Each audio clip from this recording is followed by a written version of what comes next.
We are going live. And let me just call in with my phone. Give me 1 second.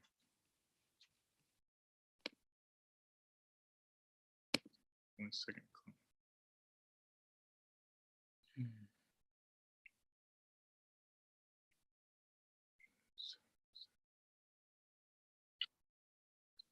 Okay.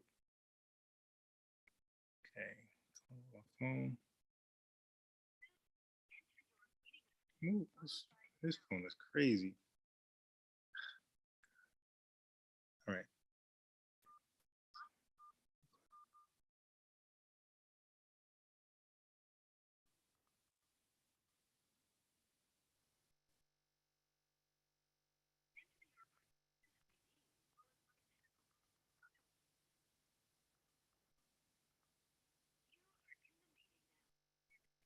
All right. We should be good.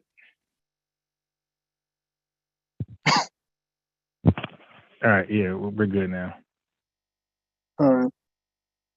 Yeah, you can hear me? Yeah, I can hear you. Yeah, what's been up with you? I just bought some more books. More books? Yep. On what? I bought Angela Davis's autobiography, Bobby Seale's autobiography, a anthology on the history of the Black Panther Party, All and right. two books on Joseph Stalin. Yeah, this is perfect. So, my topic kind of definitely fits in with the books that you bought, some of them. Anything dealing with Black Panthers, you know, self help, those type of things. This topic caters to that. Mm-hmm. So, tell me this: what are some things about the ways of the Black Panther that does it for you that you appreciate? That they saw things that Paul Robeson had saw in the 1920s. And you know what What's that that? was? No. The intersection between race and Second. class. Wait, you broke up. I said the Black Panthers saw something that Yeah. Paul Robeson had saw in the 1920s, Hmm. the intersection between race and class in America, Okay. and how they were a internationalist organization, meaning that they appealed to real world issues all across the world in terms of revolutionary theory and practice. That's something that's not Okay. talked when people talk about the Black Panther Party.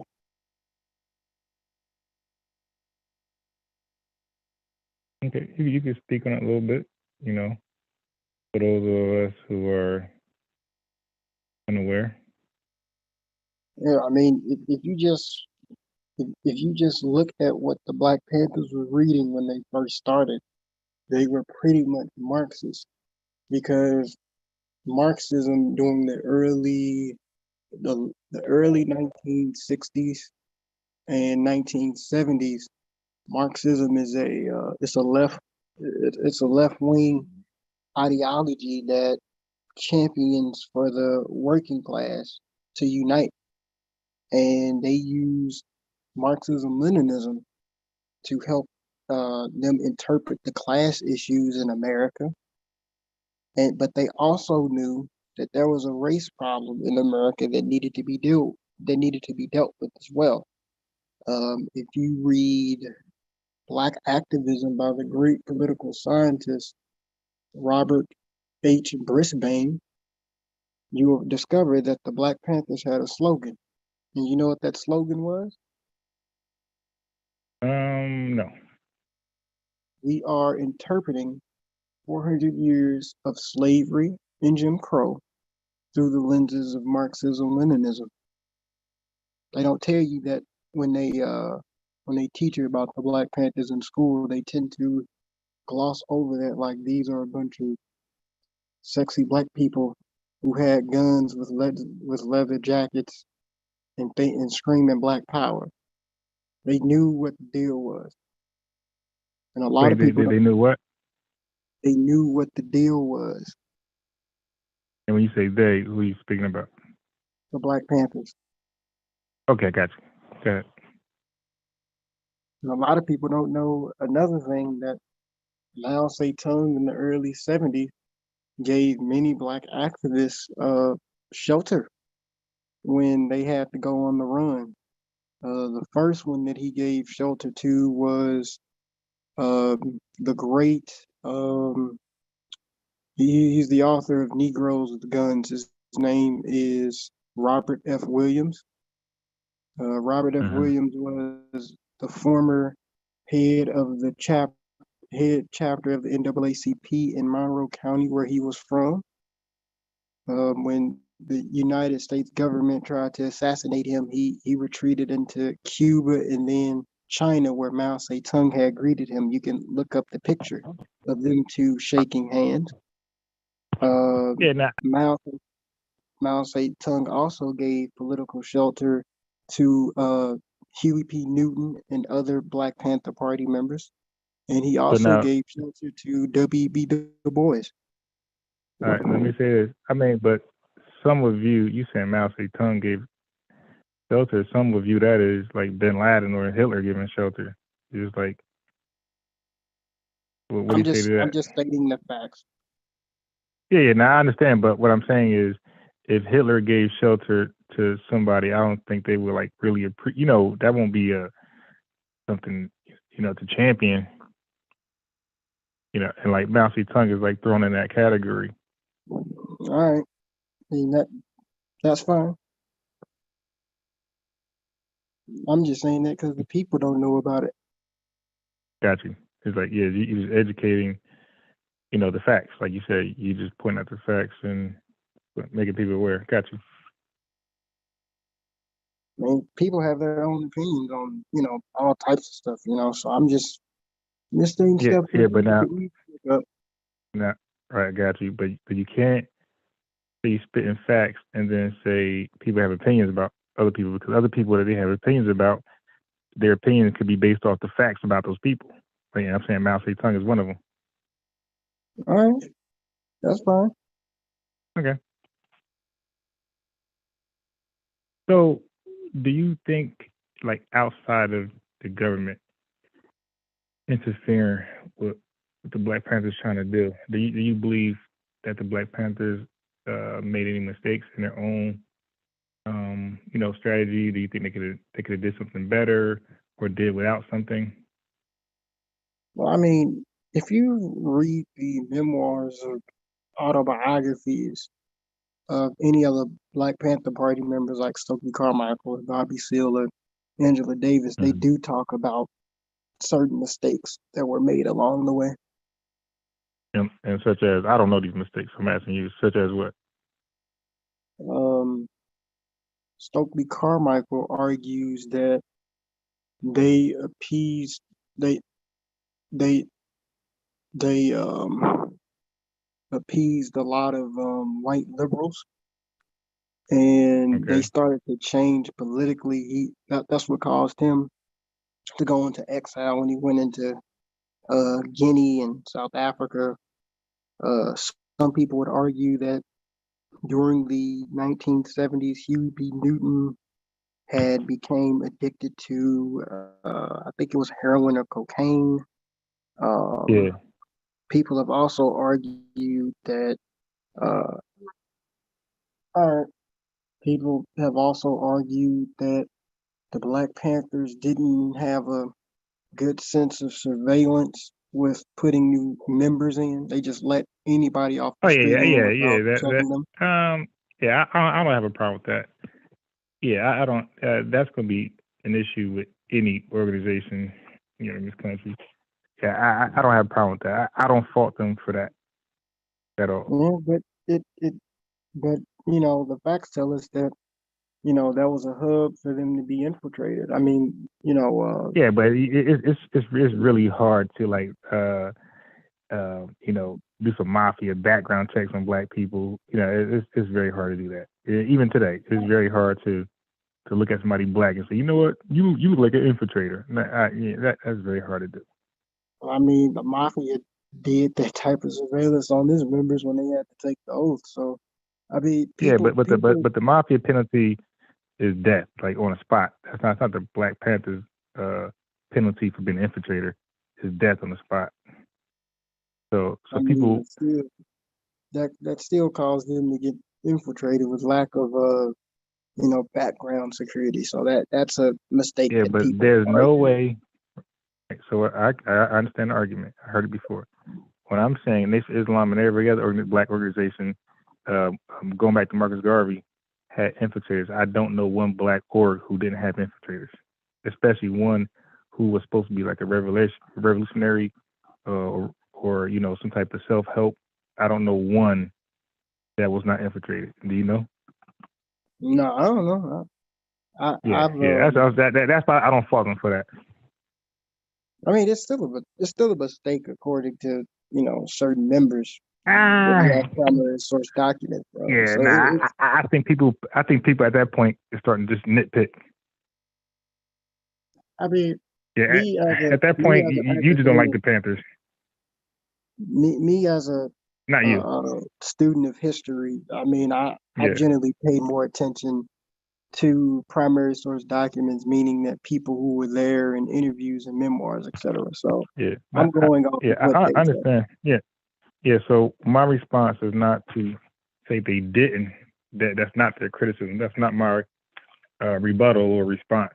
I'm saying that if that's somebody's argument that a black organization was infiltrated, I believe they are nitpicking because it's very hard to not be infiltrated in this country. Seeing how clever our CIA is, they over here destroying economies all over the globe, with infiltrations, and we are nowhere near as, got things organized as other countries, and they over there stirring up pots in other countries. So with us, we're sitting ducks. So I kind of like, so black folks should kind of expect that, some type of infiltration, some undermining in our orgs. Like that should be something expected. That's interesting. Yeah, it's no, we don't have a counterintelligence against the CIA intelligence or FBI. We don't have a counterintelligence to that, and there's nothing we can do. If they start bugging and surveillance and all type of little flying planes, little toy things that they use to spy and whatever, yeah, man, we don't have a shot in hell. And then it's easy to go ahead and bug your phone, and that's just simple shit. And we ain't Yeah, talking about listening devices.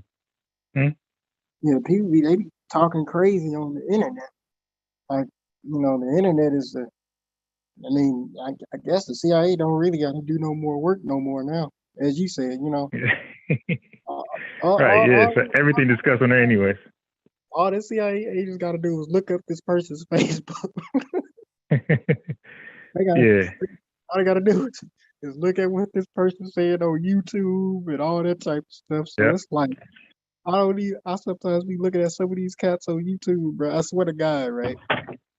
I be like, are you really saying this on the internet? Like, are you really saying this on YouTube right now? Yeah. Because that's why, like, right now, I'm kind of just I'm being as like reserved as possible. Yeah. Cause like, I'm just stating stuff that people don't know about them. So it's like so that way nobody can be like, oh, he said this. You know what I'm saying? Yeah. Right. It's like a disclaimer. Yeah. Or you could say something and say, hey, I'm just don't believe me. What did I know? I'm just talking for entertainment. Some people use that as a disclaimer. Yeah. That's what Sonetta and stuff be doing all the time when he be bringing on all them guests and all that. Like, Yeah, oh but man. you have to. You have to because when you are on, like, let's say Fox or MSNBC, they're gonna say the same thing. They're gonna, and that's a little fine print. Listen, their views do not reflect the views of this broadcast or this network or anybody associated. Blah blah blah. When especially they have like Farrakhan or somebody on there, they're definitely doing the disclaimers. Yeah. Which you're supposed to, because you especially if you call yourself a journalist and you have a network and you giving everybody a voice, or not everybody, but you giving people a voice. So you definitely gonna be adding a disclaimer like, yo, just because I'm allowing this person to talk doesn't mean I agree with this guy. I might think he crazy cat shit. Yeah, I just interviewed someone like at least a month ago, and I just let the person who I interviewed talk. Like I did not interrupt her or What you supposed to? anything. Yeah, I mean, I wasn't trying to be confrontational because, like, number one, you gotta be respectful to your guests, no matter like who you interview, right? Yep. Yep. And then number two, I'm like, I ain't trying to be like no DJ Vlad where he cutting people off. You know what I'm saying? Just being real crazy, and then like I was on there for about 3 hours, so my head was hurting, but I had somebody else helping me out, so it was cool. Yeah. And them So, internet, yeah. was the person controversial, the guest, No, or not. I unpopular mean, views? she's an academic. Her name's Dana Reynolds Marniche, and Mm-hmm. she talked about the Moors. And the sad part about the interview is that I love Dana Reynolds Marniche. Like she's gorgeous, she's beautiful. Oh my God, she's just insanely attractive. Like Okay. she's just insanely just oh my God. Um, I'm sorry. The young man in me is talking right now. I'm 23, Lustful so just in desires. case anybody. Jesus saved his brother. Hmm. I said lustful desires. Jesus saved his brother. I mean, it's just it's hard out here. Like, I like, pray for you. oh my gosh. But she's attractive. Oh, I said that again. But and then also she's a PhD. You know, Okay. and so like I don't even have my bachelor's yet. I'm almost done getting my bachelor's. But when it comes to academia, it's like if you ain't a scholar, meaning if you ain't a scholar, like meaning have a master's degree, you basically do not exist in academia. So I just let her Yeah. talk. And what was she? What were some her main points? Um, she was just talking about the Berbers and the Moors and who they were. But Oh, let, that's let's it. try to get Oh, back yeah. into the topic though. I don't want to diverge. Yeah. I was just curious because you said she had a PhD. Her sister's black, right? Black. She's Yeah, black. she's black. Yeah. She a Yeah. red So bone. I was just curious. I was just curious to know what she was doing with her PhD. That's all. You said she's into the Moors thing, the Berber and that stuff. Like, is she like has her claim like black people are real Moors? She talks about that the Moors are black. She goes into the Okay. All primary right. source documents of like Now, what the is her Moors. PhD tied to that, or that's some hobby stuff she does? Her PhD is tied to it. Her work is tied to it. Okay, there you go. Yeah, well, that's the best way to do it. Yeah, she got an academia.edu account. She told me that she knows the great Egyptologist Zahi Hawass. And she's And when what written he say? for well, Zahi. She didn't necessarily go into it, but she's really close with him. Okay. And Well, can we in get him more? academia, hmm, Can we get him more? get him. I didn't try to get him on. I said, can we get him more? I don't know about Zahi Hawass. I mean, Ask her. hmm, Ask her what it's gonna take.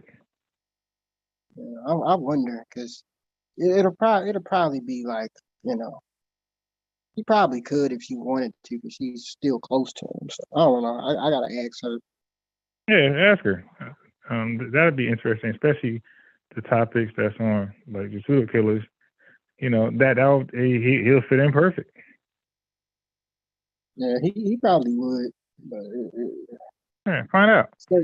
certain things he says just I'm like, he sounds crazy. Not in terms of like what his information that he's saying, but Yeah. like his verbiage is his verbiage sounds like it sounds crazy. Like, give me an example. He still uses I've read certain things where he still uses Negro, and I'm like, all right. Okay. All right. So Okay. he got to be updated on the language we use today. I mean, just the fact that he still uses that in the modern time, it's kind of weird to me. But it's just small stuff like that. Yeah. Yeah. I understand. Yeah, that's interesting. Well, I mean, well, how you think white folks feel when black folks call them Europeans or like the little version we use? So, it happens both ways. We call them all type of shit that they disagree with. We're not using modern language to identify them. We're calling them what we want to call them. So it's to me same shit. So anyway, so are you? I'm sure you are. Are you aware of the Deacons of the Defense? Deacons of Defense. Yes, Okay. I've been What was? project. I'm doing a project on them now in school. Okay. So what's the difference between them and the Black Panthers that you can like point out? Well, I'll say this with to be academic and tell people where like a lot of information. Um, the okay, I'm gonna let Stoopies in. Stoopies is in. Okay. Great. All right, I'm gonna let that brother in. The thing about the Deacons of Self Defense is that they got a lot of their how should I say that their theories and everything from the great Robert F. Williams. He wrote a manuscript called Negroes with Guns, and it talks about his thoughts on black people, defending themselves against Ku Klux Klan terrorism in the Right. South and all of that. Right. And they used, some of his work, and And just to my they Deacons of believe. Defense, right? Yep. Okay. Yep. And That sounds about right. Go ahead. so yeah, it's So, they so the really question got, was, well, what are some stark differences between them and the Black Panthers? Because I'm sure most people don't even know who Deacons of Defense are. I'm sure they don't even know, and they definitely couldn't tell you the different stance between them and the Black Panthers. So I want to allow you to explain to the people the difference. there's certain small ideological differences, like Small? yeah, they're small, and I'm gonna explain, right. Yeah, I want to hear it. The Black Panther Party politically, they were Marxist, and they Okay. believed in protecting. I mean, they believed in talking about the race problem in America as well as the class problem. Mm-hmm. Now, the Deacons of Self Defense, and this is a new term that people should use.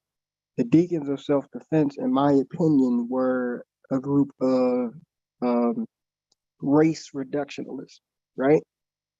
And a race reductionist basically means that you are of the belief that that race is a big problem within America. It's nothing else. They didn't. The Deacons of Self Defense really didn't. From what I've been reading so far, I haven't heard them in any of in things I've read that they've also talked about the class problem as well. But at the Yeah, that wasn't their major focus. I mean, their focus is in their name. right. Right. So So what they did was they allowed the activists to do the political work, and they just defended them. Yeah, that's why they didn't talk about those things. hmm so it's not really that. It's not that too much of a difference, but they were pretty much both of these organizations were for black people. So it's kind of it's little small, it's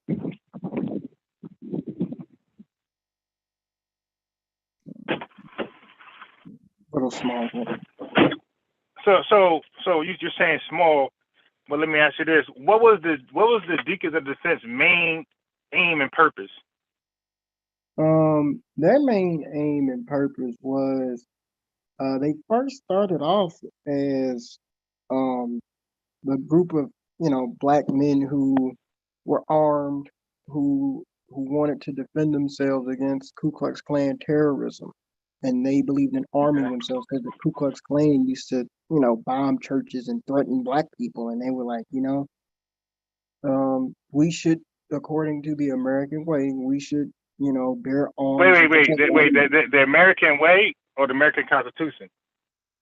Or the American way, American Constitution, same No, thing. no, no, no, The right to no, no, bear it's not the arms, same thing. the No, no, right to no, bear it's not the same arms. thing. Yeah, yeah, yeah. That got to be articulated. We were talking about the Second Amendment. The Bills of Rights. So that got to be because again, like you're talking to people, like you know what you're talking about, but when you don't really express it thoroughly, the people who are listening don't know what you're talking about. So when you Okay, make it plain and just say the American Constitution, now we know what you're talking about. But the American way could be Christmas, Easter, it could be anything. okay, right on, Yeah, brother. The connection, but they believed in the right to bear arms, right. and that's how they first started, and they get a lot of their literature from Robert F. Williams's Negroes with Guns. But now when they became the Deacons of Defense, what was their aim and purpose at that point? Which point? Like When the main when they had all those chapels, what was their aim and purpose at that point?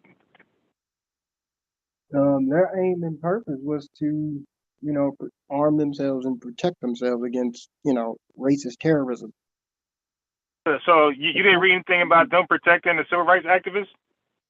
Yeah, I've seen that before. I've came across documentaries on it. Yeah, I think that's big. Like if their aim and purpose was to pretty much defend the civil rights activists against the KKK, I think that's big, especially when you're just saying that they're defending themselves. I think that's a bigger mission when they're putting their lives on the line for other black men and women. Yeah, it even kind of it even shows that a lot of people, and you can watch this in the documentary. I'm gonna send it to you too on Facebook. In the documentary Negroes with Guns by Robert Williams, he worked with the Deacons of Defense Okay. during Yeah, send me during that. his time period. Yeah, I will. I will. Yeah. And So it even shows that that when people talk about the NAACP being nonviolent, uh, it kind of gives you a different perspective on what's being told to you on Channel 12 or right. PBS. So right. So before this is my last question, Hmm. comment, and then Stu Peace can come in after you respond. So do you know their relationship with J. Edgar Hoover? Um, I don't know too much about it right now because I'm still researching. But Okay. what I Okay. do know is that you know J. Edgar Hoover, he wanted to prevent the rise of a black messiah, and he was doing whatever is possible to sow dissension in numerous black organizations. From Garvey to King, all these people. Right. So what is their relationship? Because I'm curious. I'm Okay. asking you. Right. So wait. First, before I go there, are you aware of the many chapels that they had across the country? Yes. Yeah. What make me ask the question? Why would the Black Panthers reinvent the wheel, and why not just join a chapel and start a chapel and where they lived at and continue the process? Because they had many chapels as well organized. But anyway, J. Edgar Hoover tried to infiltrate them, Mm-hmm. and he didn't get anywhere. And he didn't get anywhere. Right. And actually, he left them alone when they was, fight with the KKK and all those things. J. Edgar Hoover said, "Hey, man," he basically gave them the nod, like, I got it, like, defend yourself." And he, from what I know, he backed away and let them just whoop on the KKK. Wow, that is very surprising. Yeah. Well, what's the document? What's the documents on that? Because remember, I'm doing a project. I'm still doing my research on them right now. So where did you get that from? I'm gonna send you some. Yeah. So no problem. Let me. I would You send don't have that to do to it you. right now. Yeah. Now I actually couldn't do it right now. I mean, I'm driving. Yeah, I so hear so I that. talk loud. Yeah. So I talk loud. So what I do is, because they couldn't hear me earlier, because I was enclosed, right? So they said they can't hear me. So I said, let me get out the house, because I talk loud and people complain through the walls. We got flimsy walls. So I hop in the Mm. car so I could talk loud as I want. Yeah. So I will definitely forward that to you. From what I gathered. Yeah.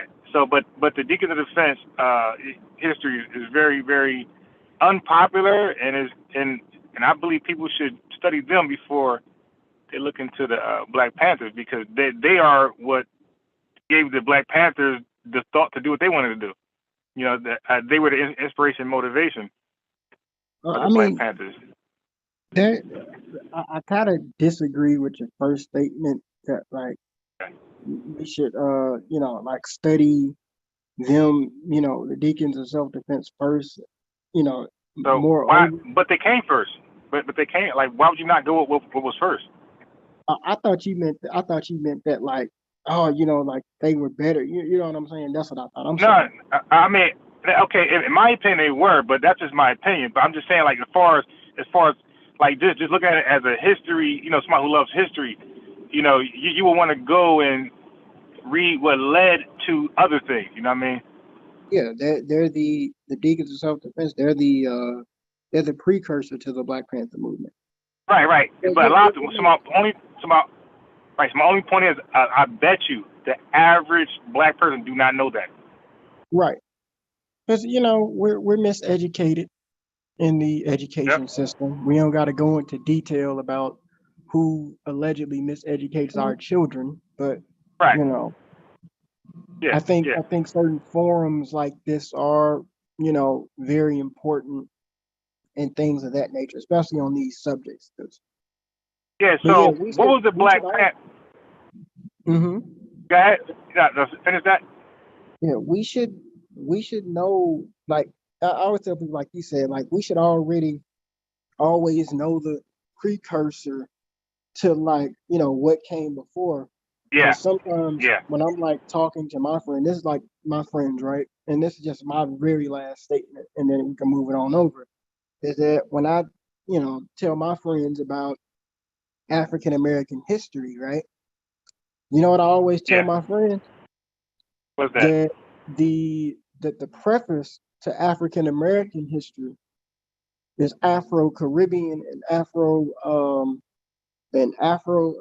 Latin American history, because a Yeah. lot of people don't know is that we are basically African Americans.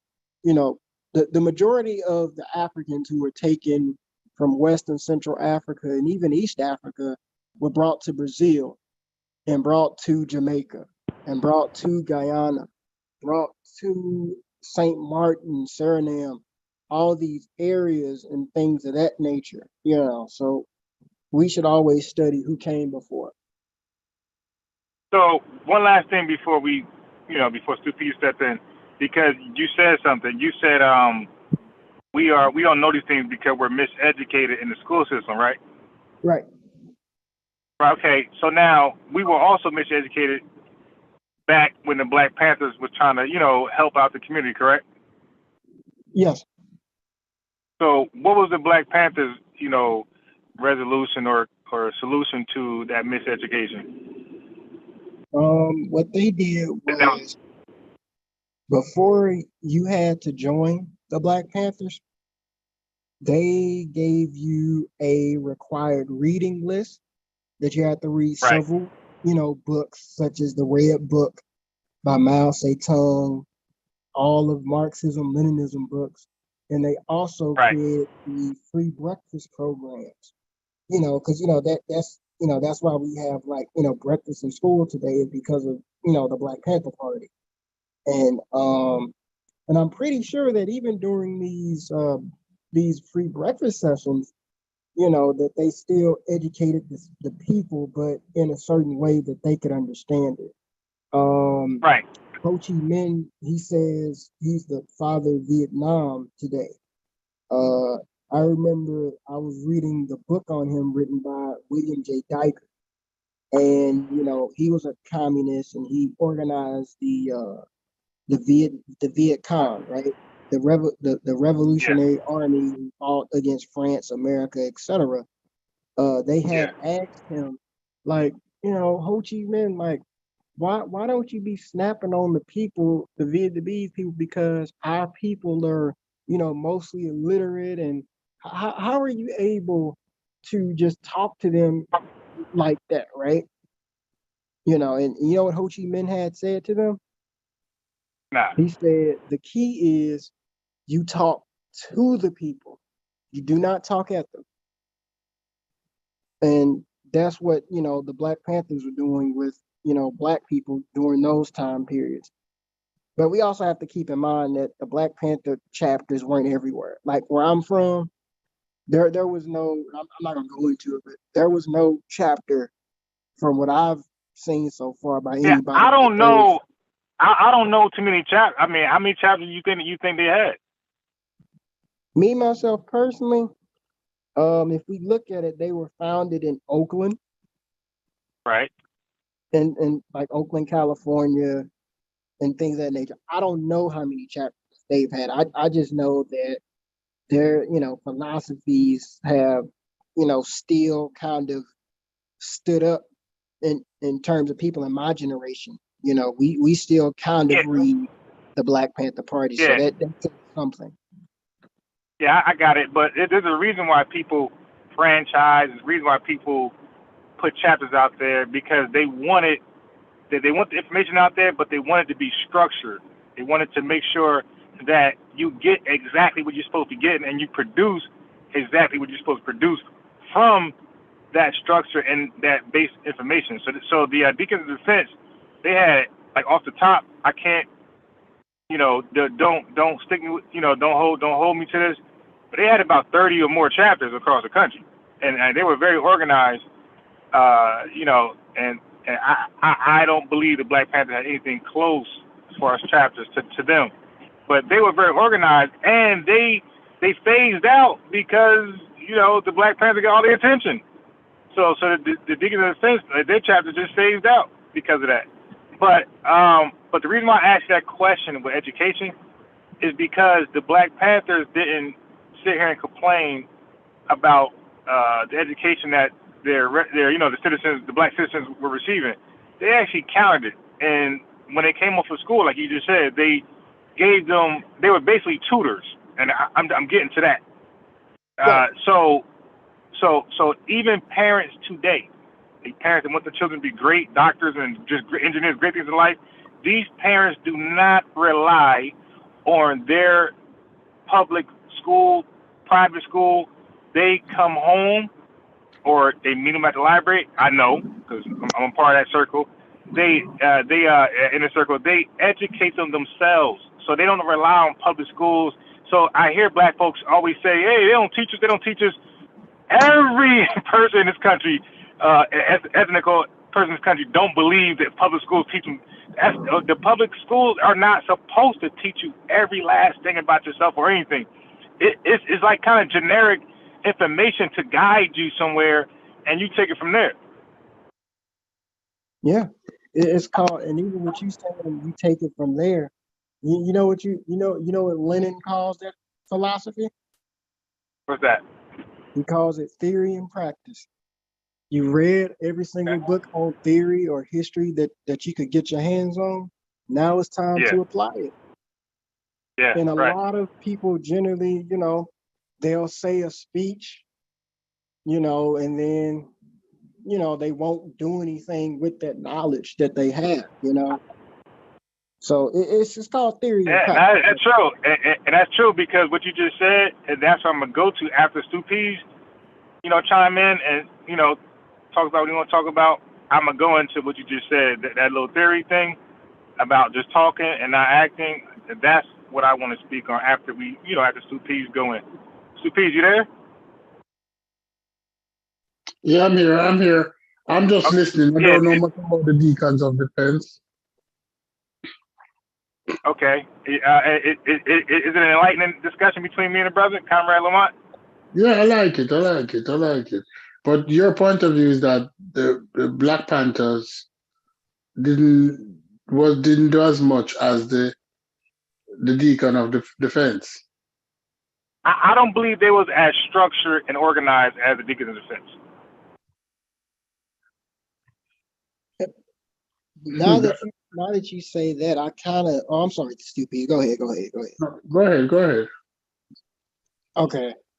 Now that you mentioned that, unboxed. Oh snap, unbiased. I'm sorry, brother. Now that you mentioned that, I'm gonna come across that stuff that you gonna send me, but like I could believe it because if J. Edgar Hoover couldn't do anything with the deacons of self-defense like that, then that's a testament to them. Yeah. I mean, but even kind of looking back on a little bit some more, a lot of people don't know about the radical how radical the black church used to be a long time ago.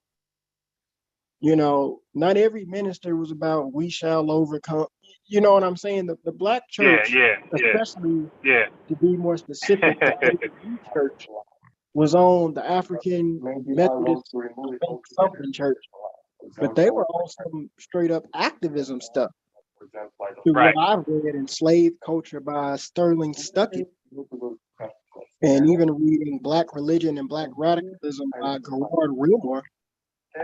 So I think that whole thing so tightly coming togetherness probably came from that we all come out of a Baptist clique. You know what I'm saying? Yeah, So I got you. brotherhood. So I could see that. Like I can imagine Deacon Jefferson being like, "Who is that dude right there? I don't know this man, mama." You know how the black community. Yeah, of course. Yeah. Now look, I believe if the Deacons of Defense, the Black Panther Party, and the Nation of Islam had they all came together and worked out their differences and went what was more tangible and realistic, I think that could have been a really strong turn in America. Now, what do you mean by more tangible and realistic? Oh, because you had a lot of religion tied into that stuff. Come from Nation of Islam, about the whole God is going to help us fight, like that type of shit. And the Deacons of Defense and Black Panther was like, no, we're going to be responsible for, what happens to us and what we stop and prevent. So that's what I mean by that. And the Nation of Islam don't believe in carrying guns. So that's why I say more tangible strategies.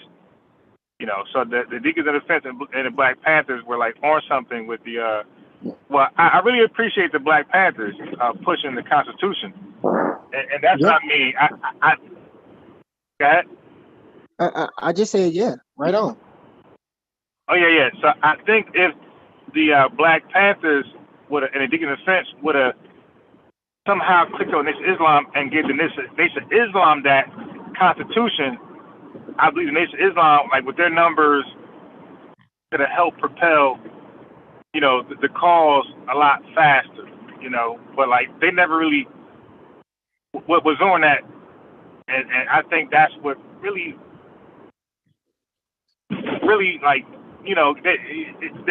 that's to their detriment. Like you listen, this country is governed by those Bill of Rights, those amendments. Although government's supposed to protect you. They don't always do that, but that doesn't stop the fact that those Bill of Rights are the major laws in this country. And the Black Panthers did a great job of pointing out the hypocrisy of the American public to swear by those Bill of Rights and then contradict them, like go against them and violate them voluntarily, to subjugate black people and terrorize them. So but the Black Panthers did a very, very good job of showing them how they're not really Americans because they violate their own, Bill of Rights, like their own Bible, basically. Mm-hmm.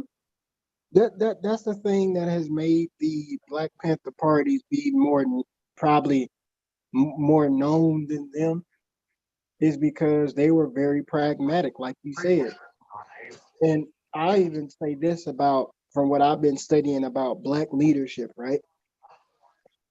Black so-called leadership has always kind of failed just due to ideological bouts, right? Yeah. And with me, like I'm as a future academic, I'm like very pragmatic. Like one of my favorite scholars of all time is Dr. John Henrik Clarke. Okay, yeah, I like him too. You know what makes John Henrik Clarke so, like, to me, what makes him so good, like makes him so excellent to me? Yeah, what's that? Is that when you actually study like his biographies, right? You find out that he actually in early, because he was in New York when the Nation of Islam and stuff started. Like he was really the mentor to Malcolm X, etc. Of course, yeah, I know that much. Yeah. You find that if you look into the archives of the old Nation of Islam, Muhammad Speaks, Dr. John Henrik Clarke had wrote a few articles for them. Because he knew that even if you watch the documentary Brother Malcolm, he talked about how he loved the fact that Elijah Muhammad was talking to the people with Islam, that the people could communicate and change people's lives. And I wish that a lot of Black so-called leaders or intellectuals would kind of think about stuff like that in that regard. Like, let's just take the ideological stuff out of it and let's just look at what are they doing for the people? Are they positive? Are they changing drug addict criminals or ruthless criminals? But why is it always? But hold on. But we're all not drug dealers and criminals. But I'm saying though, like, because if you able to change somebody, life to where they're able to stop doing those types of things, and you become a positive citizen. I mean, a productive citizen. That's something to be kind of like admired to a degree. Yes, something. You know what? Like Hitler did the same shit. Like with his people, when he rose to power, he went with the voiceless people, and he empowered them. So that, I guess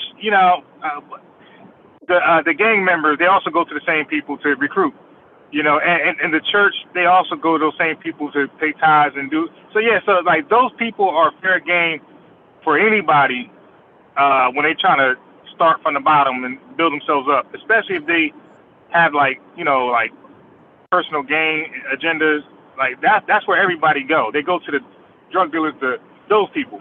They rarely target the educated, the business owners. They rarely target them. You're right.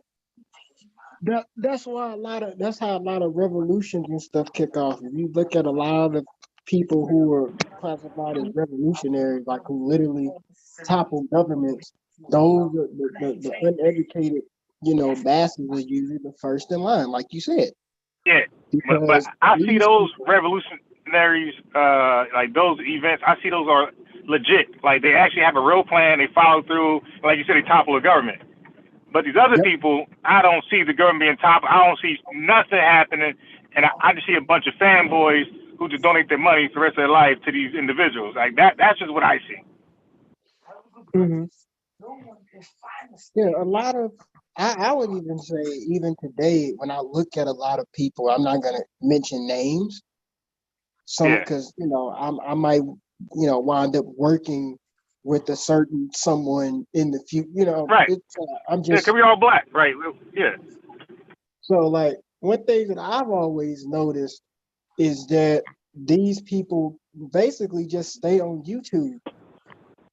They no, I'm not even talking like and no, and no, and that's what I'm getting to. Like, when we get past this, I'm getting straight there. like I mean, we don't gotta say no names. You know what I'm Nah, saying? I don't intend to. I don't intend to. We don't gotta say no names. But these people Nah, usually be on YouTube for about 5, 6, 7, and they even have Twitter. They even have Twitter and Facebook handles. You just see them talking, and they don't have no political plan because this is right. what Vladimir Lenin also tells us. This is one of my favorite quotes because this is rather pregnant with poignancy. He says, "Without revolutionary theory, there can be no revolutionary party." So how you expect me to be listening to somebody who just talked for about 3-4 hours? Like what do you have? You got a breakfast program? Are you feeding the people? What Nah, are nah, you they ain't gonna educating have the nothing. people? Right. Nah, they gonna have nothing. And this is why I like, and this is why I say that the Deacons of Defense and the Black Panthers, had they worked together and exchanged ideology, that they'd have been better off. Because the Black Panthers, of course, like that's what they was great at. Putting together projects, getting them funded, and executing. And the people, the communities are directly benefiting from these projects. Yeah. And look, and that's what we're not doing today. And these projects are very much needed. Mm-hmm. So I'm like you. When I hear people talking all damn day, that's why the title is. You probably didn't see the title, but the title I'm not reading it right now. But it's something like money is the real black power, something like that. Because all this talking and nothing ever gets done. Because nothing gets done without money. Right. In this So, country, so you're supposed to have projects, right? So you're supposed to have projects put together that's for your people. Now, just because you don't know what your people are going through doesn't mean that they ain't going through it. Like, so now we always talk shit on these social media platforms, but we have no idea what the hell that our elders are going through. You dig? And there's no projects that we put together. The government put some shit together. The city, put something together. The state. But there are no projects from these same black folks who talking all this shit that put something together for elderly black people who are suffering. Mm-hmm. And when I say suffering, I ain't talking about starving. I'm talking about they are elderly. They can't really walk. They can't really grab the banister. Like they don't even have banisters in their homes. You know what I mean? So like their home is like a death trap basically, and that's what I'm talking about. Yeah. I'm saying like in their own house, like when they're in a bathtub, they're supposed to have certain things they could grab on and get out the tub. They don't have these things. So that their own house is like, like I said, like a death trap for these people. But again, like, and they can really appreciate some help, some financial help to get the help. Mm-hmm. Now, go ahead. I always tell people, like I've already kind of given you an indication of like, the type of people who I read and study, right? Yeah. What you find is a lot of these organizations and things of that nature, they don't just automatically start off, with the revolution, right? Okay. Yeah. They start off doing small things like you just said. And then gradually, when they get enough prominence, then they move up and they move up, and then it's time to put the work in. So I always tell Yeah. people who come at me like, so comrades, I want to do this and do that. I'd be like, hold on, brother and sister. Start off small. Don't come out with the picket sign yet. Start off a reading group. You get people that's well-minded like you together first, then you just keep doing that and you just watch it grow. Because you can't go from Z except going to A first, if you get what I mean. Right.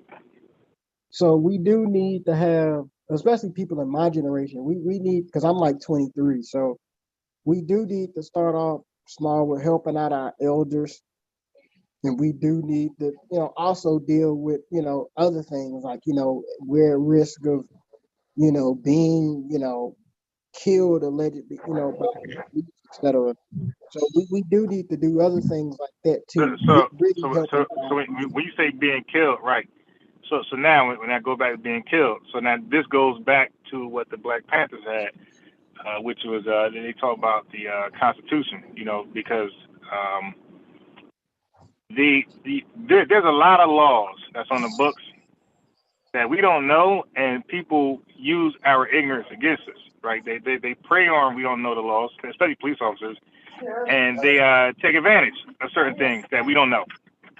Okay, so when the Black Panthers put the Constitution, they actually was letting the community know what the officers can, legally can do, and what they can't do, which is illegal. And you could if it's illegal, you could challenge it, and you could actually defend yourself by death. You have to, because the officer is in the wrong. You dig?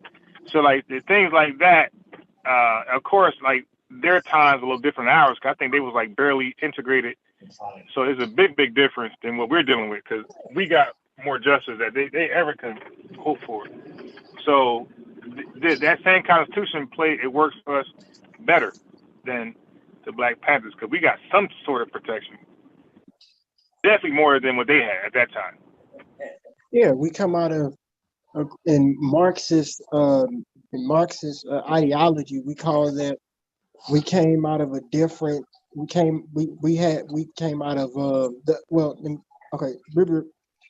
in Marxist ideology, we like to call that the objective conditions. Meaning, it's just a smart way of saying time period, like you said. I'm just trying to update the people's language. So, the objective conditions were different. But you're correct.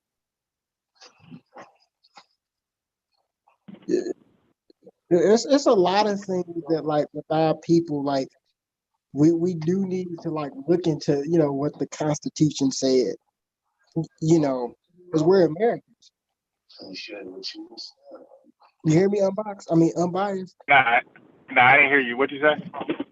I said we do need to come up with study groups that where we read the Constitution and know what we can and can't do.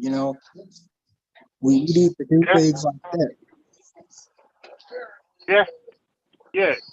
So when they have laws like stop and frisk, you can understand what that law actually means. Because do you know? Okay, so what do you know about stop and frisk? Me myself personally, when I think about it, I'm like, okay, as a black male, you know what I'm thinking. But tell me about it, because you've read. I've seen some of you talk about the Constitution. So right. Tell me about it. So, but what I want is what you think it is, because what you think it is, that's pretty much shared amongst our community, because we really don't know, but we have a belief what it is. So it's just off the top. If you could just come up with the first thing in your mind when you're stopping frisk, what do you think was going on? You know how it is with our community. So it's a shared cultural, Right. You get what I mean. So help me out. So it's just a shared, just a bunch of misconceptions of what's going on about the law. So had we been educated, especially our youth, because they were the ones being targeted the most with the stop and frisk law, and why was it even needed? Okay, so and that's what people that's the elephant in the room. That's what we hide from. It was needed because the crime amongst people of color, black, was high as shit. like it is now, like Chicago, in North where I'm at now, and other crazy cities where the boldness to walk around with an illegal gun on you, to kill a motherfucker, was just crazy. So they had to create, the lawmakers were like, okay, what you guys gonna do to the community? And we don't never do shit. Mm-hmm.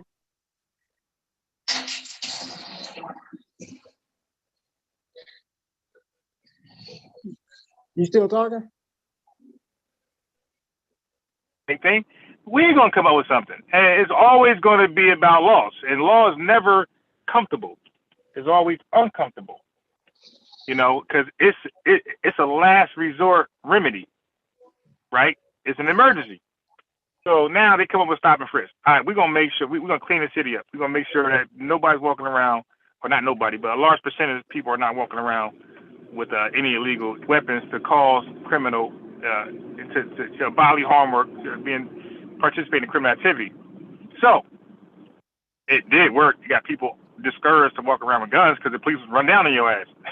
So they locked a lot of people up who had guns on them, by the way, and it deterred other people from openly carrying illegally in New York, because you can't do that in New York.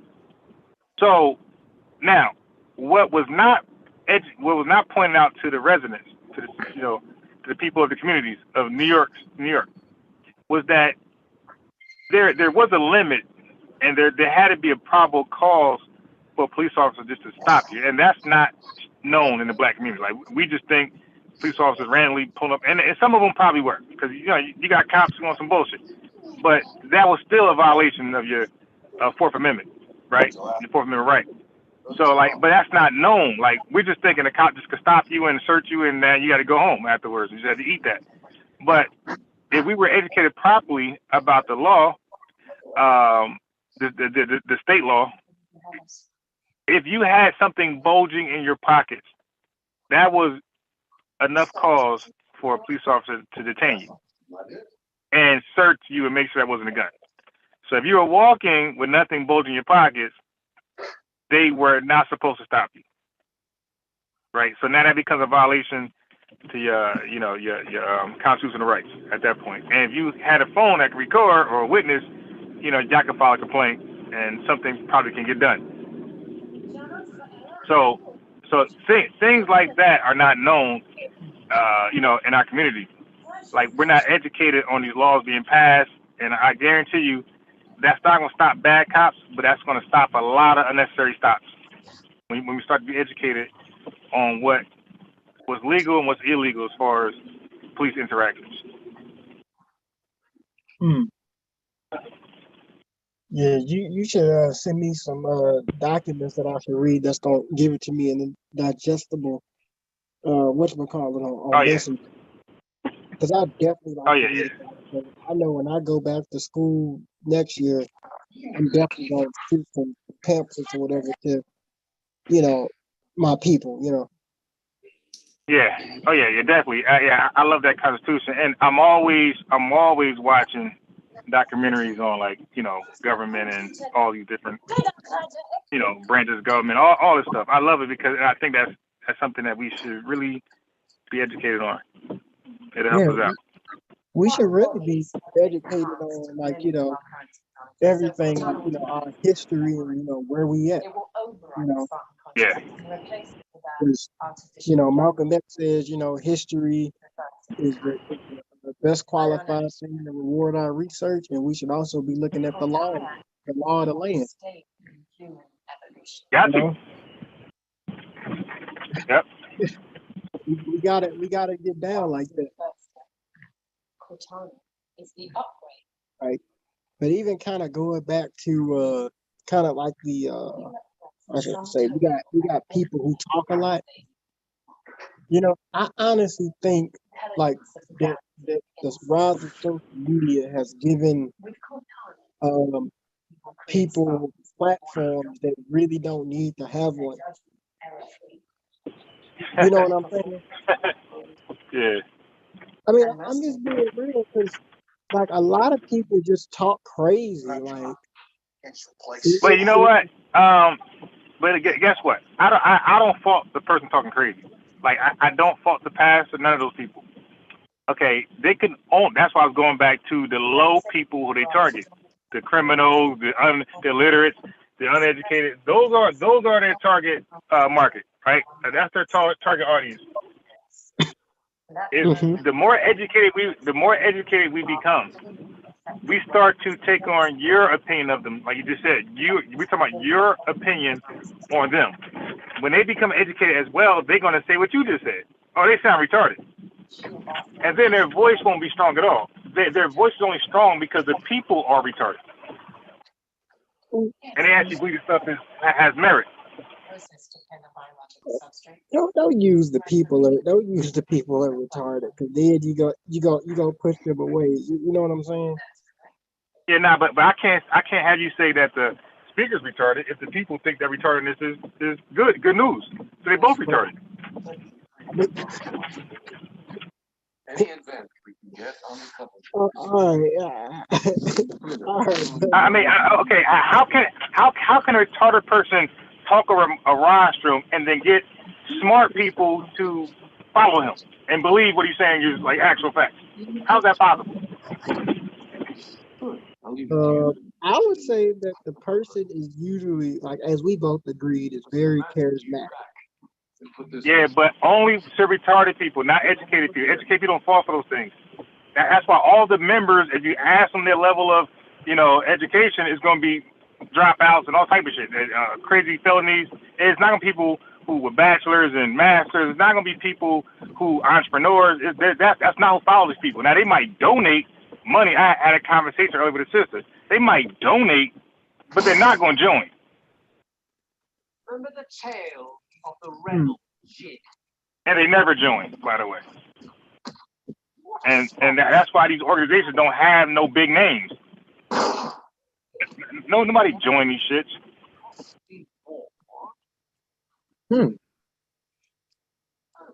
Yeah, I can't even really find a modern black organization that's really, through my knowledge, I can't find one right now. It's just we just have figureheads that have a camera and a mic and just talk. It's very saddening knowing the lineage of African Americans specifically. It's the revolutionary lineage. It's very sad knowing that we just have people on the internet. He was always looking a way to cut a deal to be honest. Like, a lot of us, we don't know about theory and practice. How much you got his face? A lot of us don't know about the Black Panther Party. It's just saddening.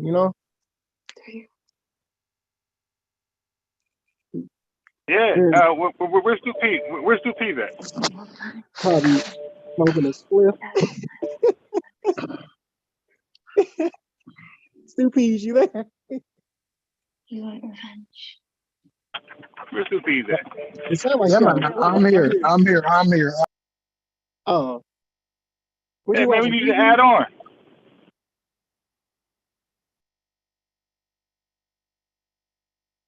Brethren. Where you go? Brethren. It's like he watching TV back there. Yeah, I heard a woman or something. He probably watching I don't know, he probably watching Top Boy. Yeah. Rude Boy. What do you say? You watching that movie, the Rude Boy. He probably watching Shadows or something. It's messed up what they did Yeah. to women. That's my movie right there. Yeah, no, that was definitely official. Oh my god. But let's keep it moving. Let's keep it going. Let's keep it going. Yeah, go ahead. Oh, sorry. Can you hear me? Yeah, Oh, yeah, go ahead. Yeah, sorry. As I was saying that we don't work too well together as groups, because in the history since we have been here and out of slavery, how many groups have actually worked well together, right? Marcus Garvey never worked well with W.E.B. Du Bois. And when the Muslim came, they didn't work with anybody else. Everybody only thinks that there's one space on top of the mountain, and everybody wants to be king of the hill. Ooh. Yeah. All right. Think about it. Even. All right. Look at rock and roll. Right. A white artist will sing a shitty song, and 50 years later, he's still on tour and he's still making millions of dollars off what he did 25 years ago. He's held up high. A black artist will create a genre, and within 10 years, when he's no longer fresh, we don't support him. We don't support him. Look at the Grateful Dead. Look at the amount of support that group have. Look at Boyz II Men. Look at the support that they have now. Boyz II Men have more hits than the Grateful Dead. Yet still, if Grateful Dead have a concert tomorrow, 20,000 people is there. If Boyz II Men have a concert tomorrow, they can't even full a church hall. Am I lying? Nope. You know what? If Boyz II Men have a concert and people tell you that the ticket is $200, we're not buying a Boyz II Men ticket for $200. But if Pearl Jam have a concert tomorrow and the tickets for the front row are $5,000, the front row is filled to capacity. You can look it up. Right? If black people have a concert after 5 years in the music, they literally have to have 20 black people on the show for the show to be sold out. And that is it. We're not a cohesive group. And our support is flim flam. You That's know, the issue. Stu Peas, can I ask you a question? Yeah. It's not like is the man on top of the hill, is that a Jamaican saying? Because I remember I was watching Luke Cage and one of the Jamaican characters in there was like, the man on No. top of the hill. Is that a Jamaican saying? It's not really. It's more English from England, like King of the Hill. Oh. King of the Hill. There can only be one king on the top of the Black Hill. Think about it. Is one king always on the top of the Black Hill? But we look on the top of the White Hills. They're full of kings. They have no problem sharing the wealth. Even in the Black YouTube community, right? The other day, this dude named Kwame Brown, he exploded. What happened? And he was like some man. He get a lot of viewership. His stream started getting a lot of people, but everybody is like there's contention between who was there first. It's like everybody feel like if I rise to a certain level, I'm taking away something from you in the Black community. Right. Look, in New York, there's enough corners to sell drugs to everybody. But yet still, everybody was warring over corners in the 80s. There was enough corners for everybody. But everybody wanted to be the king of the hill.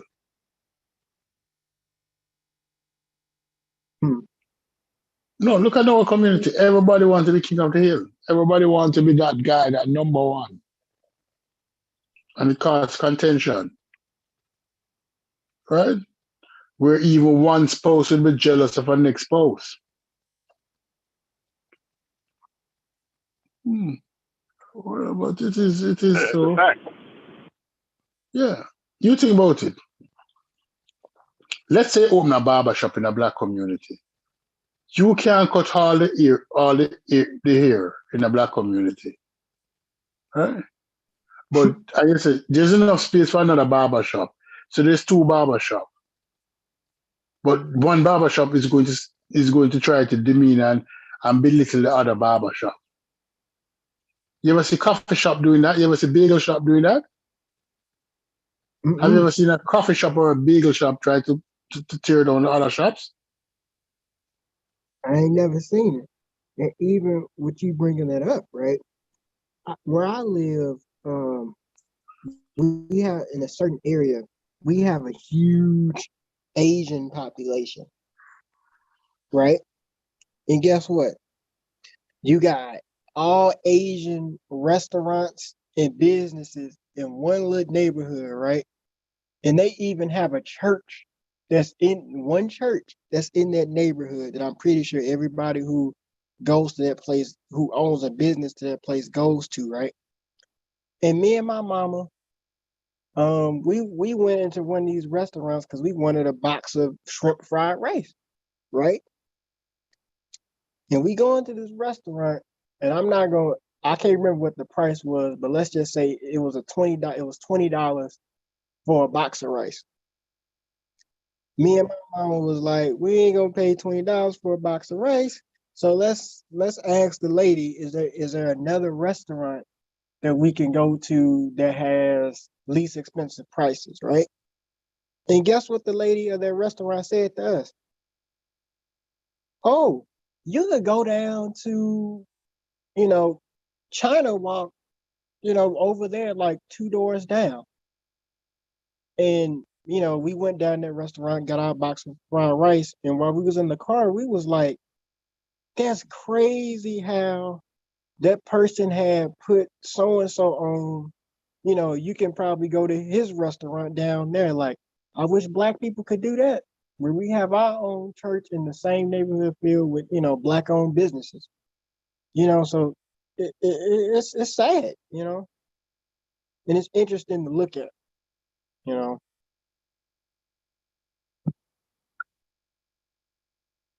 hello.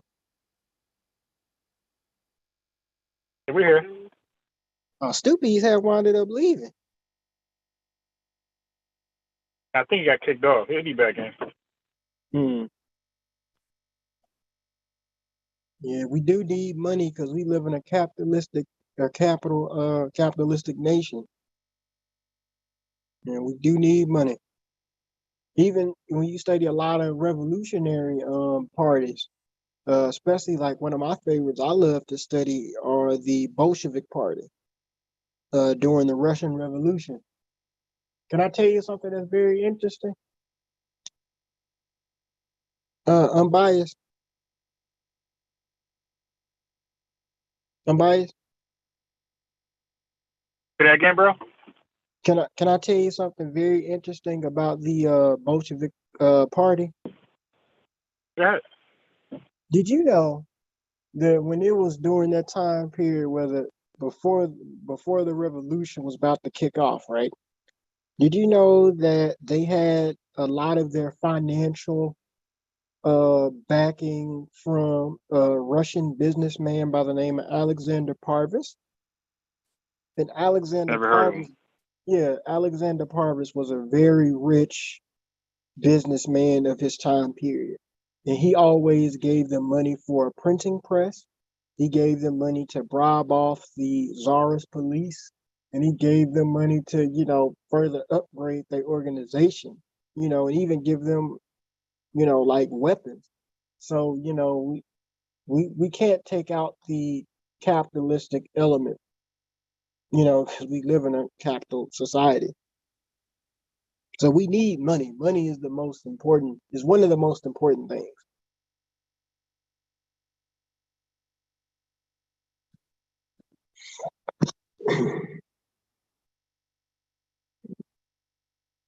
Come on, add on, brother. Add on. Yeah. I'm trying to see what happened to Stu Pease.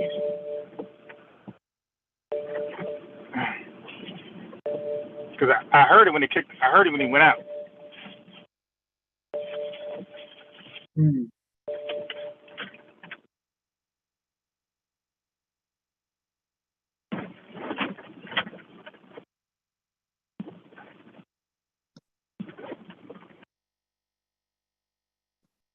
I don't know what the hell happened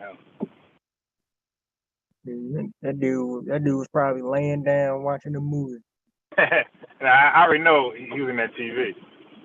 Right. I heard a white woman in the background. I'm like, he probably watching probably an Angelina Jolie movie. He probably watching Tomb Raider. He watching I Love Lucy.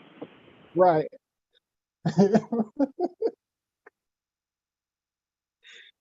Yeah. He's like, man, he like, I'm tired. Because it already sounded like he was laying in the bed. You know what I'm saying? Yeah. Now I heard the TV in the background though. Oh, man, this is a good bill, man.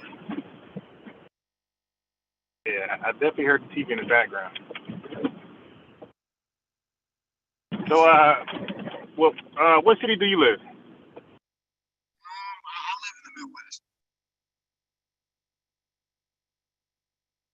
I live in the Midwest. It's like your phone jacked up. Oh, for real?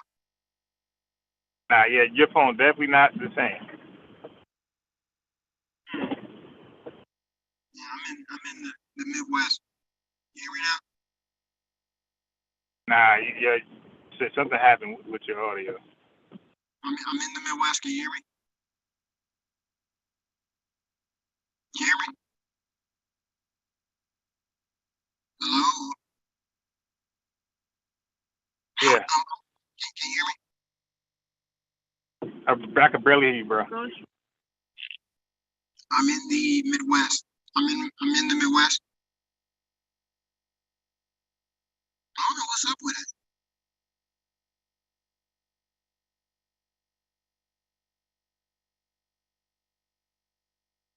You heard me?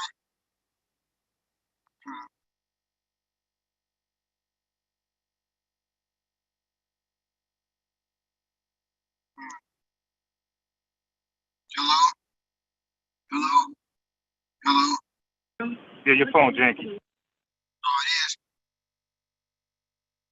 Let me play with my audio.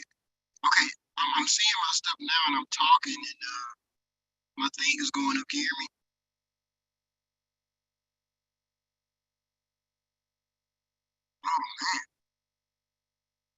Yeah, hold on 1 second, bro.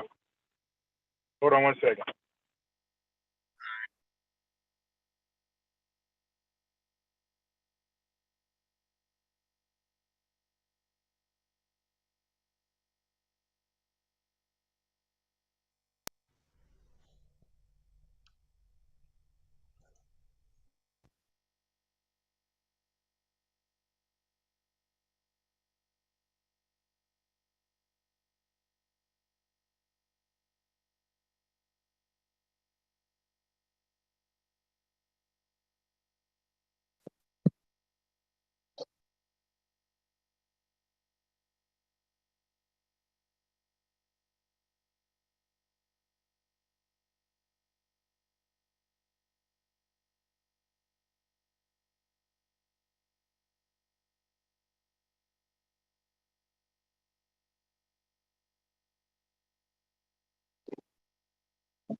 You still there?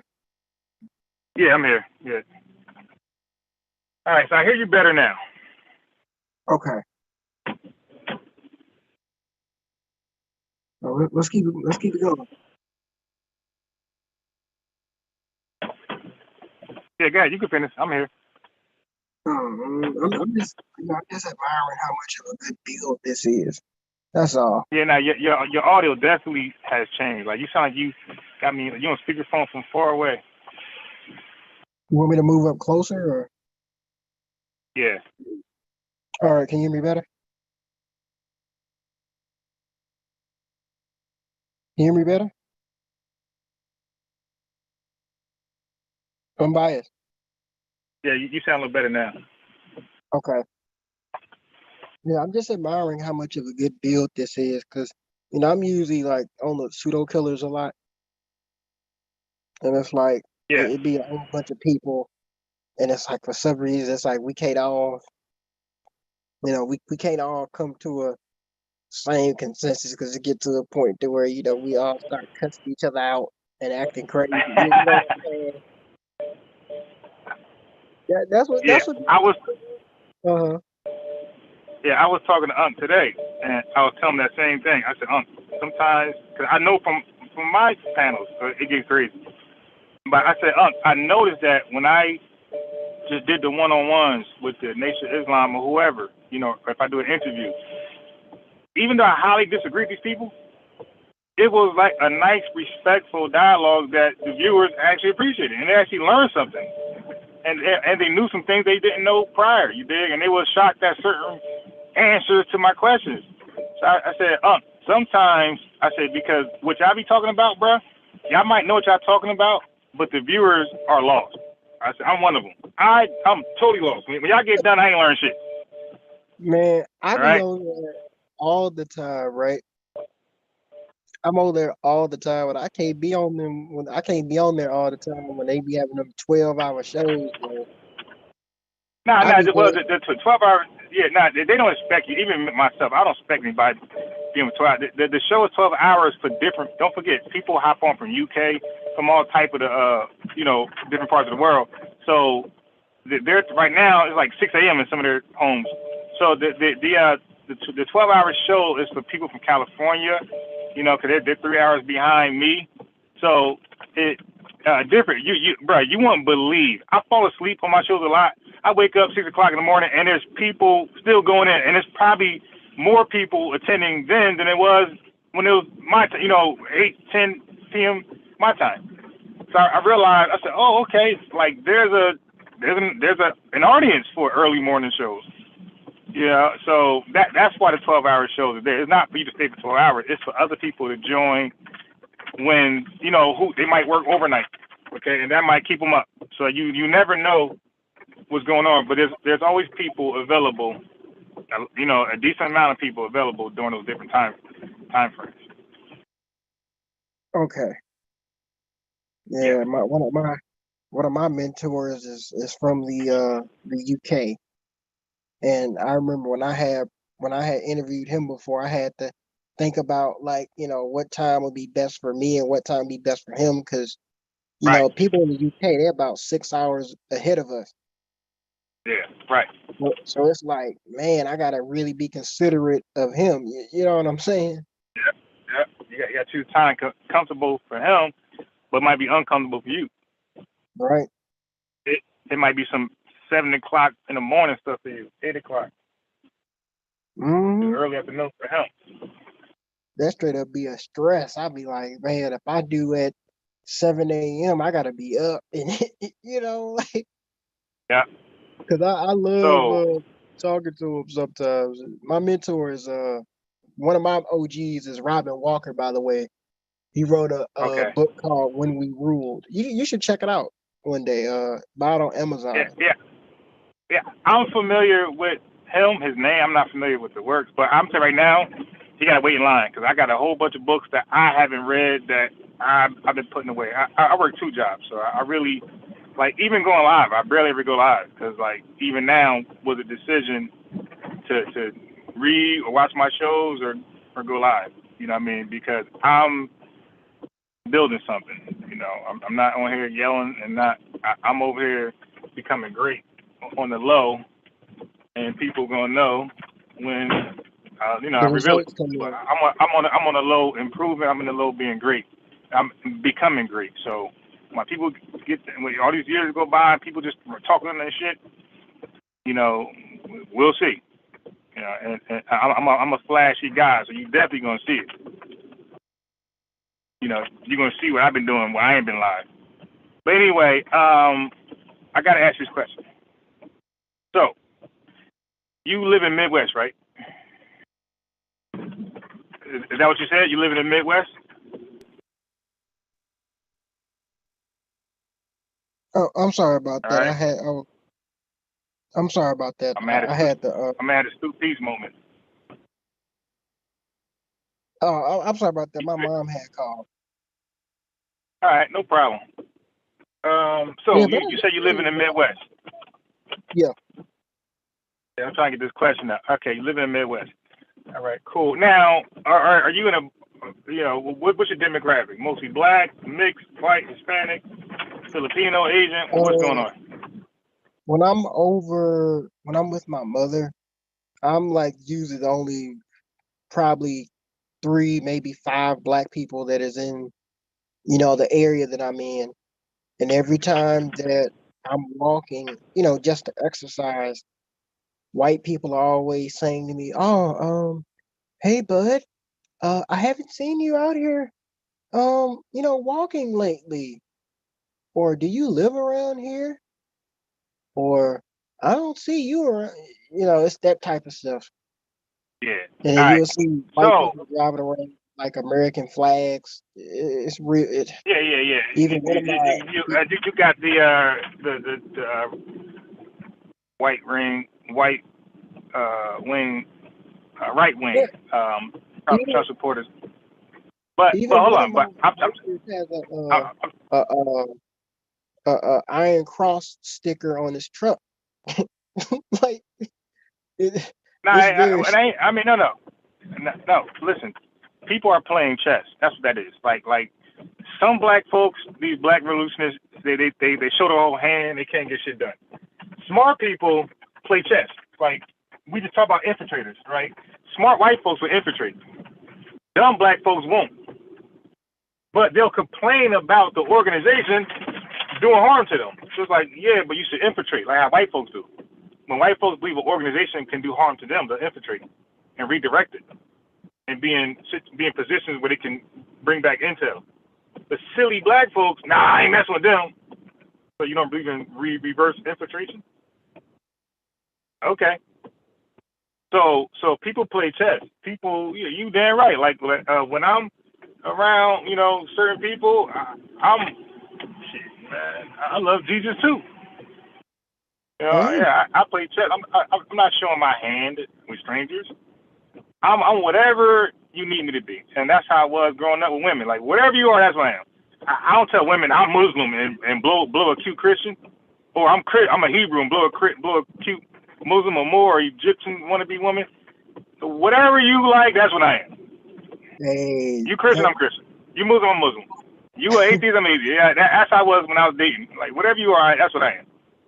I used to be kind of So bad at that back in the day, man. Like I'm gonna tell you this funny story. There was a girl who used to like me. wait. Yeah, yeah. Okay, go ahead. You got not finish. She's liking what else? There was a girl who used to like me, and back in the day, I was real. I didn't know how to cut off, my viewpoints, right? So one Yeah. day it was a girl who really liked me back in the day, and she was like, Comrade Wiley. I was like, yes, Zoe.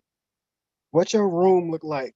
And my dumb self, I said, uh, I got the autobiography of Malcolm X in my room. I was stupid. She like bye. I was stupid. I couldn't even. Oh Uh-huh. my! I be under the covers like Kyron Wiley. Why did you do that, man? She want to see what your bedroom look like. She probably was using her middle finger when she was talking to you. Tripping. Yeah. Yeah, you definitely blew that. Yeah, I you show your showed. hand too much. Now, Mm-hmm. no, go ahead. No, go ahead. You said now, and then you was talking about the infiltration thing. Yeah, because I want to go back to the line of questions I had for you. You know, so get ready to duck because All right. they coming like flying daggers. All right, All right. so you live in an area that's not black populated. All right, so you really can't. So you're at a what word I'm gonna use? You're in a position where you can't really do much for your people I mean, in that because you area, don't. no. Yeah, because you don't live around them. So here's the thing, and like this is my issue with some people that be on the internet all day, is because they got these dreams that they want to do for black folks, but they never talk to one. So my question is always, have you talked to your people lately about these weird ideas you have of unification and all these crazy RBG? Have you actually talked to your people? Because I talk to them every day. You know, I'm in the mud with them, and they ain't trying to hear none of that shit. Zero.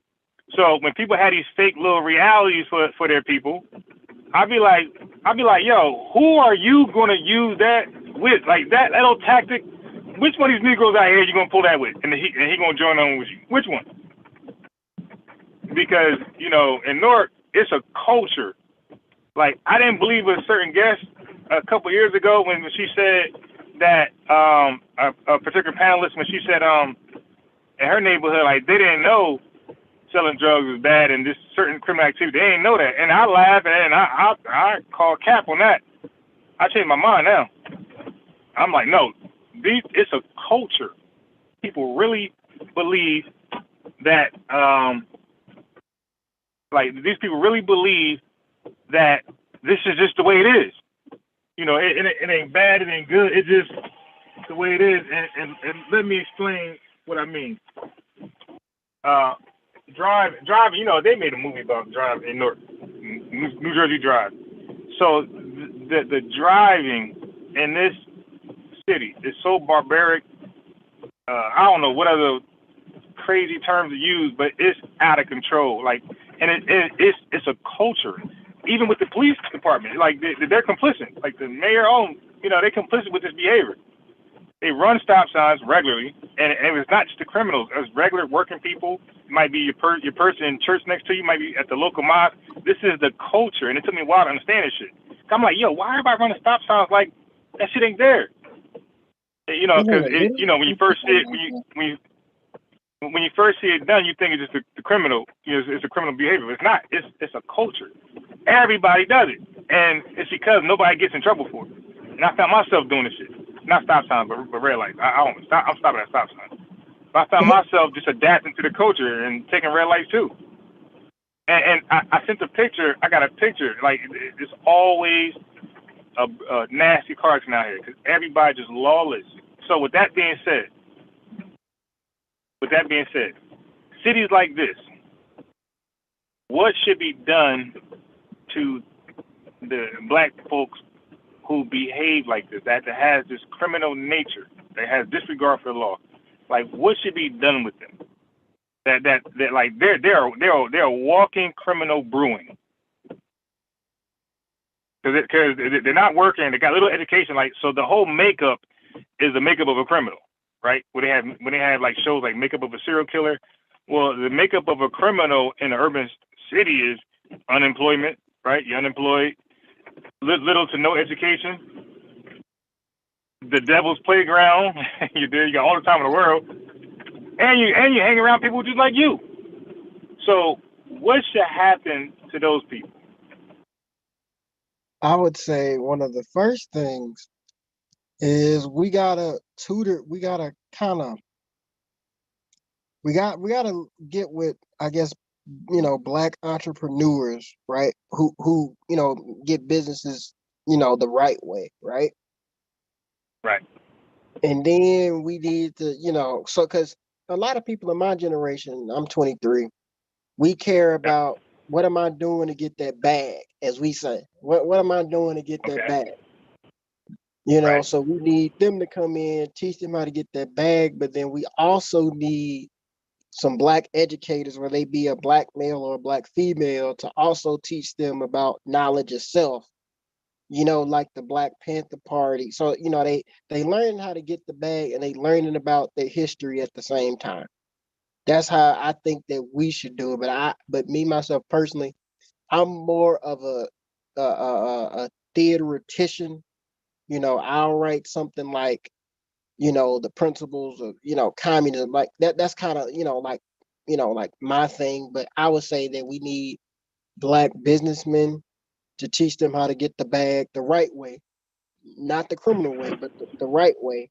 And then we need Okay. also teachers that's gonna teach them knowledge itself, like John Henry Clark's in them. All right. So it needs to Now, be a now, balance. now, I got you. And to me, like that's why I say, do you talk to your people? Because that's like fantasy talk. That's like wishful thing. That's like Santa Claus is gonna give your kids gifts. When you talk to you, first of all, you hit me with a whole bunch of quotes and a lot of philosophical phrases, right, from different people, correct? Yeah. Okay. Well, I'm gonna hit you with one. All right. When the student is ready, the teacher will appear. Yeah, that's Okay. Confucius. I think. I Got you. think that's Okay. yeah. Right. So a teacher presenting himself without students is a teacher with no students. You dig? And that's what's going on in our communities. These kids don't want a tutor. They don't believe they're in trouble or in need of, like, you have to be in a situation like Katrina to flag people down for help because you're in a state of emergency, like you need help. Okay. If you don't believe you need help, if you don't believe being unemployed and cause they're having fun, they living life. They on social media, they're having fun, bumming like a mug, but they on the internet, they going parties, certain comedy clubs and visiting artists, rapping, whatever. Like they having fun. So they gotta first believe they are in a dire situation to even need a tutor. So that's why I say if you talk to your people, if you go out there and get in that mud, I guarantee you a whole month you ain't gonna get one. With that, because you gotta convince them they're messed up, and by doing that, you probably gonna offend them. You find yourself in a fist brawl. You right. You right. But I'll even say this too, right? Yeah. When you study a lot of like social movements and stuff like that, whether it be the Yep. Bolsheviks or whoever, or even Okay. the NAACP to be a little bit more, tad bit more modern, because people, well, not modern, but to bring up a group that the people on this chat, kind of know about. Did you know that the NAACP really didn't have a lot of people joining them? Now, I can believe that. Yeah. Because I didn't know, but I can believe that. yeah, they didn't have a lot of people joining them. If you read Dick Gregory's autobiography, Callous on My Soul, he talks about how the NAACP really didn't have a lot of members, and a lot of their members were pretty much the youth, but it was only really a small minority of them too. So a lot of times with these social movements, it's always a small group of people that honestly changed the world for the better. Even with the American Revolution, did you know 2/3 of the the people who lived in the 13 colonies, did you know 2/3 of that entire population were loyalists? What was who? That 2/3 of the people who lived in the 13 colonies before during the time period of the American Revolution was loyalists, loyal to the Okay. British. So Okay. I would say, like, we still do need to appeal to the youth because, as Miles says, the youth are the future. All right. But then, Hold on. But it's still. Wait. Hold on. Because yeah, you're going where I don't want you to go. Like back to make believe land. Because I'm telling you that we have a current condition, like in Chicago. Okay, Chicago, where it's murder city. People, all type of people dying. Innocent, the criminal, everybody dying in Chicago. So what you're saying right now doesn't stop the murder rate to go down for the entire 2022 year. So I'm speaking about what actions that we could implement sometime this year, realistically, that could bring down the murder rate and get some people on board some positive shit. Well, the thing about like crime rates, that's a lot of that has to do with unemployment. So that's why I say we probably need, black businessmen to come in to put a lot of these uh souls who are kind of astray, to work, or well, not to work, but to make a certain, living to where they don't have to terrorize, other people in the neighborhood. But I'm not a business person, so me myself But, personally, okay, I wouldn't no, know how okay, to implement that. I'm I, not okay, I'm not a business person. okay, my brother, my brother. I got my own business, and I work for somebody. I work for my boy who owns a business, right? And Right. we're in the black community. His business is in the mud. Okay, he's hiring black people. He attempted to, but only people who actually shows up for the job are Hispanics. So again, so what you're saying is being done, and not just our city, many other cities. You have businessmen out there who are trying to hire this inner city, right? This inner city youth. I remember there was a franchise called Two Fish Five Loaves.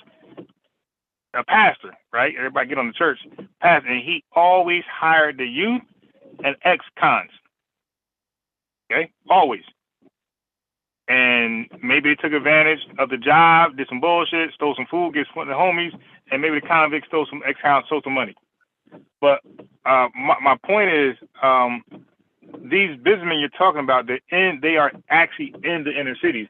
And that's why I asked you where you live at first, because I want to know, do you talk to the people?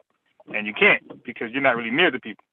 Well, But no, I if you am. talk to When them, when I'm in college, I am.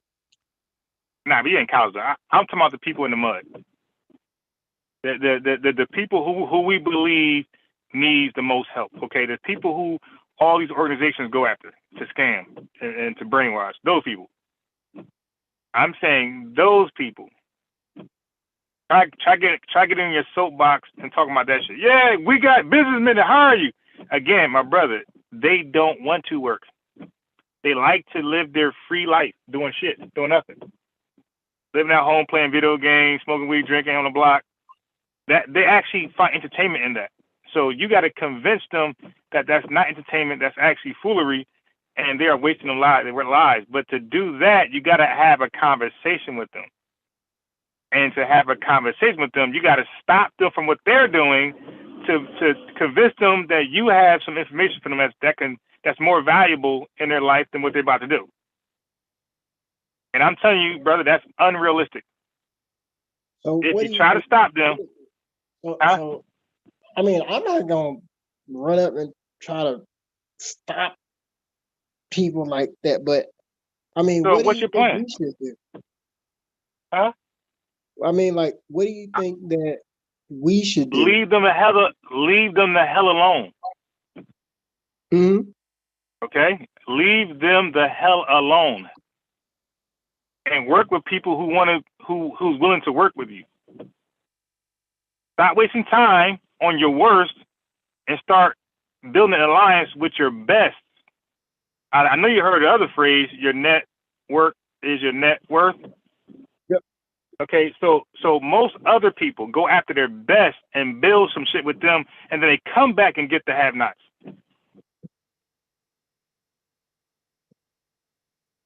I hear what you're saying.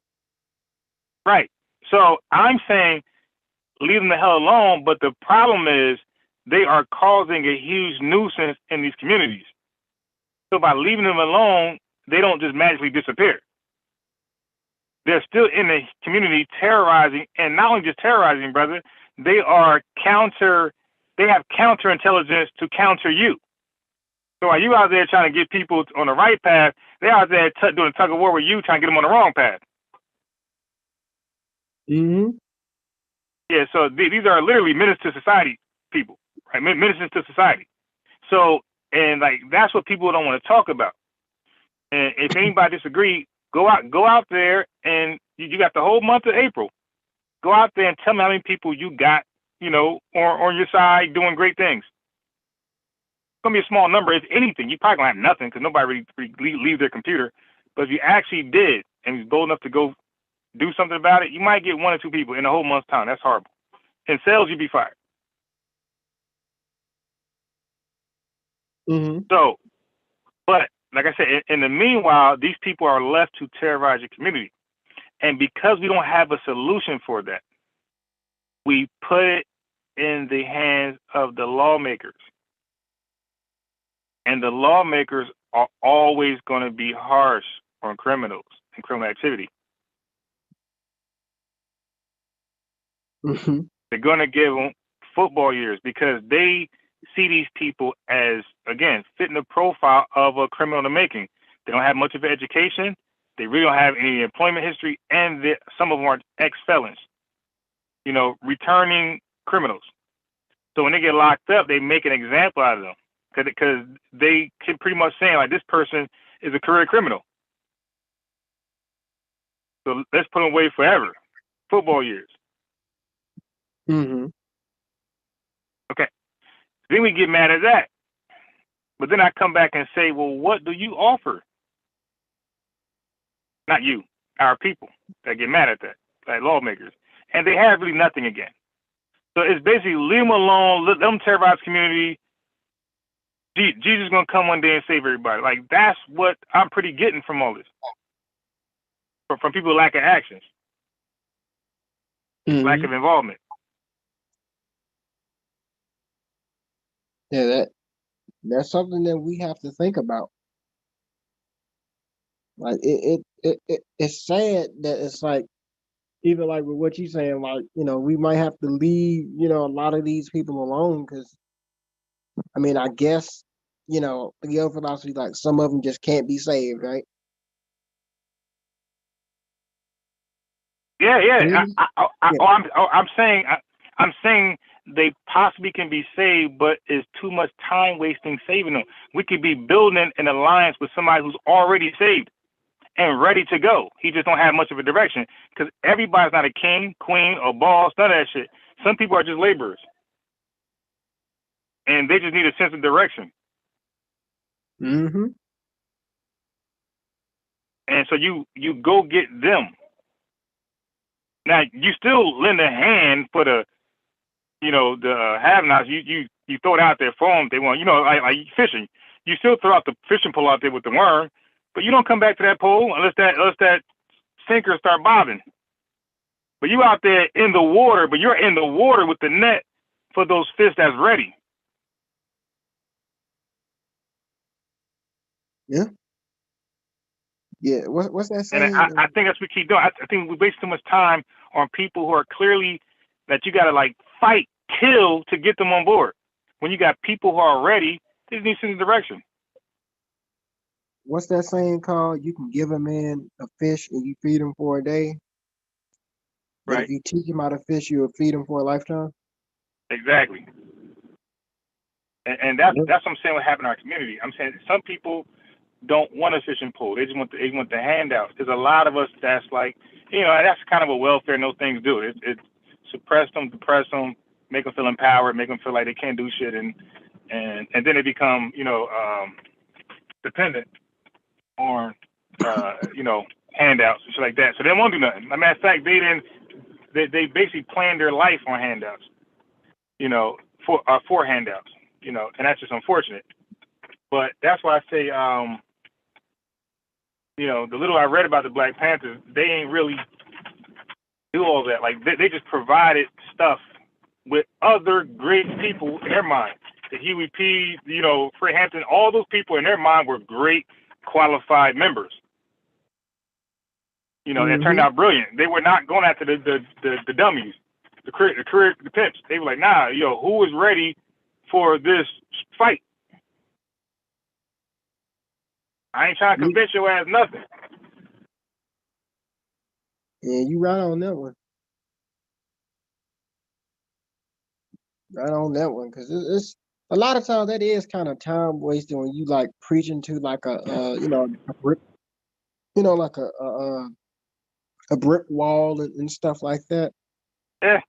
And then with you saying that everybody can't be a king, everybody can't be like, like a laborer, right? Like with me, I know where my strengths are, right? My strengths Yeah. my strengths are that, I read a lot, but then I'm also a great writer.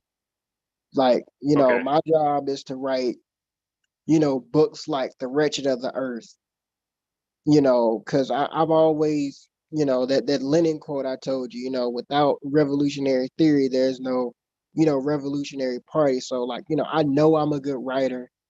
I know how to put pen to paper. That's my, contribution. That would be my Yeah. contribution Yeah. in the future.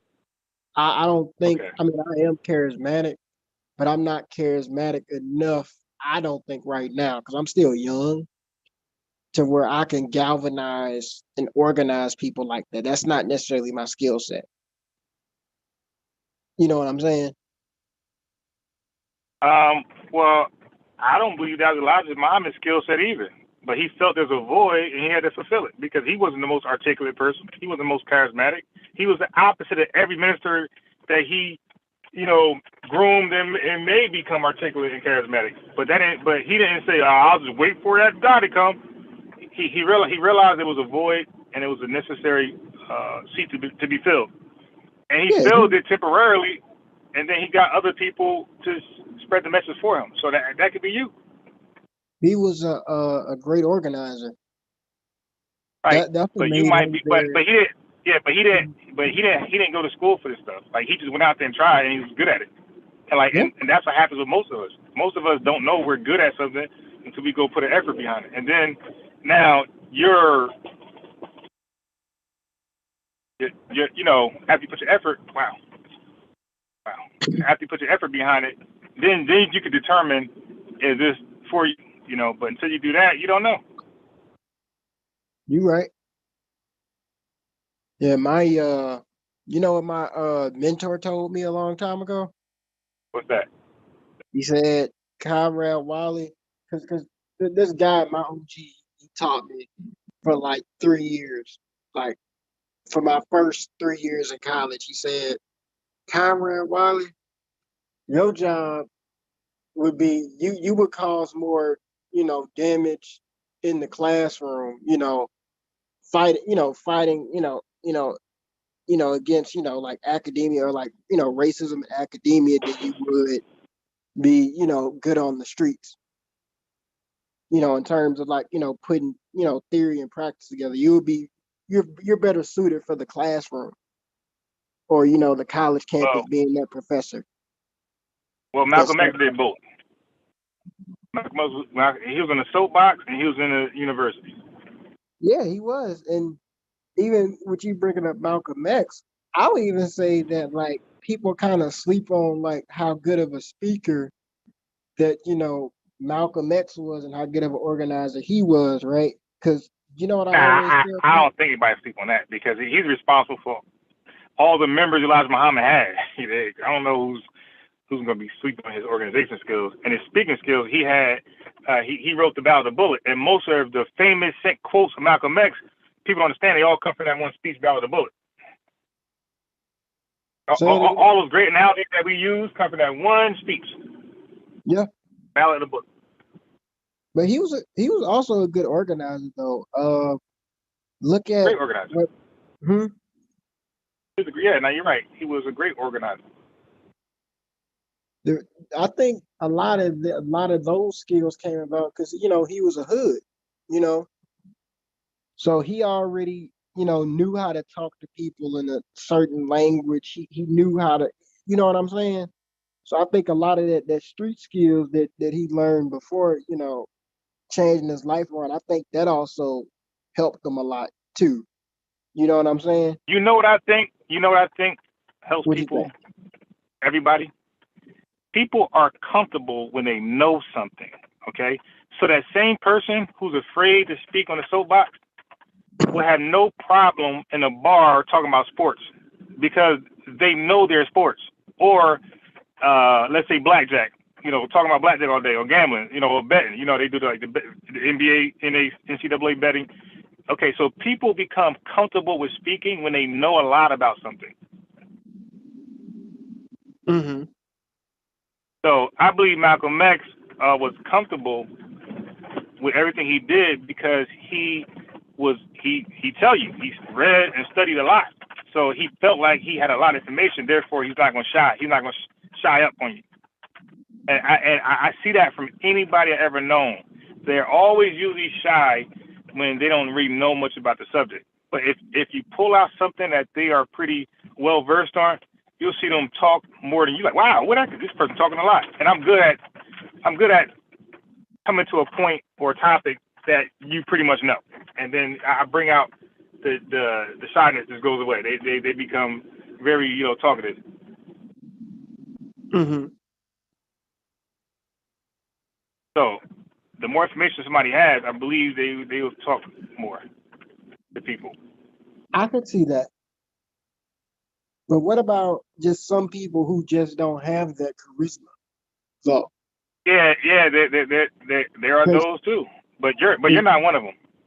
yeah, but I'm just giving an example though, like with the people who are just not, charismatic like whatsoever. Like W.E.B. Du Bois was not charismatic, right? Right. At all. He did you I mean he did not sound charismatic, but he knew how to put pen to paper though. But You know, I thought my last live, a sister said that, I think Miss Tiffany, she said they teach in psychology, the people who are charismatic are the people they raise their eyebrow on. Like, these are the people who usually be up to no good. mm-hmm.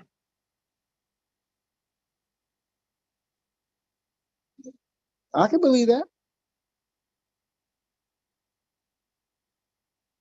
Because now I'm just inserting, because maybe they're charismatic, you got the people they call it the Harlem Hustle, or I forget, the Brooklyn Magic. They could talk well, but when you check the educational background of these guys who talk well, there's no education background. It's very limited. So it's like they're replacing education for these characteristics. Yeah, So it's a point. I'll be extra charismatic because I don't have education, or I'm limited, and or I'm be a great speaker because I don't have much of an education. So, like, in my opinion, they're replacing those things for where education should be. So I gotta have. I'm a hustler because I'm not really putting much effort in anything else. Yeah, but that's So how I'm gonna be a great hustler. But I think that's how the human being is. Period. Like I could use myself as an example, right? If you ever meet me in like real life, I don't know, maybe it'll be soon, maybe it'll be years on down the line, who knows, right? If you see me in Not if you're in real, Missouri. I mean, I'm just saying, maybe when I become an academic or something, and we get like real cool, I might be like, hey, I'm down in Newark, yo, Right. can Yeah. you know what I'm saying? Can I stay with you for a week while I'm doing this little tour over here? You'll discover that, when you first see me, that I'm physically handicapped, right? Right. Okay. So with me being physically handicapped, I knew growing up that I couldn't play basketball as well as the other kids. I couldn't run as fast as other people my age. So Yeah. I said to myself, well, I can't do anything physically. I'm gonna make sure to get my mind right. I'm kind of like I'm Right. just like you ever watch Game of Thrones? Hawkins. How about Hawkins? What about my man in the wheelchair, like one of the smartest human beings ever? What's his name? Yeah, Stephen He's a Hawking. physicist. Yeah, Stephen Hawking, like that. Because Yeah. I never watched Game of Thrones, but I know him. Mm-hmm. So the human being, I think, has to compensate for something that they're not good at anyway. So I don't think it's Right. really just a street cat. I mean, even that's a good analogy to use, but that's just the human being. Period. Not all of us are perfect. You know what I'm saying? But I don't know what perfect is. Because if there's a word, if there's such thing called perfect, I'm gonna say all human beings are perfect because you are made up exactly how you're supposed to be. Mm. Yeah, there's no example of perfection from a human being. So therefore, in my mind, there's no such thing as perfection. It has to be an example of it. Like, so to be a great dad, right? You got to have kids. So now you're an example to fathers or fathers to come. You're an example, but you can't be. There cannot be a standard or anything that humans can do if there's no example of it. So again, you can't say, well, hey, we all can't fly.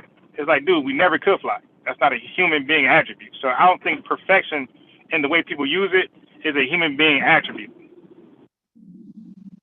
Mm. So therefore, it's not human.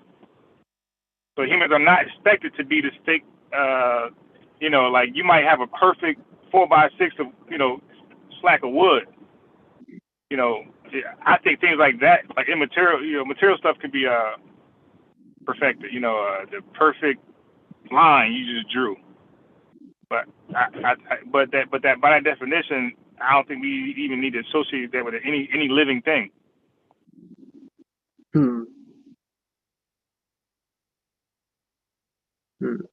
Yes, I because hear I you. hate when people say I'm not perfect. But it's like, dude, who, like, there's no such thing as perfection in a human being. But who even, and there's no example, and who even asks you to be something you can't be? That no human being ever has been or possibly could be. I hate that. I hate that word just being associated with human beings. Like, it's just, to me, just like doesn't make sense. Maybe we should start using I'm not good at this. I'm not good at that particular thing. It's not my thing. It's not something that I'm comfortable with. Right. That's all. Oh, I'm not skilled or educated in that right there. Right. Yeah. Mm-hmm. You inspired me to change my verbiage on that one.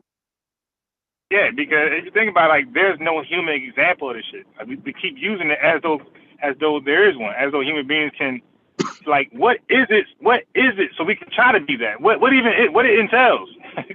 Like, there's nothing. There's nothing.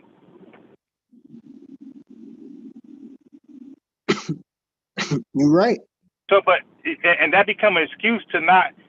That become an excuse to be a loser or to be a scammer or to be a felon or whatever negative thing you're into.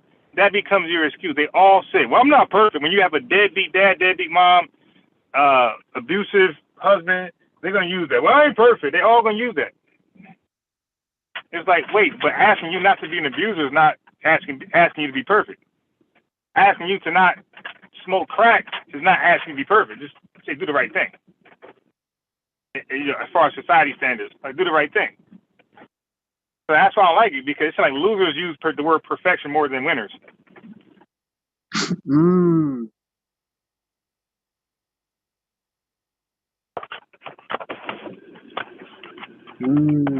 Interesting. Interesting.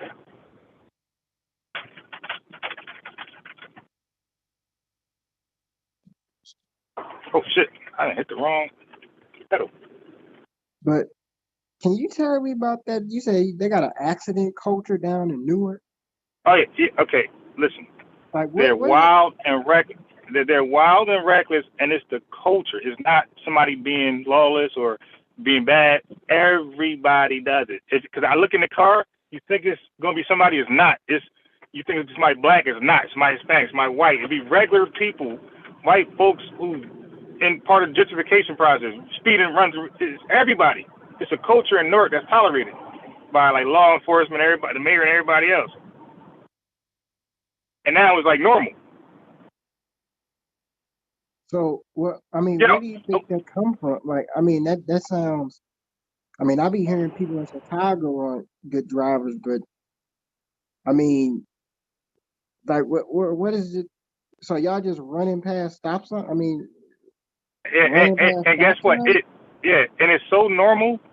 There's always a car accident, and there's never a cop at the scene. Never a cop.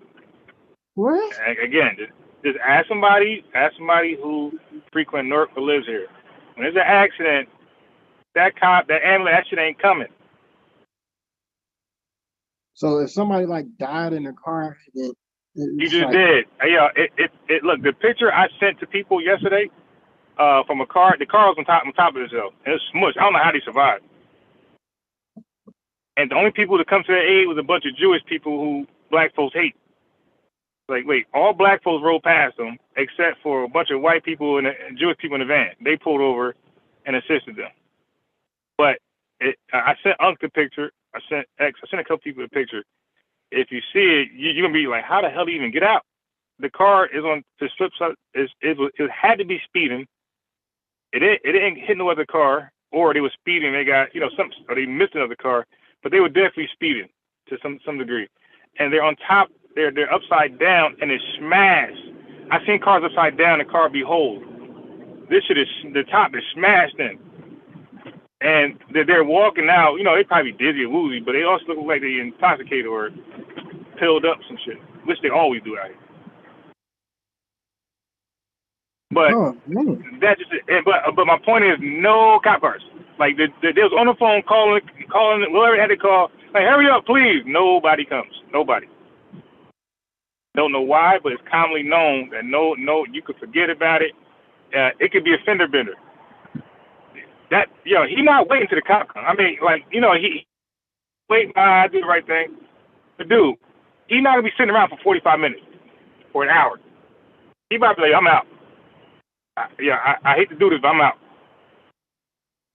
Oh my God. And like a lot of these shit be stolen cars. Like I got hella pictures, man. Just the weirdest, unnecessary accidents out here, man. It's just ridiculous. But again, it's part of the culture. And you say and you it's in seen as okay. Bruh, just now is a cop car. First of all, I don't know about everybody's city, but let me point this out. In Newark, the cop cars keep their lights on 24 hours.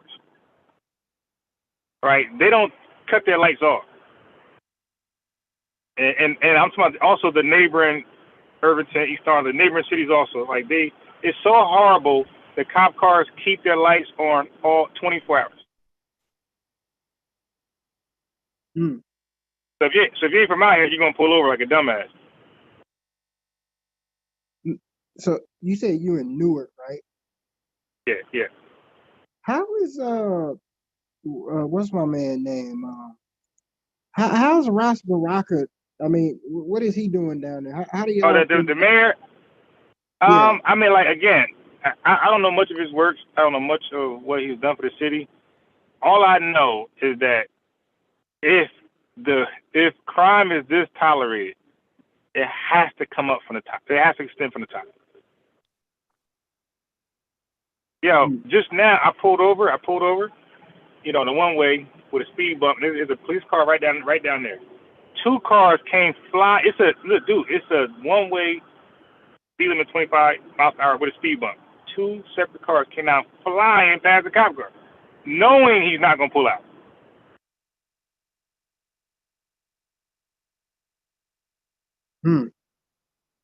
But let me throw some litter out the car. Hey. So that's how it is? Yeah. K-turn, you could K-turn. Yeah, bro, I do it all the time. Yeah, I mean, I will record it, but I'll be incriminating myself. But, like, I can show you, like, just run, like, come in the door, you'll see. I put you in the car. I will safely run the red light. I make sure no car's coming. And nobody's going to pull you over.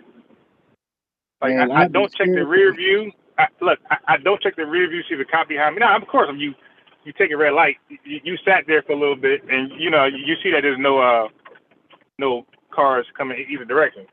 So you just, like you safely just go through. And you ain't got to worry about cop hiding. You ain't worry about that. You just do it. I'd be scared to be going down there now. I'd be like, hey, can we take the bus? Yeah, no, you won't be scared once you adopt the culture. When your ass out here for like 6-7 months, you'll be doing just like everybody else.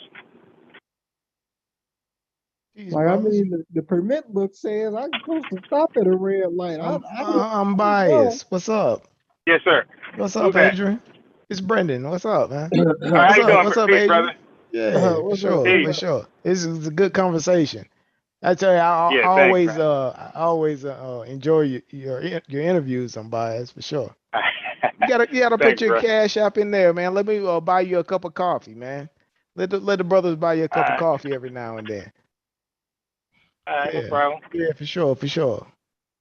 Brother Adrian, I put this in the chat earlier. I know you were doing the interview. When do you get time to read your actual coursework, brother? You got like 1,000 books on, Black American Revolutionary movements. When do you get chance to do your actual schoolwork? All right, let me tell you. You ready? Right? I get all my homework done early because I take all online courses. Right. I get all that done out the way. I get my tests and quizzes out the way. I get my homework out the way, and then I just dedicate the rest of it to reading. Classic overachiever, right? I mean, my uncle told me a long time ago. He was like, "It's a time to play and it's a time to work." I get my Right. work done first, and then I just go ahead and read. Okay. Oh man. So the Black Revolutionary theory and the Marxist theory and cultural, all those people, that's just light reading and that's just for fun for you, right? I mean, That's it great. is, Yeah, but it's at the awesome, same time, I gotta right? expand my intellect. Oh, for sure, for So sure. that's how it is. I be reading like I'm about to die tomorrow. I swear. That's how much of a reader I am. Like Keep if your you books gave me, too. Keep Mhm. all of your books, man. I don't care. It's like whatever. The only regret I have in college, dude, is like I was the poor college student, whatever, and I was like I get all these books, right? And then it's like, well, I can sell this book back and I can get Yeah. $30 for this $150 textbook, right? Keep your books, man. It's like I wish I had a lot of that stuff on my shelf today because I think I always think and I go back to stuff. I was like, man, I was like, okay, I go back over there. It's like, man, I sold my philosophy book back to the library and all this good Yeah. stuff. Yeah, keep all your books. That's how you build your library up, right? So Right. Yeah, Right.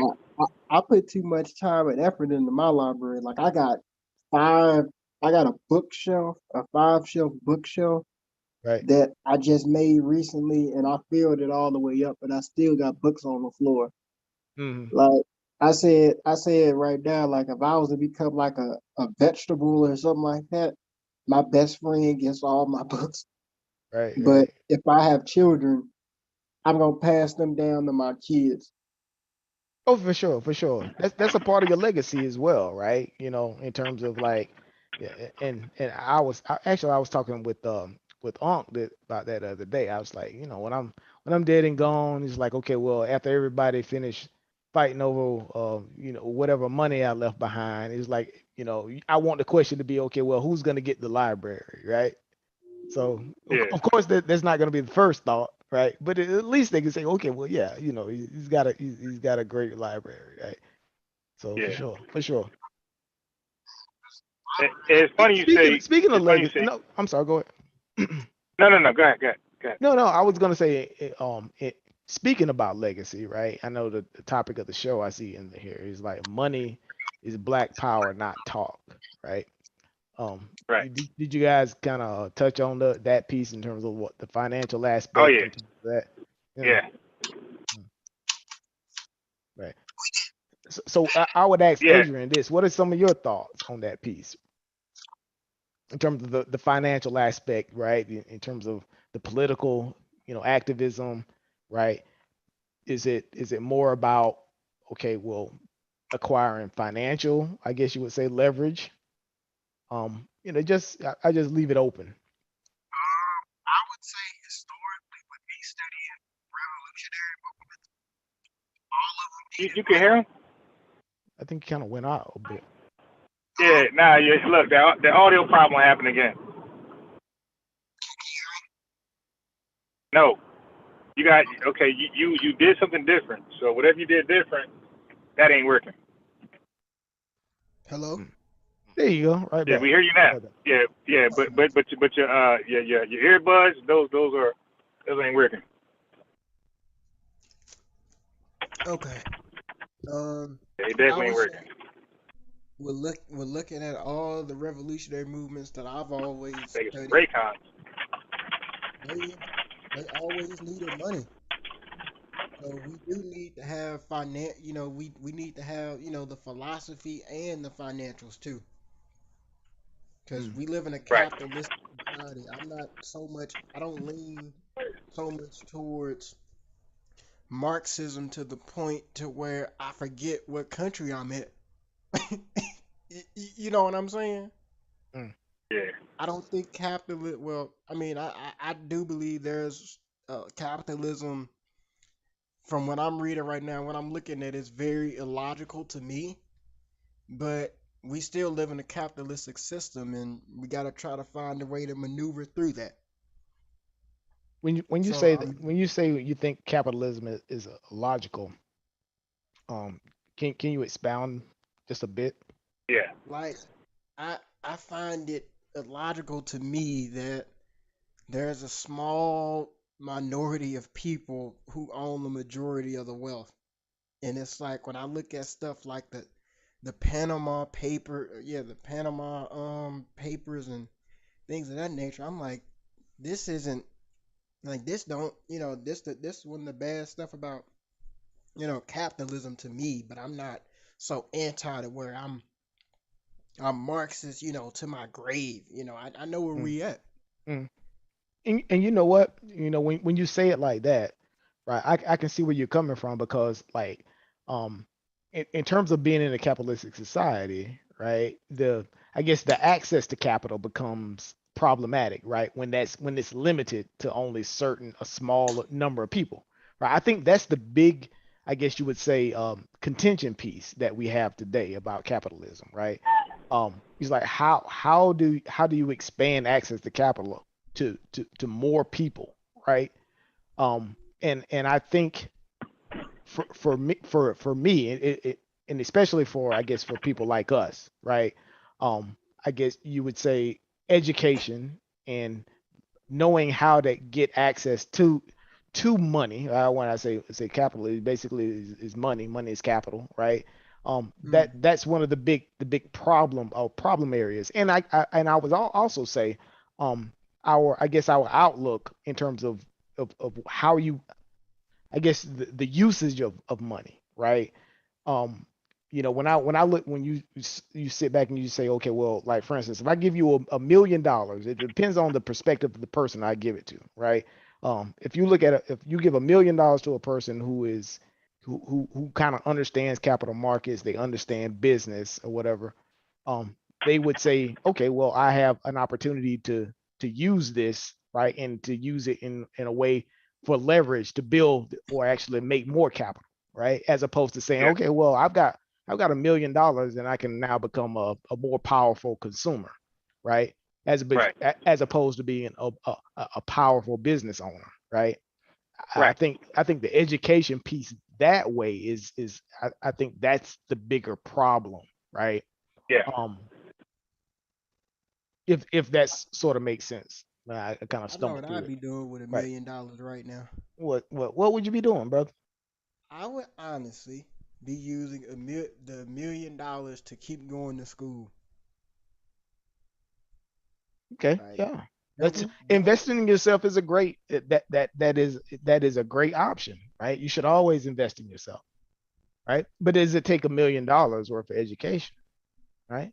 It's I the don't yeah, think cost I it's so. the cost benefit analysis as well. Would you use $1 million towards your education? Probably not, right? yeah, I'm not, but I'd be like first thing I'm like, okay, I can go to a that I have enough money, pay for a master's and then get a PhD, I Yeah, don't yeah, I yeah. think I'll save the rest of it, Yeah, you do all maybe that, and then you got $750,000 left. What else would you do with it?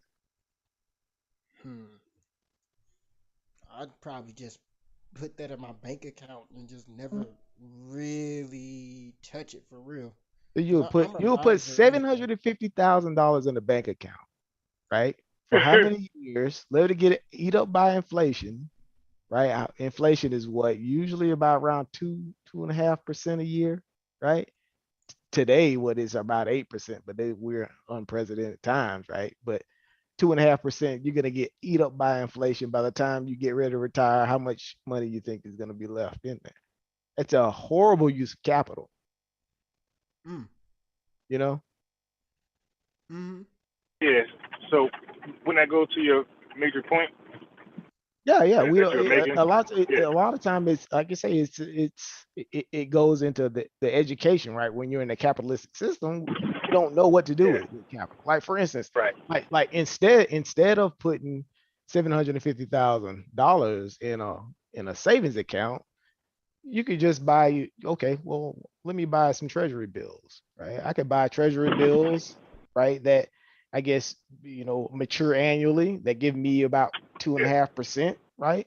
I'm beating inflation, right? And it's a risk-free alternative, right? I basically just beat that just flat out with no additional risk, you know. But we don't necessarily think that way, right? Right. Right. And even beyond that, right? That's just the low bar, right? In terms of doing something like that. Okay, well then you can say, okay, well, what's beyond that? I can invest in something that could give me a little higher return with a little bit more risk, right? And then you sort of just weigh it, right? You sort of Yeah. weigh the risk at that point. But that's Yeah. sort of my point, right? It's in terms of being in a capitalistic society, having access to capital, knowing the best levers to use capital it becomes problematic, right? Among populations like us because we don't have that education, right? Right. That's true. Yeah. But Brendan, question. Stu, what's up, brother?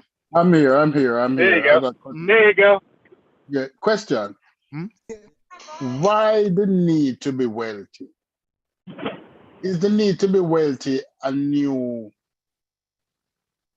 desire for human beings, or the average human being always yearn to be wealthy? That's a great question, right? What would you, I guess, at that point, what would you consider wealthy, right? Just owning a bunch of Yeah. assets and currency, and I guess for me, in terms of I guess the drive for wealth is not as much about the money accumulation. It's about what it affords you, right? The security it Yeah. affords you, the flexibility it affords you, right? Right. Like today, back in the days, when you didn't have I guess these financial systems in place or whatever, people could move and migrate and do whatever. I could go and sit on a plot of land anywhere that I want. If I could just migrate, just move over there. You can't do that anymore, Yeah. right? No. All right. Right. Let me You let know, me let, you let, know. let, let, let me rephrase the question. Mm, mm, In the 1950s, mm, in the 1950s, the average black man coming home from World War II, mhm. his desire was to own a house, a car, send his children to school, and be able to provide to eat properly. Mhm. He never desired, the average black family in the 50s never desire all these things. The average black person consider himself satisfied with far less than what we consider ourselves satisfied with now. Mhm. When did things change? Or Well, is it that I would say the consumerism piece, the same thing that I'm arguing against, right? I Yeah. think we're on the same page. I'm arguing Right. against consumerism, right? I don't think the accumulation of money and wealth should be leveraged towards buying things, right?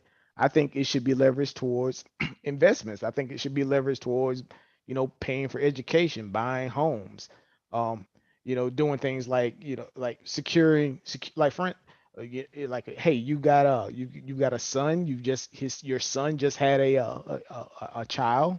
Hey, why not invest in, start a trust fund for him so that he can have education sometime in the future. Or if you're in a privileged situation, for instance, if you're the first graduate out of your family, you're making a really, really great income or whatever, why not save and invest a good portion of your income to start some generational wealth down the road, right? And make a sacrifice for yourself, not spend every penny that you have, and then set the future generations up for success. You know. is it that I love this term generational wealth Mhm. because What generational wealth to me actually mean is we carry a fear for the lack of opportunities for our children. Mm-hmm. So we try now to ensure that we will provide our children the opportunity. Mm-hmm. That's why we talk about generational wealth. Right. Because if we thought that our children would have opportunity to gain a livelihood and to live comfortable, right? If they go to college, they would be all right after graduating. We wouldn't have a need to be saving all the nuts like squirrels, so that they would eat when they come up. You understand? Mm-hmm. Is that what happened? What I perceive as happening is that we look around, we saw what's happening, we see a lack of opportunities in the future.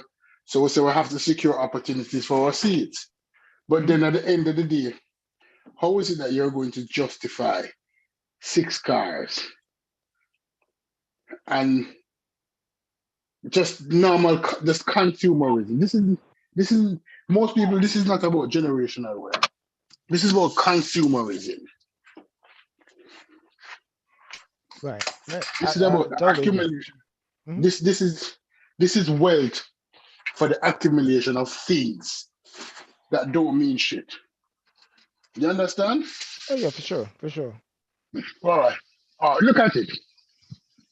I'm not counting about the money, but look at the box of Floyd Mayweather, right? He Mm-hmm. has accumulated some wealth, Mm-hmm. but he wants a garage like Jay Leno, and he has 40 watches. A watch for every day of the week, a watch for every day of the month. Who you referring to? Floyd Mayweather, Oh yeah, for sure. Yeah. $16 million watch, Mhm. $10 million watch.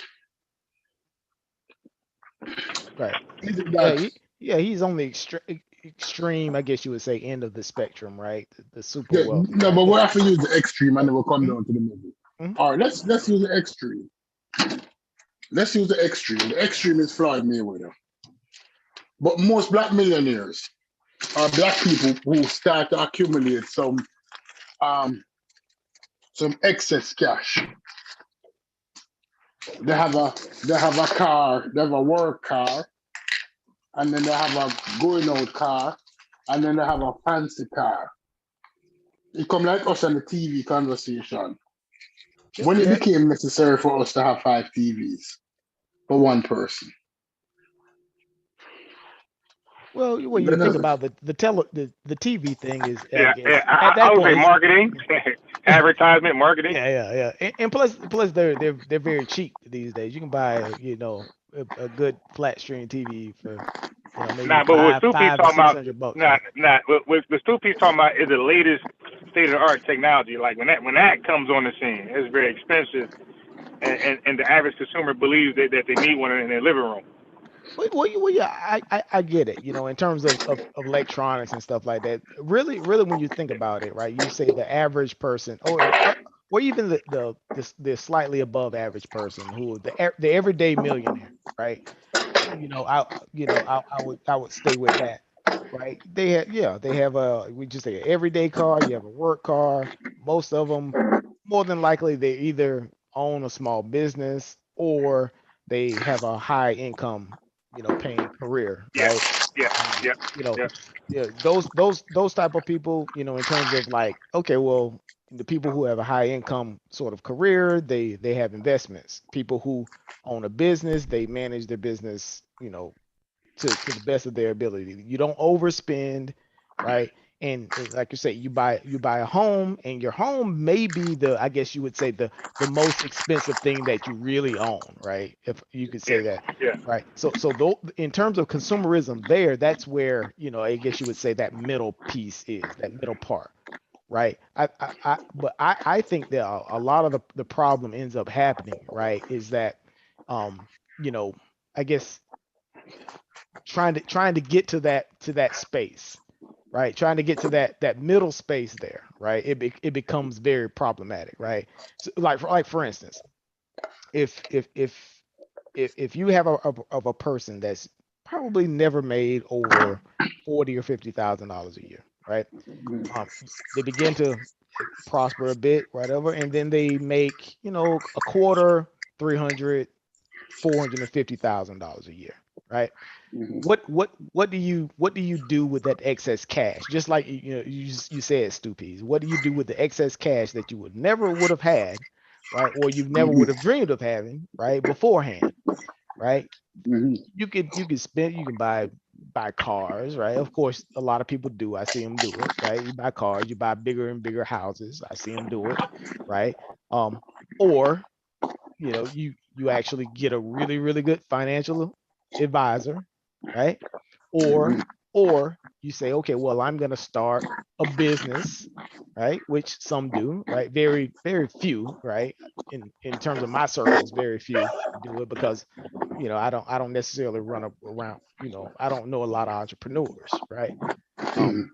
so that I can only kind of speak from my experience, but in terms of like the consumerism piece that I see, right? I see people who are making like good amounts of money, right? You end up spending great enormous amounts of money on things, right?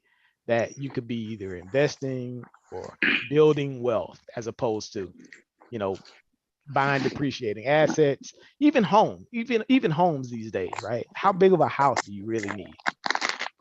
Right. You see people, you buy this home, you got a home here, you got a home there, or you have this enormous house, right? One enormous house with a pool the size of a grotto at the Playboy Mansion and all these different floors, right? Do you really need that with you know, a, I guess you would say a husband, a wife, and two kids, right? So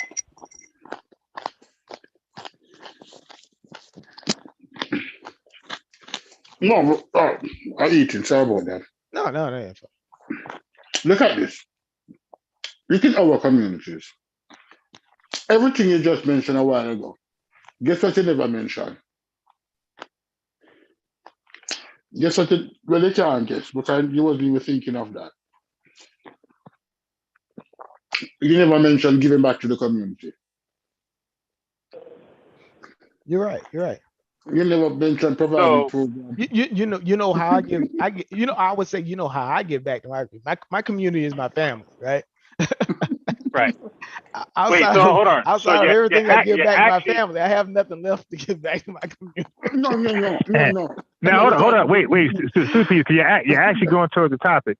Yeah. So let me just say, because Brendan read the title, but he didn't know what aspect I was speaking from. When I say money is real black power, not talk. When I said money, I'm talking about what you guys talking about, like and put your money towards projects that's for the community. And when the brother was on here, we were talking about like the things that the Black Panthers did and other people who invest in the community. We're talking about, so that's what I meant by money, okay? Because black people need money. They don't need people talking and all this other shit going on. We need money, and the money was used to do the things that you guys are saying. So that was the vibes. Anyway, go ahead, Stupi. yeah, this is what I'm saying. We as a black community, when we find ourselves with excess cash, the last thing we think about, in all honesty, is giving back to the community. It's Is that for a awful. reason? Eh? Is that for a reason? I And don't know. I got a question, follow up for you, Stu, as well. Yeah. Like for instance, if I've got $10,000 of excess cash, Mhm. right? Do you have a community group that you would recommend me to give it to? No, and that's where I was going. I said people don't give back for a reason because they're like the Who people are would I not give it to? demanding these things. Who Right. and who You would I set up give it to? projects and nobody comes, and then you got other minorities who'll take advantage of what you just set up. And who would I give it to begin with? Who's doing good Oh, work in the community? You know who I used who not well, I'll say I used to give to. One of the biggest, I guess, charitable organizations that I like to give to is the American AMVETS organization back in my home, back in Georgia, right? They have they have a black post there in my hometown in South Georgia, right? It's all the guys are black, whatever. They're all veterans, right? And I donate to those guys, right? They do great work in the community, right? But they don't really require a whole lot of money for what they do, right? Um, but I'm just saying, if you had some significant amount of money to invest, who would you give it to? No, no, You know? that's an And unfair statement. That's an unfair statement. Brandon, that's an unfair statement. no, it's actually practical and logical. I'll just This is what I'm ask. saying. I just This is asking. what It's Ryan not said. it's not a statement. It's just a question. You know. All right. Mhm. That's an unfair question because other groups have come together and formulated programs within their communities. Right? Things the community wanted, right? They actually Things the wanted to community take advantage of wanted, these right? things. So if Right. something don't exist, and you know, no, you, Now, yeah, now oh you no. can't. Okay, things definitely exist. There are okay. Believe me, you guys. I'm in real estate now. All right, I work for a general contractor. We do a lot of work, and this title just came about because of what I experienced at the job today. Okay, so it kind of brought a tear to my eye because I'm talking to black elderly women that niggas don't talk to. That's why I say people got to go out there and talk to your people and see what they want and what they need. Don't start providing bullshit for them that they don't want. Like they'll tell you what they need. So our contractor was given a job where our city gives a grant to the elderly people in our community, and luckily for us, our community is predominantly black. So a lot of these people getting this grant to fix their homes first of all, it's given to senior citizens, right? That's one part. And then secondly, majority of the community is black, so a lot of people calling are black women. You know, I guess they live longer or whatever. But a lot of people calling them black women. Now, when you hear what they want done, bruh, now they're 65, you know, they're 69, 70. They don't understand the price of this stuff today. So the things that they need done in their home. Now, this is the perfect time, Stu, for some niggas in the community to come together and fund their projects. But niggas ain't gonna do that. They're just gonna talk on the internet. So now these are things they actually need. They are injuring themselves because steps are broken or they don't have railings. They're elderly people. As one lady said in her bathroom, it was like a little rail to pull herself up. It's gone now.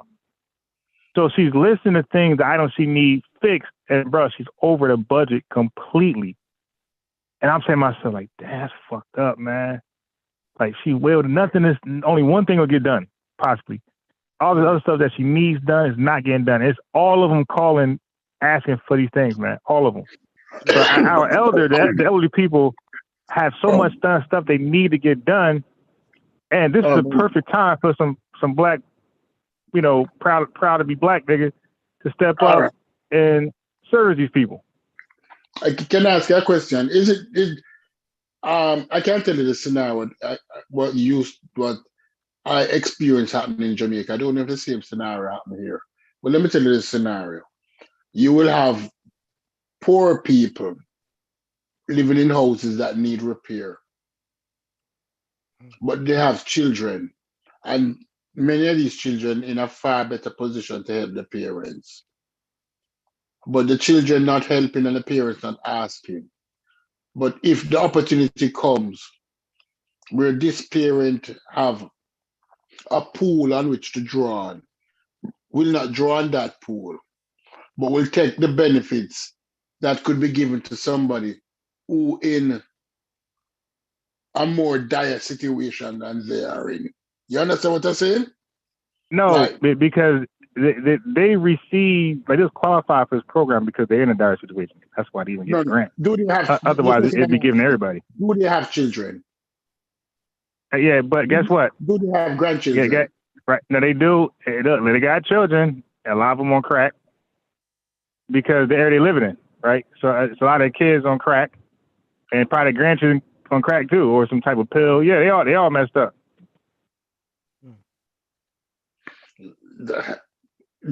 You telling me our whole community are crackheads? Brother, my ex-girl, her entire family is no good.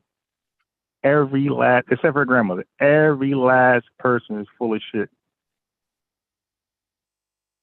I Now, haven't met I'll ask this. one I'll good ask person. this. I'm sorry. No, okay, I'm I, done. yeah, I'll ask this question. And I used to work state and local government, and in terms of like the grants department and like some of the areas, you know, the grants department usually is for handling things in the community, just like you just mentioned, bias, and that usually is like the most underfunded place, right? Yeah, The grants exactly. department, they rely on, I guess you would say, funding from the state primarily, right? And the county, well, the county and the state, right? Federal, you're not going to get anything from the federal piece, right? Especially from a local grants department, right? Um, so in terms of like for instance, I, when you mentioned the local grants department, right? Yeah, It sort of sparked something in my mind. It's like, okay, well, I'm staying with the analogy of that $10,000 that this Good Samaritan wants to donate, right? Can right. this Good Samaritan go to the local grants department and say, hey, I got this $10,000 that I want to do. I want to give this to a great community cause. Can I start a grant program with this, right? Do you know if is that something that's possible, or how would you go about doing that? I don't think you can do it that way. You'll have to set up your own committee. Mm. I don't think the government will accept private donation. Not like that.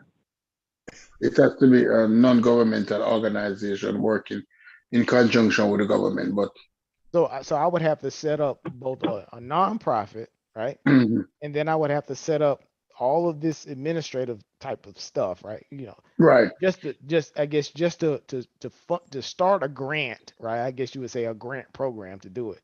right. Are you kind of understanding what the problem is here? I understand what the problem is. Yeah. I understand what the problem Especially is. if it's a working person that does it, I don't. But I need to ask you. I need to ask a question because unbiased question. Because unbiased, I've seen this in. I've been to poor communities and outside look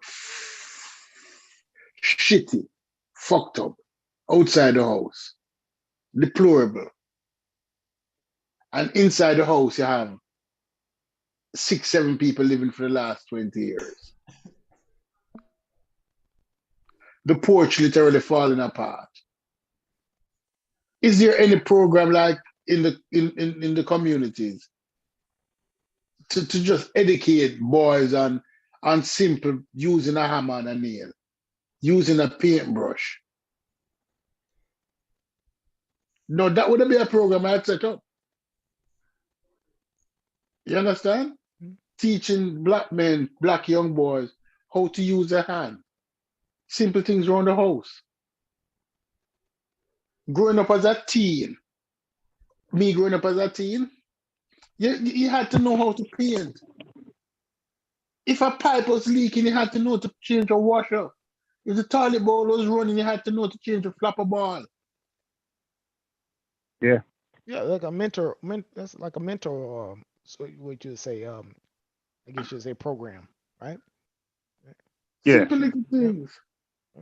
Now If a plug was broken, you can change out. You can go to the hardware store and buy a plug and change it out. Two piece. I have a number of a pastor who I can call. Now, because I'm so sociable, I walk in the barbershop late. I see a pastor there. Now, the Muslims debating the nigga for no reason. He not even interested. So I'm like trying to change the subject. I'm trying, how you doing, brother? I'm trying to, everybody ready to fight this pastor. So I'm talking. So I like Laura. I'm talking. So how you doing, brother? Blah blah blah blah. And it turned out, Stu Pease, he did just that. He offered free services, plumbing, electrical work, and one more thing that's like in that field. I forgot what it was, but it was electrical work, plumbing, and one more thing. Okay. Free. You don't pay one dime. Twice a week. Was it flooded with people? Was it packed? Because I definitely sent his information to many people. Do you think it was flooded with people? Or you think it was like 2, 3, 4, right? 2, 3, Brendan, 2, 3. That's what I'm trying to tell the brother. I don't know where he at with the brother I was here earlier, Comrade Lamont. I was trying to tell him that these services are there. They don't find any value in them. Hey, if I was a landlord, I have a lot of work for that. Yeah, I'll use all that free work. No, but Right. no, but still, You know, like you're offering it you to know. people in the community who. Yeah. Yeah, Right. but one of my close boys did join that thing and got some skills, and he leveled up at what he does for a career. Like he really leveled up. He moved up with some of that electrical work, electrical skills. But yeah, Stupid, and that's what I campaign for. Like those skill sets, the plumbing, the the home improvement skills. I talk about that because you take yourself to Home Depot and Lowe's, you're gonna see nobody black in there. Like very, very few black people, 1, 2, and you're gonna see a whole bunch of everybody else in it. Yeah, because those are the general contractors. Those are business people running businesses are in there, right? Yeah. Right, but No, black people, Yeah. but they became general contractors by first developing the skill Yeah, for set, sure, and then for they went sure. out there and was a handyman first, and that's how they built up. It's not Right. difficult. Black folks Right. could do it too. Yeah, for sure. my game is this. My thing with the game is this. You live in a house. A tin of paint can paint a room, right? You go into the house, the walls look dirty. A man can buy a tin of paint and a paintbrush and get busy. You understand? Yeah. You can't get a hammer and a nail. You don't have a saw. As a grown ass man, how you call yourself a man and don't have a hammer or a screwdriver? I don't know about that because they might have a different skill set that maybe computers, maybe No, something else. even if the skill set is computers, growing up, if you're growing up in my generation, every black man had a little tool pad. They might not have been the most refined tools. If you got your father there, I could believe you. But if you grew up in a neighborhood like mine, where there's no father, everybody got single parents, the mom and she work all day or a crackhead, you're not gonna have those skills. I guess it's the circumstance, right? But I'm Yeah, with you're you, not gonna have those Stu. skills. I'm with you, Brendan, your Stu. father didn't have a tool Stu. set. But Stu, exactly. I was just gonna say that. It's like, hey, I'm a complete, every dollar I've made for the last probably 30 years has been, in IT, right? But I still got this raggedy tool set If you need to find that's a over hammer, there. if I you had need to it. find a hammer or a You know screwdriver, what? the I Phillips use it. screwdriver might Dude, be. it's in ill repair right now. Actually, I started, I guess, renewing it now because it's been that long, right? But yeah, I get you, right? You got to have some, got to have some experience with a little bit of Yeah. outside of that. Look, growing up as a Because man, I own a home as well, right? I don't live in my home that I own, right? I live upstate, and then I own a home down south. But yeah, like I say, I own a Yeah. home, and so I had to be able to keep that up a bit and do that, right? So especially like you're a homeowner, you got to learn that stuff. no, but Oh yeah. think about it. As a man, when you walk into a Lowe's or a Home Depot and you walk past the drills, even when you don't need a drill, the drill calls to you.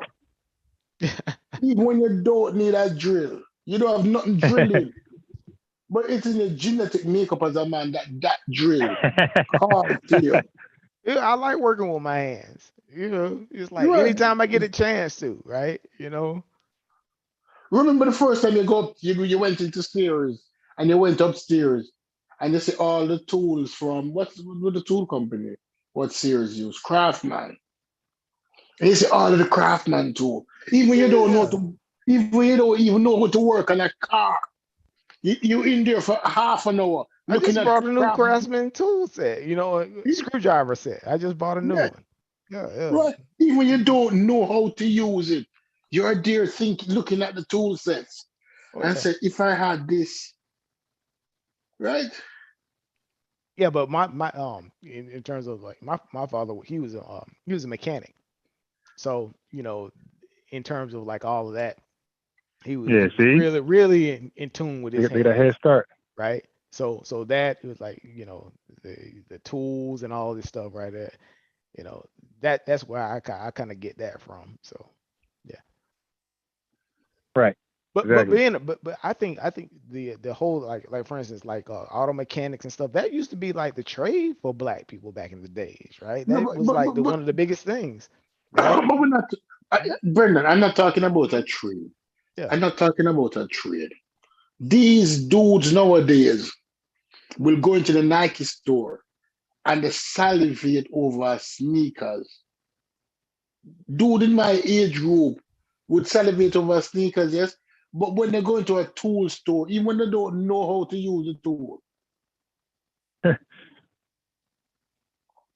they start thinking, "Say, if I had a drill or a saw like that, I could build the world."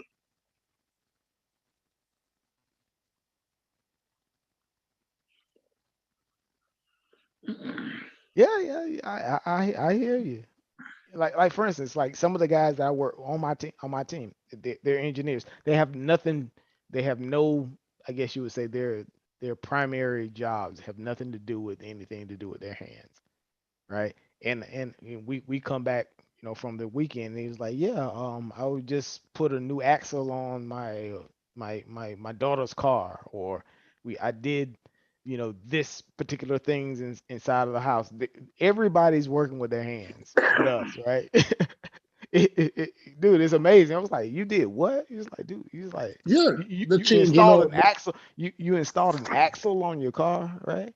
It's like, yeah. It's like this is Now, Asiatic black man, he said black people be flooded in the Home Depot in Newark. Asiatic black man. Newark is like 99% black people. Who else gonna be in that motherfucker? I'm sure, predominantly area like city like Newark. And guess what? They're not only in Home Depot, they're also in Popeyes and everywhere else because the whole city is fucking black. Every store is populated by black folks. Even Whole Foods got black folks in there. Just stop. We're talking about on average, not a 99% black city.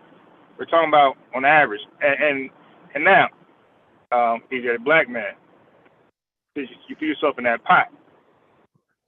Are you members in the New Jersey General Contractor rooms, my brother? Are you a member in there?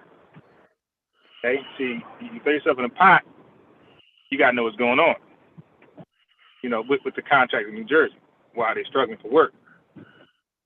Now, Brendan and Stupies, a lot of people in the group, it's a black-owned group, right?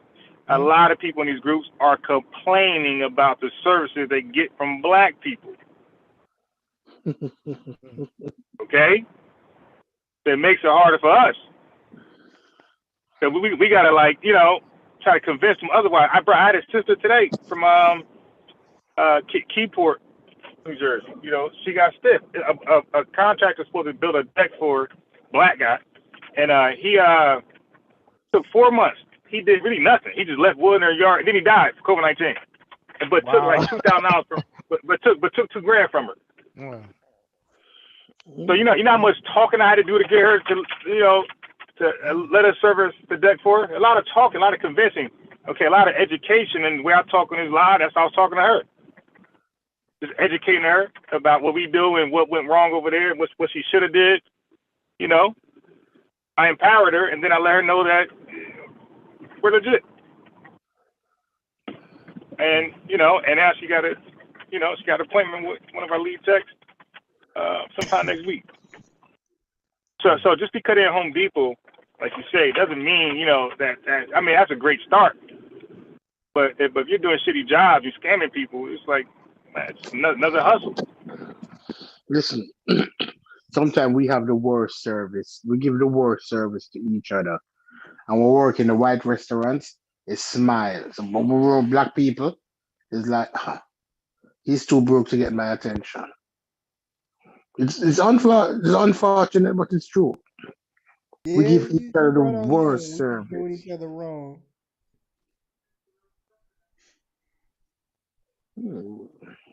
Yeah, nah, that's just, and another thing. So in that black-owned group, New Jersey, I don't know if you've been there, he's a black man, but there's a brother in there who had, he was showing pictures of wings, right? Chicken wings. Black folks are very accustomed to chicken wings. So what Stu P saying, the dude wings look good. It looks like the stuff that black folks grew up on. Nothing new, nothing different, same shit. So if you like wings, if you there you go. Like that's what he's there for. You want wings? I do that. And the large size wing, not the little buffalo wings. Okay, what were black people doing to him? Hey man, can I taste a sample? They was doing that shit to him. Yeah, can I Yes. before I like you don't know how wings taste? No, but again, like Stu P said, I said to myself, now that was when people order from those supermarkets that nasty ass macaroni and cheese and that potato salad, and that, they only be like, yo, let me get a sample. They just buy that shit. And I hit the dude up like, yo, I read those comments crazy, and he's like, yeah, they bugging. They act like this food don't cost like hella guap. No, when they go Like, to the Chinese restaurant, they're not asking the Chinese man for a sample. tartar cops, you little, you know what I mean? But But you know this what? is You what know what? You happens. know what? What's the problem? What the problem is? Across the board, I think black people have a branding problem, right? Yeah, Our brand doesn't necessarily mean as much as we would like to. It doesn't hold the value that we think it should, right? It's just when I say it that way, I'm using, I guess you would say, some of my backdrop from my experience in business, right? Because like for instance, right, you can demand a premium for cost in terms of your brand, right?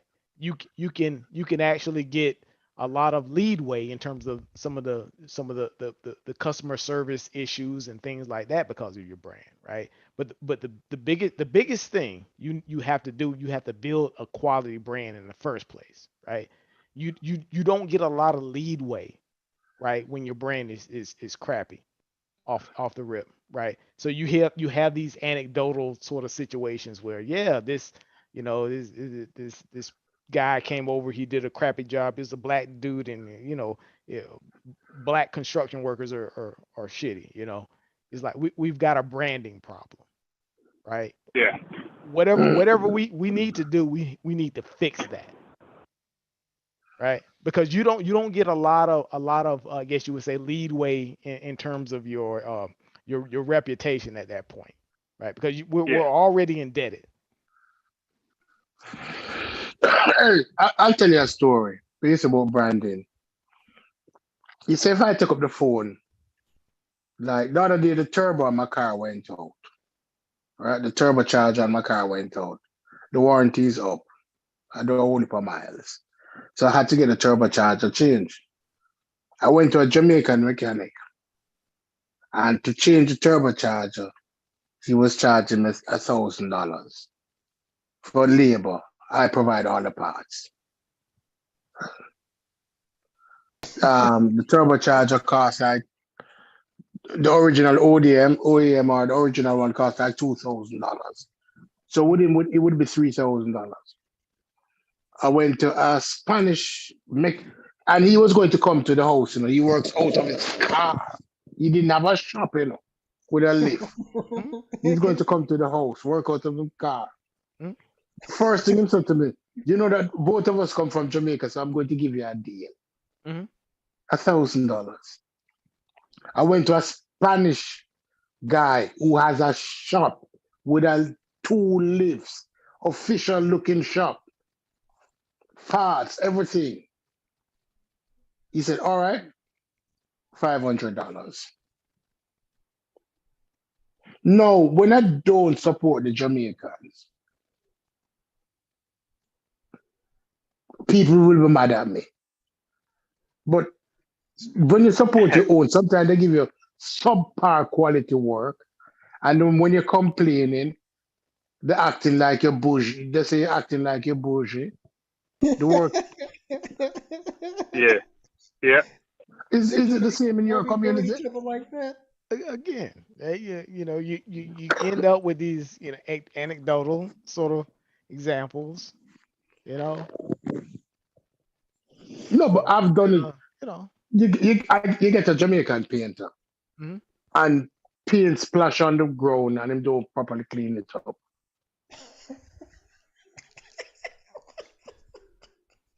So you saying the Jamaican brothers don't do good work? You guys, They don't do good you work know. for other Jamaicans. But Yeah, when they go to the white for people them, house, yeah, they do top notch work at that point, right? when they go to the white people oh houses, yeah, oh yeah, yeah, Oh man. no, I don't have a problem. yeah, We have to, yeah, we have to change that. I think, you know, yeah, Is it the same way in the black community? and when I say branding, right? I don't say that, okay, well, the brand isn't warranted. It's probably because of that same reason you're saying, right? You don't do quality work for for your customers, for the people that are. But like, for instance, like the Jamaican brother is probably, he would get a majority Jamaican customers, right? Why would you not yeah, service them the best, right? right, That's your customer base.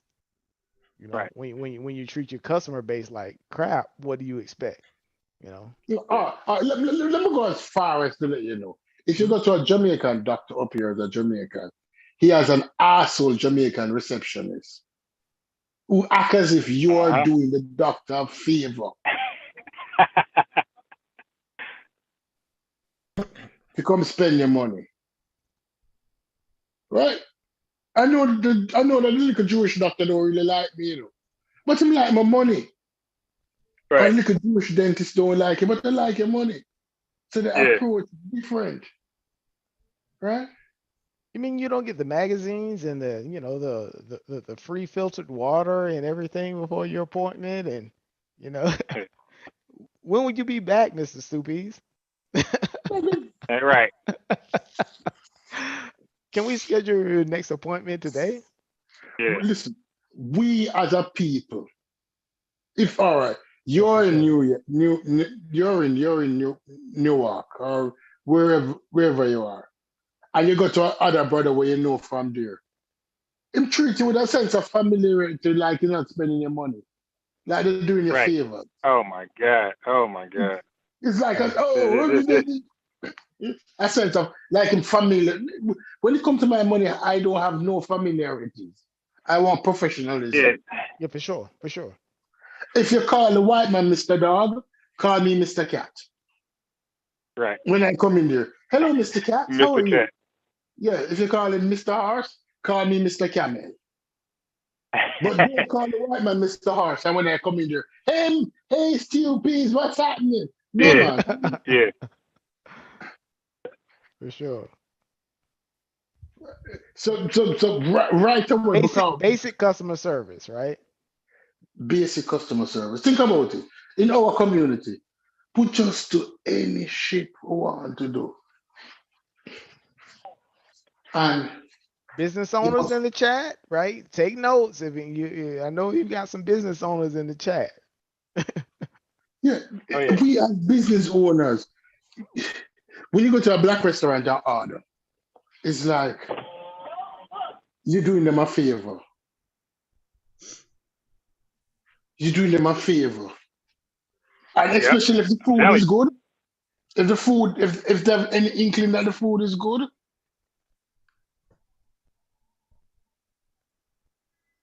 if they have any inklings, it's a whole It- you. total Yeah. different ball game. dude, it's beyond me. How can you be a business owner and not really care about, I guess you would say I guess your customers' well-being, because that's how you make your money, right? It's like, Yeah. if your customers aren't happy, you don't make money, right? Yeah. Again, like, but Stu Peace nailed it. Like a lot of unfortunately, a lot of business owners for our community, like they feel like you have to come and you always going to come. Mm-hmm. So Right, right. And a lot of times it's the low price thing, right? I know we deal with the low price provider, right? And a lot of times you get right, what you pay for, right? Um, yep, in terms of that, right? I don't necessarily have to give you, top notch service when I'm providing you, yeah, yeah, I guess a service that's 30% beneath whatever competitor. So um, it's that as well. But you get what you pay for. yep. Definitely, and so if you're a black man, take a look at that little that particular group. Like you'll see a lot of people that want some. Home remodeling is expensive, right? And people just got to understand that. You got to know that. You got to know that. And you can buy the Home Depot products, and you know what I mean, the cheap shit, and you're gonna need another job a year from then. You know, and like that's a reality. So I hear people saying, Brendan, Mhm. they want affordable, reasonable prices, but then they'll give a list of all the shit they want done. I'll be like, yo, that one thing by itself is $5,000. Yeah, Like, what yeah, you that's mean fine. That's reasonable? fine. If you're gonna give me like 2 or 3 years to do it, because there's three components with it in business, right? You can have it, cheap, right? You can have it done well, right? Yep. Or what is it? Is it say you can do it cheap, you can do it done well, or you can do it done fast, right? But you can't Right. have all three.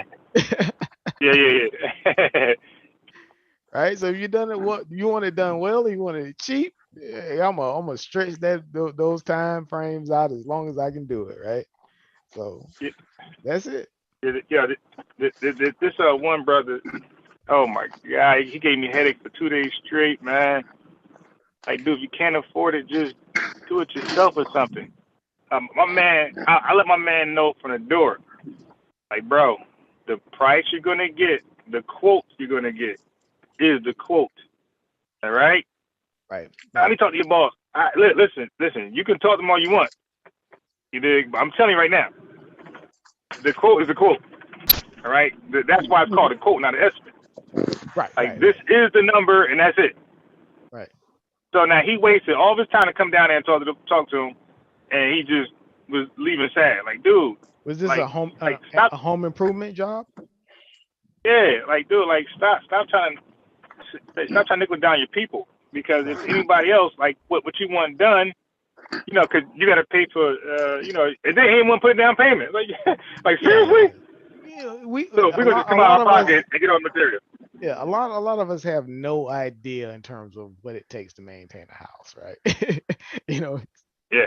in terms of getting stuff done. Like for instance, I had a relative that wanted to get a driveway built, right, or a port. They wanted to get Yeah. their driveway done. So it was like, hey, I know you got a partner that does that work. Um, you give him a call, whatever, come over, right? I said, yeah, I'll do that. Yes, I give him to give you a good discount. So he came over, do it on. He said, okay, you guys want to have this particular driveway poured, and you want to have this like a wrap around and do all this stuff. They gave him the quote, right? And he called me back. He said, "Do never call me back." Your word is It was shit. it was the wrangling back and forth and all. It was like you Yeah, have no yeah, idea what some of this stuff costs, right? In terms of like right. what your it's about, your expectations are through the roof, and then your pocketbook is like whatever, right? So but that happens.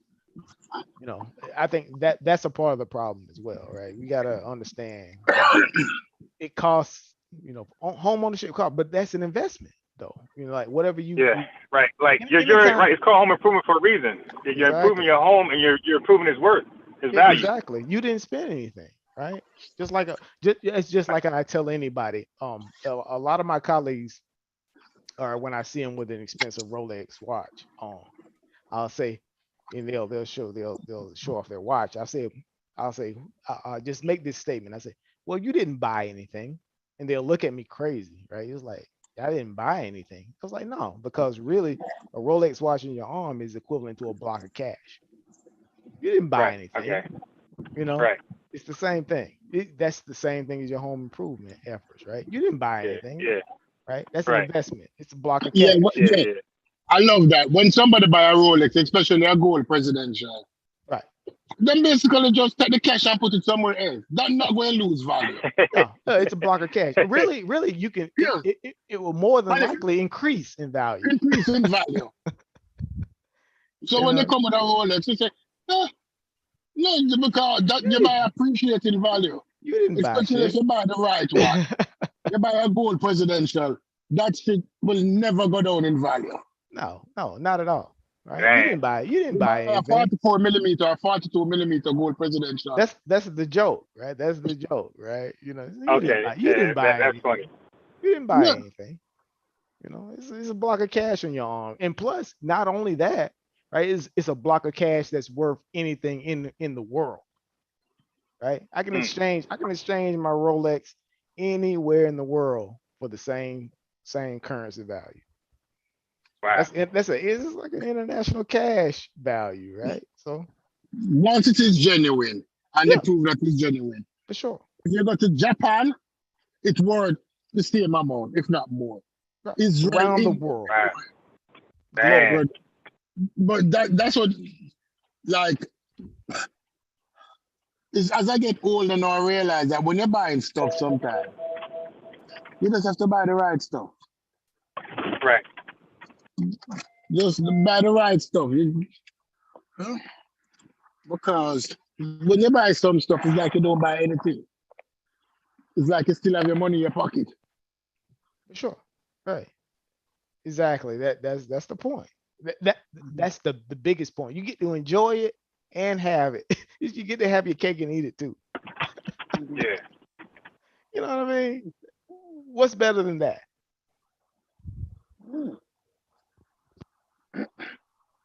Yeah, that's it. Peace on bias. Peace, Stu Peas. Peace. Jeez. Afro-Asiatic. Great, Afro-Asiatic. great Asiatic conversation. line. Yeah, Asiatic line for sure. Well, Great Fraser, conversation. you're laughing at my Jamaican situation. Yeah, When we got brother. home, You, when we you got to speaking That's our funny. truth. You speaking truth, though. You know what when we happened? got to our own, they treat us like bullshit. But when the white people come to them, oh Lord, Mr. Dog, Mr. Cat. When Yeah. Stupid's Yeah. come, that's my boy Stupid's. They Okay. do our people do the same thing. Tell them unbiased. Okay. Yeah. Yeah. Do Yeah. the same Nah, thing. that's over here, 2 piece. Same shit. You Yeah, speaking to the but choir. you have a 5 o'clock appointment. Yes, all right. I need to come at 5 because I need this thing Yeah. going. Oh, that's my boy, man. He can't be mad at me. We've been to a lot. 7:30, turn up. Fuck all your business up. And you're not supposed to say anything. You're supposed to be happy that he came. I'm so happy that you came 2 hours later. Mm. That's how we treat our people. So what's up, Adrian? I cut you. What's up? Yeah, and I don't even think it's intentional. It's what, subconscious? Yeah, I don't think we because really. like, Go ahead. oh no, because I'm gonna say sometimes I gotta check myself. But go ahead. Yeah.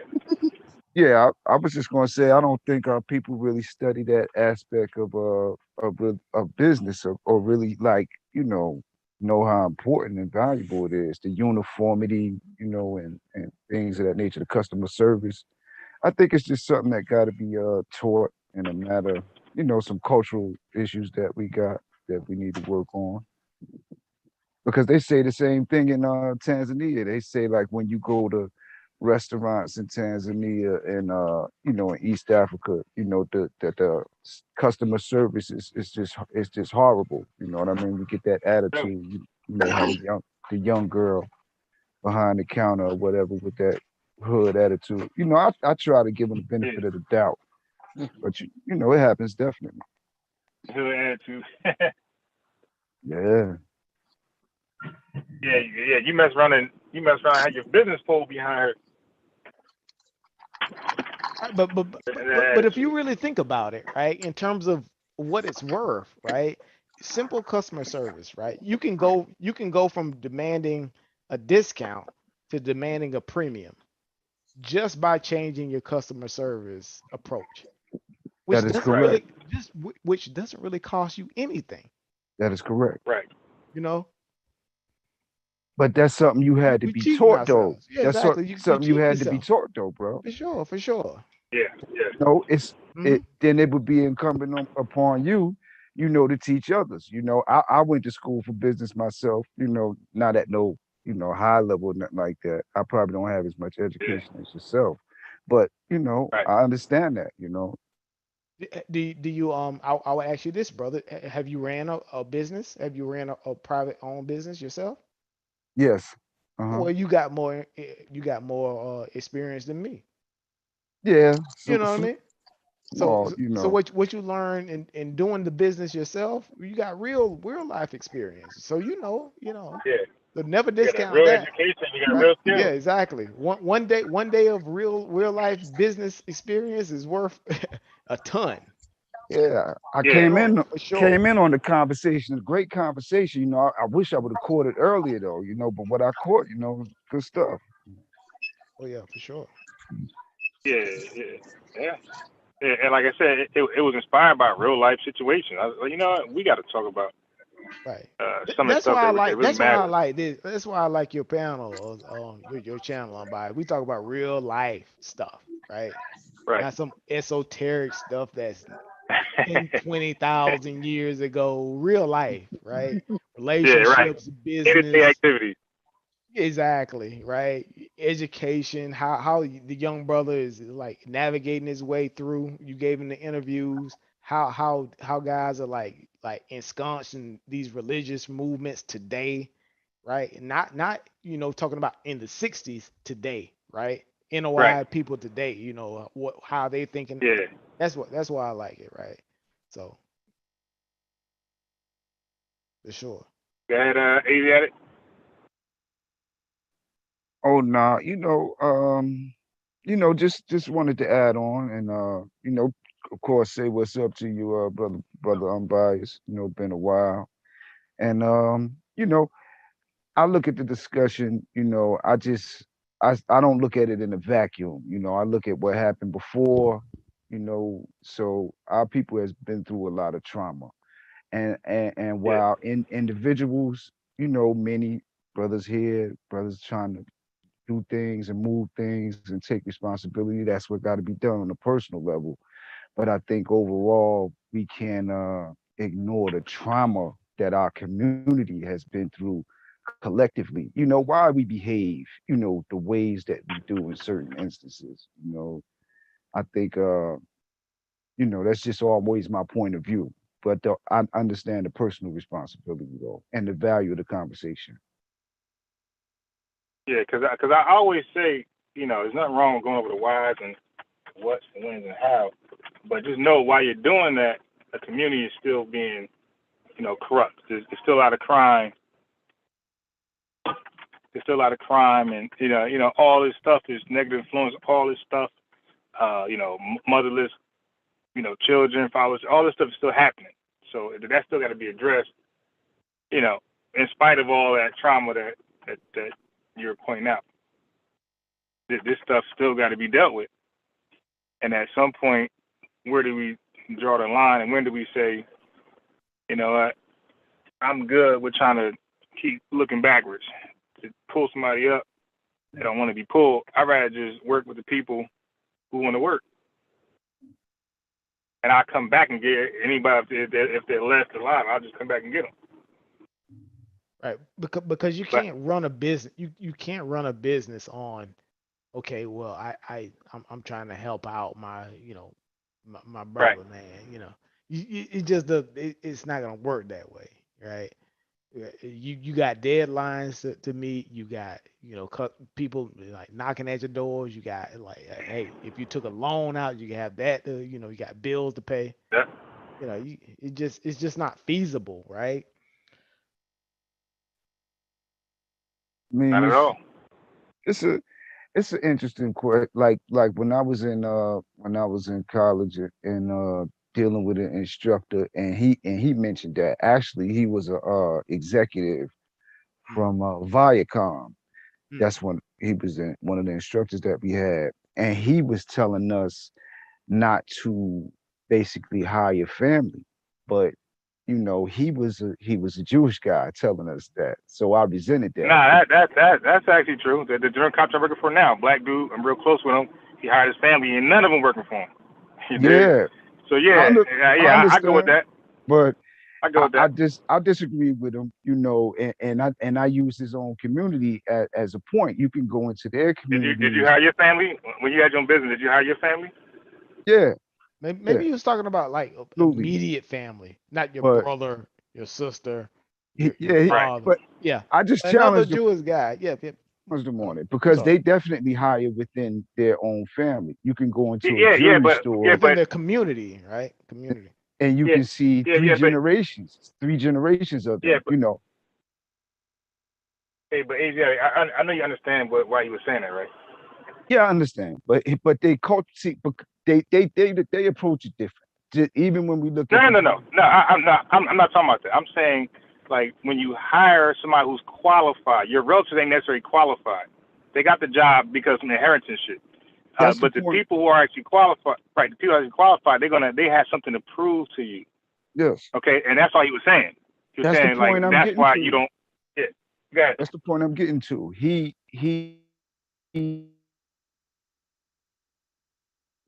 they cultivate the next generation. They choose from the litter of their family members, and Yeah, but they why you talking about analyze them though? talents. Because I'm telling you an effective way that we can do it. I'm just showing what they do, and it's I see. effective I hear tool where that you're we coming can use. from. Yeah, exactly. I hear where you're I coming don't understand the pushback, from. but Yeah, I yeah, I yeah, understand exactly Because where you're coming you know from. Yeah, why? for sure. they Nah, There okay, cultivate. are those but You won't exceptions even let where me get it's it out, bro. happened. I'm sorry. I'm sorry. Go ahead. I'm sorry. yeah, yeah. Now, the only pushback I'm giving you because I call that the pie and sky thing. If we like, we gotta deal with what we're doing right now I and understand, bro. provide. Right. Okay. Go ahead. They cultivate the next generation though. That's what they do. They analyze and assess the talent, and they develop it accordingly to be able to suit the family's needs. They just like back in the day they had a show out called Dynasty, and what they about this a European named Blake Carrington. That's what they did though. They built a dynasty. They built it around family though, but they don't want us into that science of cultivating Who? your seeds and your Who? the Who? Who? Europeans generally. That's why he Nah. said that. Nah. Why Nah. he I'm not said that. buying that. You Nah. don't I'm have to not buying buy it. I'm not selling it. that. You know what I mean? There's no European stopping anybody black from hiring their relatives. The Jewish communities do it. That's the only thing I'm saying. I challenge the professor. I challenge the In Newark, instructor. well, all these contractors in Newark, nah, I doubt it. It's a lot of contractors in law. I grew up with contractors, or brothers Right. who And accumulated nobody property, white. who Right. accumulated I property, got you. and are contractors right now. I know Right. many I, of them, a multitude in yeah. Newark, New Jersey. Yeah. That's Yeah. just Yeah. fact. Right. And that's a good thing because your network is your net worth. I also too, and I know some people who are like some of the most wealthiest realtors in the entire state Union who's County actually too. working with us. Union Black. County. I'm A saying lot of they brothers directly. from They Union directly. County, I Elizabeth, understand. I'm saying that they're Plainfield. directly working with us. But yeah, But they're did but directly didn't working with us. didn't they do that within the Rockefeller family? Right? They were Yeah, doing that's like right. arranged marriages actually between their family, right? We're Yeah, saying, they. okay, well, we will say, okay, well, a cousin Mhm. will marry another cousin, right? I don't Just know to keep about. the money. That's what they did. I'm not advocating nothing Specific. like No, that. no, no. I'm just saying. When you say it, Uh-huh. when you say this, No, this I'm is not what advocating this to anything an like that. extreme to keep that money in the No, family. That's what they were that's what. doing. See, that's some You sickness. know. Yeah, that's Yep. different from what we're talking about. To the practice of Uh-huh. assessing Yeah. When you keep it. assessing your offspring and developing gifts and talents that suits the family's vision. That's not what I'm saying. Yeah, no, yeah, exactly. I'm not saying that to See, that now extreme. you getting spooky. You getting No, spooky. no. I'm not Yeah, spooky at it's all. spooky. That's actually documented. Spooky. That's what they did. But we're not talking about that type of You know, spooky. I'm not saying that you are, but In the that's real world. in terms of in the real world, the Rockefeller family to accumulate wealth and concentrate it. That's what they did. Bro, let the record show you brought up Rockefellers, not me. Yeah, I'm just saying. Yeah. I hey Rockefeller. Yeah, I don't. Hey Jack, I don't see that because again, like most people I hang with, I don't hang around people that's not successful. So everybody, I mean, they're successful and they're doing well and doing better every year. So I don't see this roadblock of Jewish people putting with their hands out saying, "Stop! Don't do that." Like they don't give a shit, you know. They don't, but we do. They do. All right. This is what I've come to realize. Can you hear me? Yeah. This is what I've come to realize. Like in some families that I've known back home, when the children are You went out, stupid.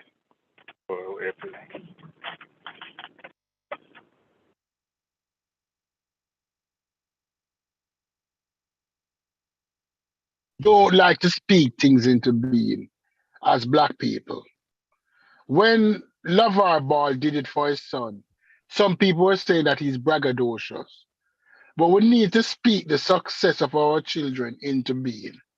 Meaning that I want a doctor for my son. I want a lawyer for my daughter. And then I'm going to help the path the way. So we're going to make the family stronger.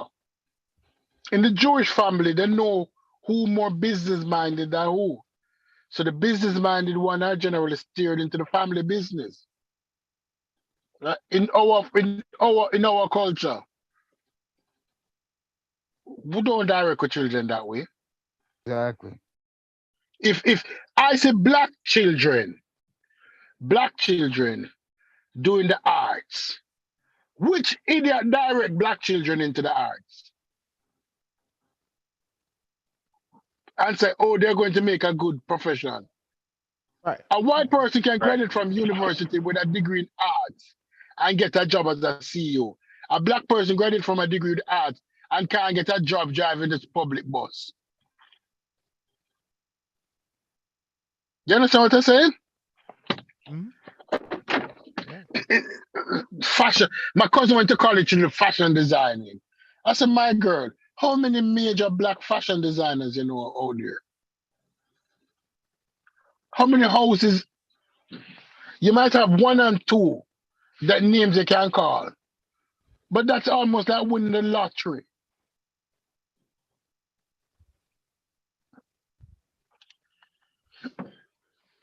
Right. And you know what, Stu?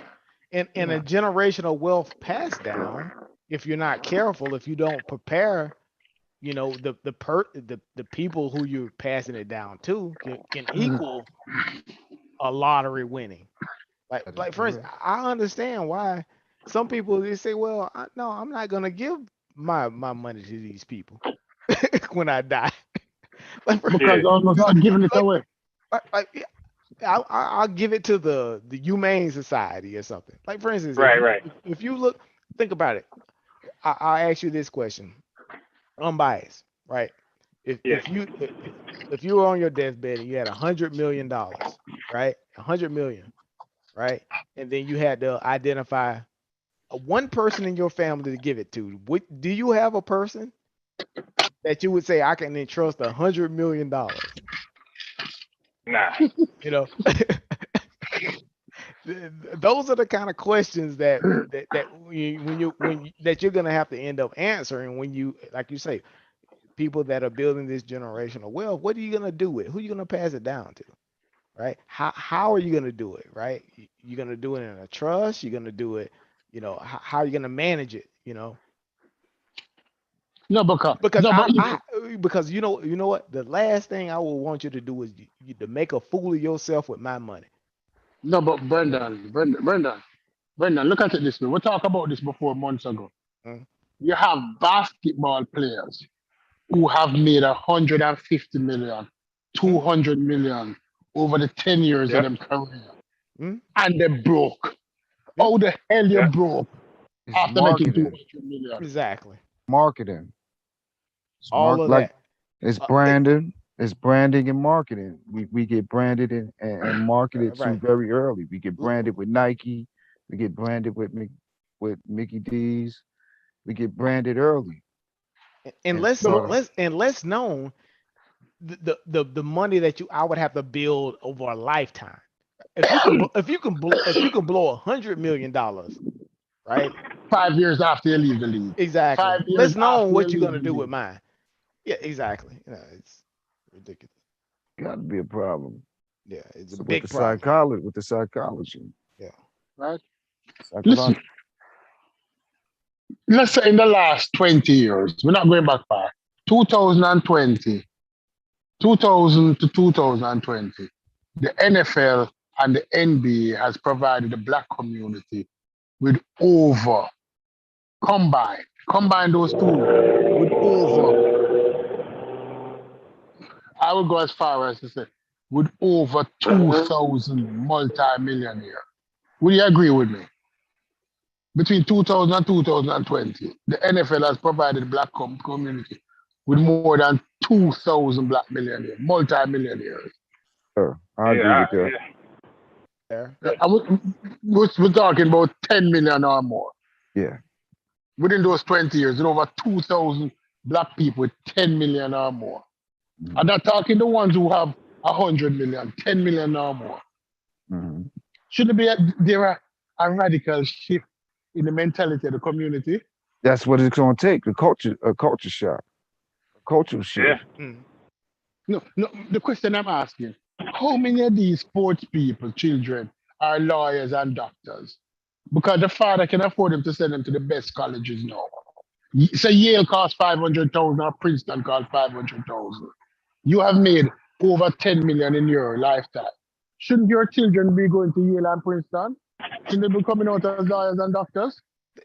But the thing is, Stu, they're not thinking about generational wealth. How many basketball players live in a small, modest house that they lived on, that they were Right. raised in, right? They're Right. not saving all that money. They're not sacrificing what, like for instance, I would say, and I'm not putting myself out there. I'm planning to make money that I'll never spend in my lifetime, Yeah. right? This is the thing that people have to understand when in terms of generational wealth. You have to be able to say, okay, I'm gonna make money that I'll never spend myself, Right. right? And I'll make that sacrifice where I'll scale down. I don't necessarily have to have all these things, and I'll build something for the next generation. I don't think NBA players are doing that. NBA players have got mansions, they got Ferraris, they got all these things. So Remember Evander yeah, Holyfield? yeah, Evander Holyfield in the heights of his career built this house in Georgia, exactly. Did you see that thing?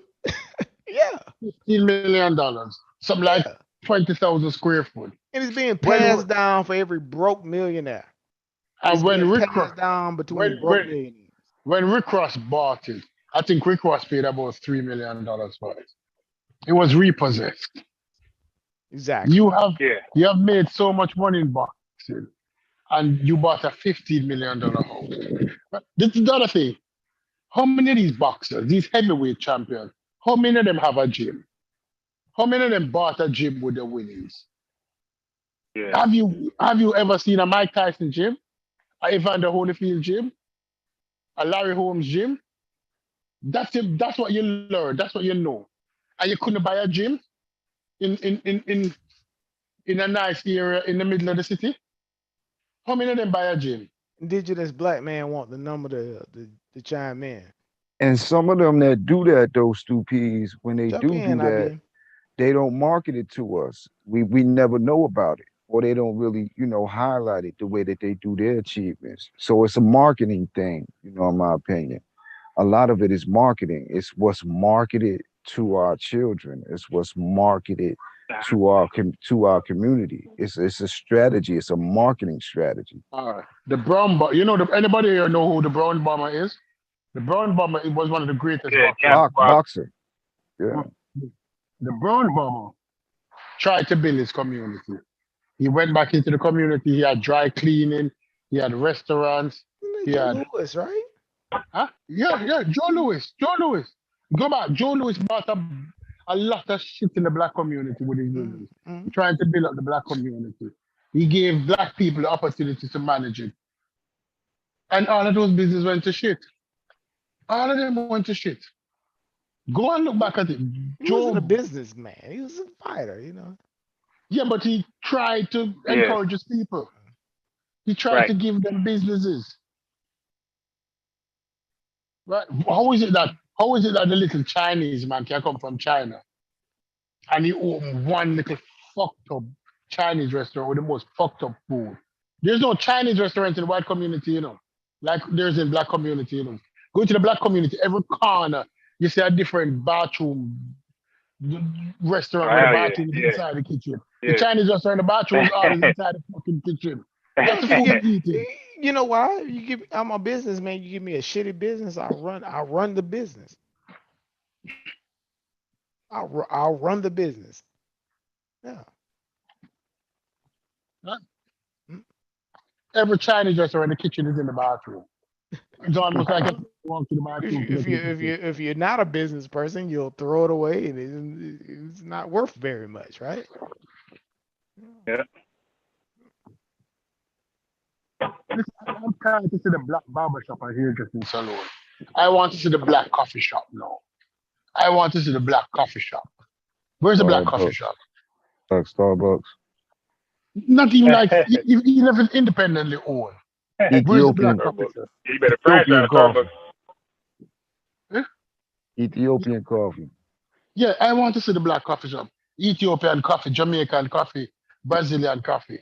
Mhm. Right? Where's the black coffee Black shop? owned, right? Yeah, for sure. Yeah, black owned coffee shop.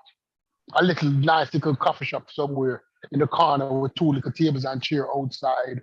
You know, you can get a little sandwich, a bagel, a nice cup of coffee. Where's the black coffee shop in the black community? Organic. Yeah. Yeah.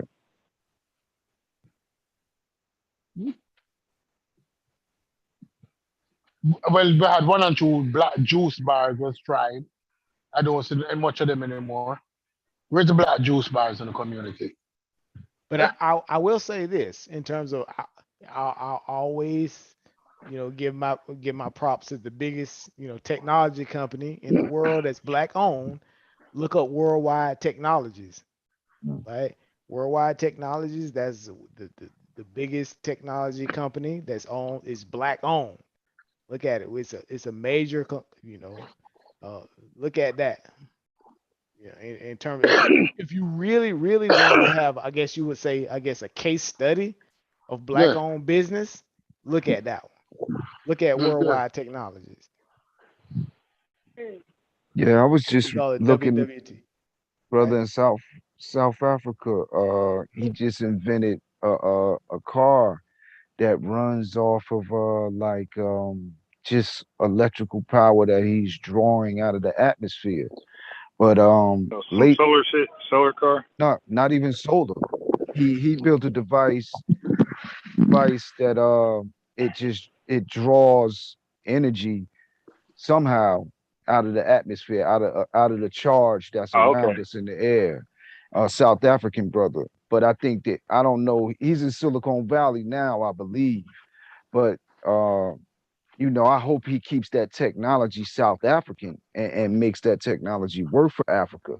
But with him being in Silicon Valley, what I read lately, you know, or I heard lately, you know, that might not be so good, you know, 'cause And most like in terms of, you know, that area, right? It's a technology hotbed in terms of innovation, right? Mhm. You Yeah. know what they do, they end up, they pump dollars into it, right? Just small amounts, because they have tremendous talent, right? You get small, and then what they can do, they can specialize in a specific thing and then once they it's a breakthrough, right? Okay, well then the companies buy the whatever The Yeah, company technology. I'm right, hoping he doesn't right. sell it. He doesn't sell it So though. He yeah, should No, keep it's it going to South sell. African. yeah, It's yeah. going It's to still sell. gonna you're gonna sell it, right? At some No, I point. know, Mhm. why you say that? Why do we say that so easily? He's gonna sell it, Because Or the do you agree that he's gonna sell it? it's a model. It's a, like most. It's about capital and it's a model. When the dudes came to when remember YouTube wasn't owned by Google originally. When Google come to the guys who own YouTube, and said, listen, this is how much money you're making a year. We're going to give you $800 million for YouTube. That Mm. was like what 20 years ago. They bought YouTube for 800 million. Although they had YouTube, they didn't have the finance necessary to provide what Exactly. YouTube is today. You sign It's the those capital. potential, You sell those capital, the streams. potential, Yeah, the yeah, Yeah, potential in that technology yeah, is yeah, for is sure. is yeah, but then vast. you still need money to take it to the Home, next level. you can run a car, you can run you can probably power a city, off of a device that he built, but Yeah, but- scaled up, right, probably. but then he You would know have. what? But I think you're right, right? Maybe they have a contract where they don't necessarily I have just to hope he sell their keeps it. technology. Maybe he can, Yeah. and if he keeps it, he can, Yeah, he can do it, hope he Maybe enriches maybe not, Africans with it, for sure, for sure. hopefully. Maybe that's an option. Yeah, for sure. But what? That's a tough business down there over on their west. Energy is For sure. dangerous, energy is Hmm. dangerous because No, but he could be it could shift the standard of living for a great many people. Yeah, uh, yeah, yeah, yeah. look, And it look at depends it. on who owns his patents as well. Like, like for instance, He owns the patent. Mhm. does he? Okay. Yeah, Are you yeah, sure? Uh, yeah, yeah, brother. For all of their research, all the I'm not. research, they're funding their research, and he owns his patents.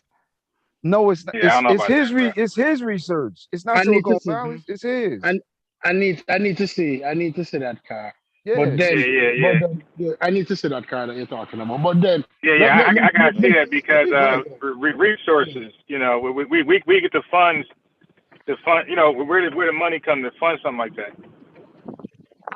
He developed it. He developed it in South Africa with his on his own muscle. He's a highly educated black man from South Africa. What's his I mean, name? the Yeah, but you story the still need money. story is available. It's public. It's public information. We Where gotta is look that that from? up. We gotta look that Public up. Yeah, What's for his sure, name? for I'm sure. gonna do it That's right now. What's his interesting name? because I'll that get may it for be an you right. I'll investment get it for you right now. opportunity. Think about it. That may Yeah, be an yeah. investment Yeah, Let it'll me be a see. major one. Yeah, let me see his name. Damn.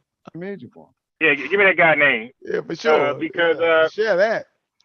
Yeah. Damn. yeah, because the energy you're talking about, like that's some shit America had been trying to grasp for a long, long time. With No, all It their ain't all scientists. about America though. no. It's not all Tesla about came up America. with that first. No, Tesla came Tesla up did with not come up with that first. Tesla did come with the transmission of Didn't even see electricity what the over brother the air.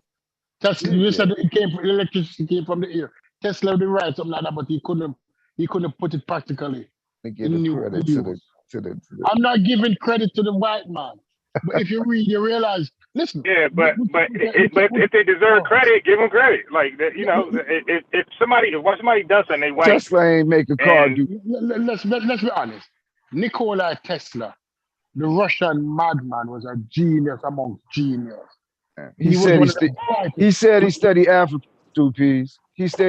Said he studied Egypt. That's what he said he did. Tesla was one of the brightest of the brightest. He He was a was. lunatic, yes, but you cannot deny Tesla genius. You can know what you can replicate Tesla's experiments in your home today. You can. Right. You can But replicate yeah, when he but when he went to the British Society, the shit that he put down, you can replicate it today. but when he put it down, nobody was thinking in that way. Oh, for sure. It was Nobody a was thinking that discovery. It was the discovery, way. It was a discovery. right? That's what. That's why I don't like Tesla, the car company, using his name. oh wow. I don't Nikola, necessarily I don't agree with all that. That's a whole If, different conversation. if you read up on Nikola Tesla, that dude, he was a genius, and he For didn't get sure, rich for out of it. sure, And for and sure. if he licensed the technology today, even for a penny per kilowatt generated, he would be the richest man in the world ever. And he did not. He gave it away free. He gave Wow. away his technology. Okay, the video on it, brothers, is Zimbabwe invents self-powered TV, and now his life is in danger. That's the Zimbabwe. video Oh out shit. on it. But Oh shit. Yeah. I'm not interested in video. I'm interested in just researching him. Just the yeah, I mean, he got Zimbabwe. he has the his commercial for his products, and his company is on the video. So you can look at it later or whatever, yeah. and then you can get the All right. Let me company see. name and all Hold of on, that hold from on, there. hold on. Zimbabwean inventor created the first self-powered TV. Yes, they got a car too, though. They got a TV and a car. You get into the Says Self-power. he story can power TV with Self-power. he can power TV with what? with he built a type of technology that draws energy straight from the atmosphere. Straight from the atmosphere. Oh My man. brother's a All right, genius. hold on. Wait, hold Self-power. on. Hold on. So the first thing that pops up, all right? Fact check. No evidence that Zimbabwe inventor created chargeless electric car. That's USA Today. That's the first thing that pops up. USA Today would say that, brother. Look at the No. brother's Why don't you look at the? No, you stop. Wait. Why don't you look at the brother's All right. company? Now, You you're this just goofy want to nigga. go with you, Dude, goofy nigga. Dude, relax. Yeah, what the fuck wrong with you, man? What the fuck you calling me a nigga for? I said I never called. I said relax. No, And you said said no. You nigga. relax. You said No. nigga. But before I even went that far, I said relax. You started barging in. There was a claim by USA Today. I said that, and No, I you was ain't gonna say say something else. claim. You say, oh, the first No. thing I see. I said, no. I'm saying there is a claim. Yo, You got you fucking still the emotional same. because of the title. Yeah, no, you're still the same. All I said was the first thing I clicked was Zimbabwe. There's no evidence, and then you feel started like talking. a I said, black man oh. can't do nothing. No. I feel know. like a black Okay, man provide the can't do evidence now. nothing. No. That's what you believe. Go provide the evidence. Look, why Go don't you look at provide the evidence. No. Feel like a black man can't do You. nothing. I'm not doing your research. You provide the evidence now. You soft as hell for that. Because I knew shit sounded too good to be true. You Now soft they as want to kill a hell for nigga. We that. have to do. We have to look Yo, into the it, company right? is up there, family. If you look Yeah. at the video, you can get the company, you can see the information, you can see the science that the brother put out. Yeah, sure. Black people can achieve things. Nah, yeah, but black people make up Wakanda shit all the time, and Nobody there's make no up. evidence. It ain't no fucking Wakanda. Okay, You're the so only one provide talking these about links. Wakanda and Wait, calling provide. people Yeah, you're the niggas only person making with up your stories without emotional evidence. ass. No, you emotional told me to ass. go look it up. No, I you look it called up, me a and it's nigga. bullshit. You called me a No, nigga. yeah, that's after you started being rude and shit. Because of course USA Today. What you think USA Today is? No, of course you're right there today. It's Okay, controlled by energy companies. It's controlled by energy shit, companies. it's conspiracy theory. It I ain't got no it. Yeah, I fucking got it. I got it. Listen, It's dude, they always about to you die. talk about conspiracy, right? All these black billionaires You are doing great shit. does They the- live does in the- well in African and Black American Let me ask you a living question. well. Let me ask you a question. Hey guys. Does the U.S. government Can I ask you, charge? just Do they charge Come on, now brothers it's with U.S. government. conspiracy? That's kind of conspiracy Do they fucking charge talk, brothers man. with conspiracy? can Does the I federal ask government just charge brothers with Wait. conspiracy? Wait, hold hey on. brother All right. Yo, you brother goofy as hell. both of you brothers. Yeah, wait. I want to You're put on my just live a though. I'm so small goofy. thing. Why you here though? Can I put a small thing in terms of like why I guess making up shit. why But you ain't gonna something talk would to me be like I know All right. something. Well, now you can go. You can go. because I'm not gonna get dumbass over here. the brother's Small ass dealing with the nigga. information he's seeing, right? He's got the information, right? He's sort of sharing that, right? And in terms of what you're saying, unbiased, right? I understand it, but here's the problem in terms of from a scientific perspective. What unbiased, he with energy, right? Energy transference, right?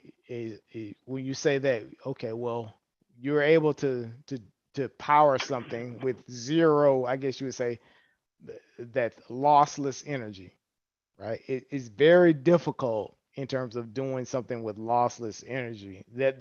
I think that's the biggest part that I'm biased. I don't want to speak for you, brother, right?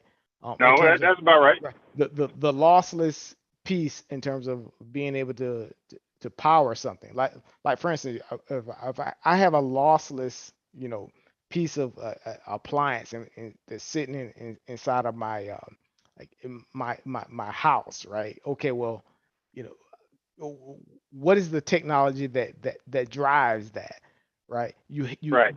There's always a transference of energy, right? There's always a transference of energy, right? So like for instance, like heat has to be transferred to electricity, Yeah. or heat or heat has to be transferred into kinetic, or kinetic has to be transferred into that. There has to be a Yep. constant transference of energy to make it lossless. Isn't How that do you dynamic? how do you, at what point Thermodynamic.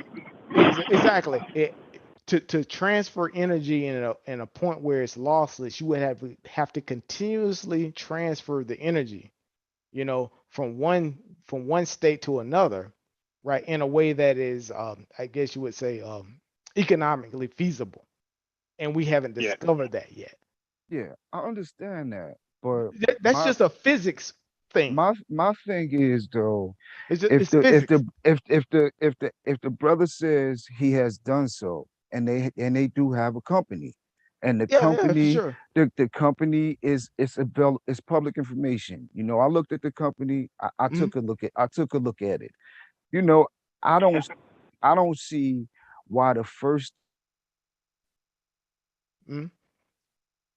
thing that other black people should do or without why shouldn't it warrant investigation? That's all I'm That's what I saying. was saying. Why We yeah, should why look yeah, into it. We should look yes, into that. indeed. I Right, for agree. sure, for sure.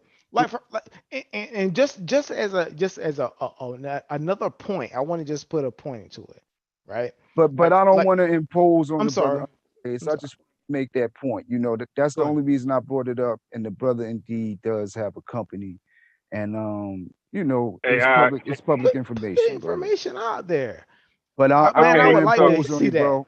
Man, that's a Peace interesting. to you, that, though, beloved. Yeah, for sure, for sure. AJ Line, can I ask you a question?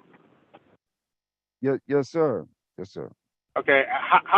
What energy is empowering these nuclear plants? What energy is powering the nuclear He, plants? Is that in I, Yeah. reference I to don't think he said is that in nuclear, right? reference to I didn't say anything about nuclear No, no. with the I'm at. Well, wait. The energy today isn't our energy based solely is majority based off energy plants? I mean, nuclear energy plants. yeah, petrol, hydraulic, different Right. Right. forms of So energy, yeah. so Uh-huh. right. So what Petrol kind and of chemical hydraulic. Petrol and reaction? hydraulic. Mhm. What Right. you So say, what bro? kind of chemical reaction is responsible for that? What kind of chemical reaction? Well, with petrol it's carbon and Petrol. No, Yep, no, yep. no.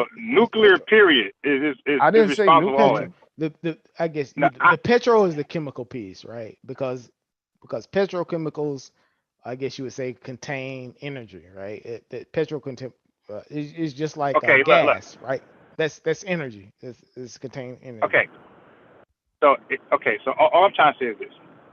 That's called nuclear fission, right? No, yeah, that's petrol, right? No. No, yeah, no, I got you. I'm saying it causes a chain reaction. For Yeah. sure, That for energy sure. causes a chain reaction, and that chain reaction Yep. is called nuclear fission. So you got nuclear fission, you got nuclear fusion, right? Kinetic. Petrol Right, cause right. kinetic, No. right? Okay, so let me ask this If question then. like for instance, like if I ignite, like for instance, a spark of gas, Yeah, it's an explosion, right? That's a kinetic. yeah. That's a kinetic energy explosion. Okay. So Are so you it's okay? gonna move a piston. Right. So that Okay, piston is good. gonna move, right? Which is gonna, I'm just trying to do like a logical sort of analysis, right? So that movement is gonna move, I guess you would say, a Now, turbine or anything, and then that movement, if you have like a coil, right, of a magnetic Yeah. interactions, then I can actually make some, But wouldn't that be chemistry electrons. though? Right, Yeah, exactly, no, but right, would Yeah, that it be is. exactly. right? It Well, is hold on. chemistry. Okay, It's hold on. conversion. Right. It's energy Okay, conversion. hold Right? on. Right, I got you. But don't. You But see what I'm don't saying? fit. It's Don't. complex. Hold on. Wait. Yeah, no, it's not complex. Okay. So when you're dealing with chemistry, okay, they focus on electrons. They don't deal with nuclear anything in chemistry. They focus on electrons. In physics, they focus on protons and neutrons. So nuclear plants, that's all physics. That's not chemistry. No, So he, what I was saying, like for example, the atom bomb, that's physics. That's physics. That's called nuclear fission. That's oh a yeah. chemical reaction based off nuclear nuclear fission. So that's what and that's the energy that's we use to empower everything today. So now what scientists are looking for is nuclear fusion. That's called clean energy. That's how the sun is shining, and that's where the sun energy and star energy come from. So my whole thing was, how do we? I was asking a basic question based off that. I was saying, how are we getting this energy that can do all these great things, and it's not nuclear fusion? Yeah, I'm not a physicist or anything like that. I was just bringing it up, just pointing out, the potential and the potential greatness of it. If it's true, the company, it's online, it's public, and you know, either one Right. can So investigate or choose not to investigate, right. So all I was saying was he must have came up with nuclear fusion. Be intelligent if he has done so. Okay, to have nuclear fusion, that means you have to have a mini star on Earth. Well, I don't. Or just like I was just saying, I'm biased. There's this entire process, right? There's an entire process in terms of like the energy convergence. You're not gonna get enough energy out of it because you got to put more energy into it than what you're gonna get out. You know, that's what I was trying to kind of explain. Yeah. No, Exactly. and that's why I said thermodynamics. I'm Yeah, definitely exactly. the kinetic energy. You're right. Yeah. You're feeding more energy out than Yeah. you're gonna get in. Right. Right. Exactly. And they to make heat make things move. The hotter something Sure. is, it makes it causes motion. Expand, Right. yeah. And Yeah. electricity and Yeah. all this. These are the reactions that we're talking about, right? Same principles in the boiler. How do you do it without fission? Right. It's just like what And that's what I was saying. Umbai is talking about. How do you do it cleanly? Yeah. It's almost like, okay, well, I'm gonna jump skip all of these processes and then do it with fission. And Yeah, then, but in a I way don't, but I don't know. I don't know. Mhm. It would I be an don't know of advancement. another way to. Okay, listen, if anybody look up how the sun maintains its energy, that's called clean energy. That's nuclear fusion. Fuel. I don't It's know fuel in another there. energy that's clean like that. It's fuel Huh? in there though. No, all right, but I'm just saying the whole process of how the sun is able to stay up there and provide itself with energy. That energy is called clean energy. That's called fusion. Yeah. Mm-hmm. Exactly. It's fused. So fission separates, fusion binds it together. So it's the opposite. Right.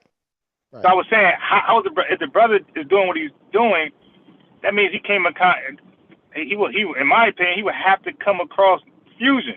Yeah, you would have to Clean energy. investigate the Yeah. science that he's coming with, and see what Yeah, the science is. but you got to make your way to to come up with fusion. You got to make your way to outer space. No, You not got to go out necessarily. there. I'm not saying Yeah, okay. I'm not saying he used fusion though.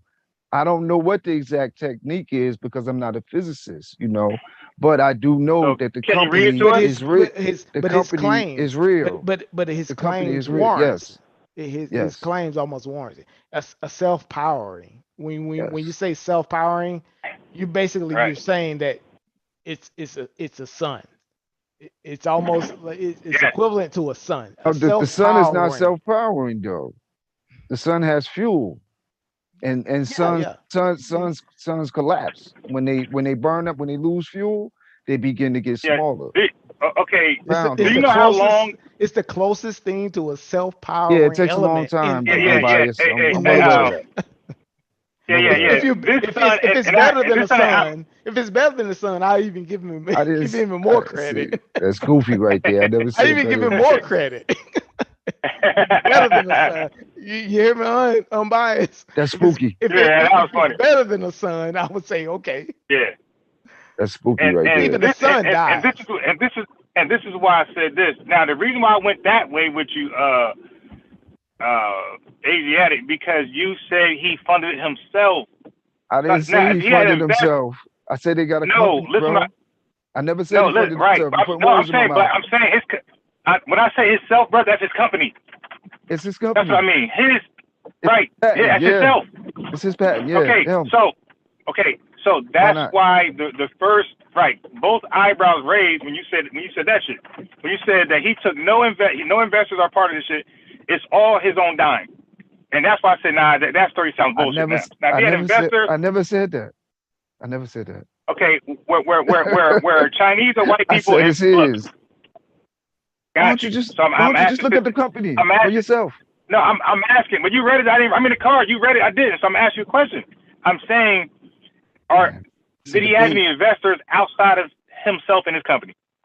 brother. I don't know his whole entire background. I know they have a company. Their company is Hey man, public. The I'm biased on information your is ass. public, brother. He ain't doing nothing. The information no, is public. yeah, It's look, public. look. Public He's used information. to look like he's used to going to a different platform and arguing all the damn time. I just want the facts. I'm not even look. I'm not I'm even giving you the arguing facts. He with got the a brother. company. No, you didn't. No, you're telling me a story. I didn't get any facts. What more do you want? What you want? The company name? You want me to? The Give video is me the available. link. Look, Look, I don't want a video. I want to read it. Give I me a link. gave it to you already. What are you No, talking you gave about, me bro? a video, brother. You gave me. Okay, are you listening to my words? I And don't you can want a look it up video. yourself. So you can't provide that. No, look it up yourself. All right. Okay. Cool. You said no. Okay. Fine. I got dismissed it then. Hold I don't on. care if you dismiss it. Hold on. I'm doing it for the I'm public. biased. I'm biased. I'm saying it for the Hold on, public. just a bit. I was just hold on. Can somebody look it up? Yo, Brother, can you kind of explain you don't like black again? people, I'm biased. No, You don't like Africans? no. Can you explain again? I don't like terms of liars. I guess I would say, can Am you I explain lying? again? I lie. Can you explain that again in terms of the technology that the brother has discovered? Well, the brother has developed technology, according to his company, Mhm. he developed a device that draws energy out of the energy that is around us in the atmosphere. Okay. That's Atmospheric. that's Okay. that's the technology. That's what the technology is based on. It draws energy out of the energy in the atmosphere. They have demonstrated that they can run a television off of this device, and they have built a vehicle that will actually move and run off this device. They demonstrated that. That's their company. That's solar energy, ain't it? It's not solar though. It's not solar. That sounds like solar. It's not solar though. We already know that can do that. And that's why I say you got solar panels on the car. No, he don't have no solar panels on the cars, bro. That sounds like Okay. You don't have no energy in the solar panels on the atmosphere. Yeah, TV. we know that there's a sun emitting plenty energy out there. Where is this energy that they're drawing from? This energy, the energy. See, now you asking me to be a scientist. I'm just pointing you to No, the I'm just- company. Yeah, pointing for to the sure. company. Yeah, for sure. Yeah. All right. Pardon So me. For sure. so can I read this Lion USA today? What they said about it? Okay. So Of they course, that's said, what you're gonna do. okay, dude. Okay, look, you said look it up. Nothing else came up but stuff like this.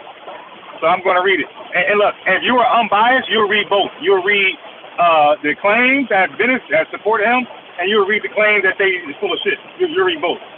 Fine, So, brother. I got it. So it says the claim a Zimbabwean inventor created chargeless electrical vehicles.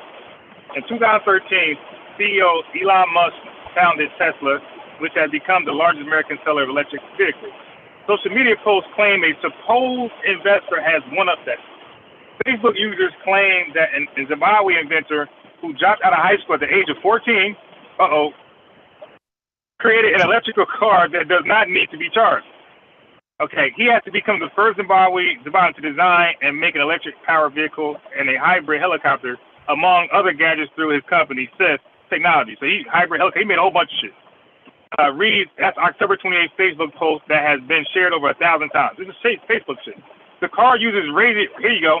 The car uses radio frequencies. Okay, so you want to add this shit happens? The car uses radio frequencies to create energy and uses no moving parts. USA Today reached out to the user for comments. Okay, so the rumor first started in 2015 when Zimbabwean tech news site TechZim, who was invited to an open day event to report on a company called Seth Technologies, which the outlet said it had never heard of. So people in that region, people that had the same ethnicity as him, they never heard of this shit. Okay, has anyone ever heard of Seth Technologies? To be honest, I haven't until today. Wrote Victor Mukanda Satama. So this is a person of Zimbabwean descent. He's in the area. A technologist. He said the company will hold an open day to showcase technology that they have been working on at the Bluff Hill Industrial Park in Harare. Mukanda Satama said the electric car company by Sungalani Maxwell Chikumbutsu was another interesting development considering the scarcity of energy and power in Africa. The promotional event gained a lot of media attention at the time from the outlets such as South African News Channel, SABAC Digital News. All evidence that has been used throughout the years to support the alleged invention of electric car that needs no charge traces back to photos from the open day event. There you go. So Africans who actually attend these technological events have never heard of it. The brother is in Silicon Valley, Silicon Valley right now. So, you know, it's called SAITH Technologies. Okay, if you know, I mean, brother, that's fine. You're real excited. You know, I understand. You know, it's I'm not nothing wrong. excited. I'm reading. No, this is how I talk normally. I'm not excited. I'm excited. Don't put no money in my pocket. You know, I know how you know. I know how it is. You know, Nah, right? you don't. Nah. Yeah, I'm okay. I do. I'm okay. Yeah, but yeah. Well, yeah. When I hear great claims, I want to hear great proof. yeah. It's nothing wrong with that though, brother. You know, it's cool. Yeah, But I want to see that in terms of like I said, family. Do your own research. Sorry. Don't trust. Don't necessarily don't trust trust what none of USA this. Today because these people are bad. Their editorial content is controlled by big energy. Most of these publications Okay, so wait. So who can I trust? By big energy. By big energy. Radio waves. Leave that, black people. Creating kinetic energy, right? That's where I think my ears sort of went up. That's radio waves by big energy. Because radio a radio wave essentially radio is just I guess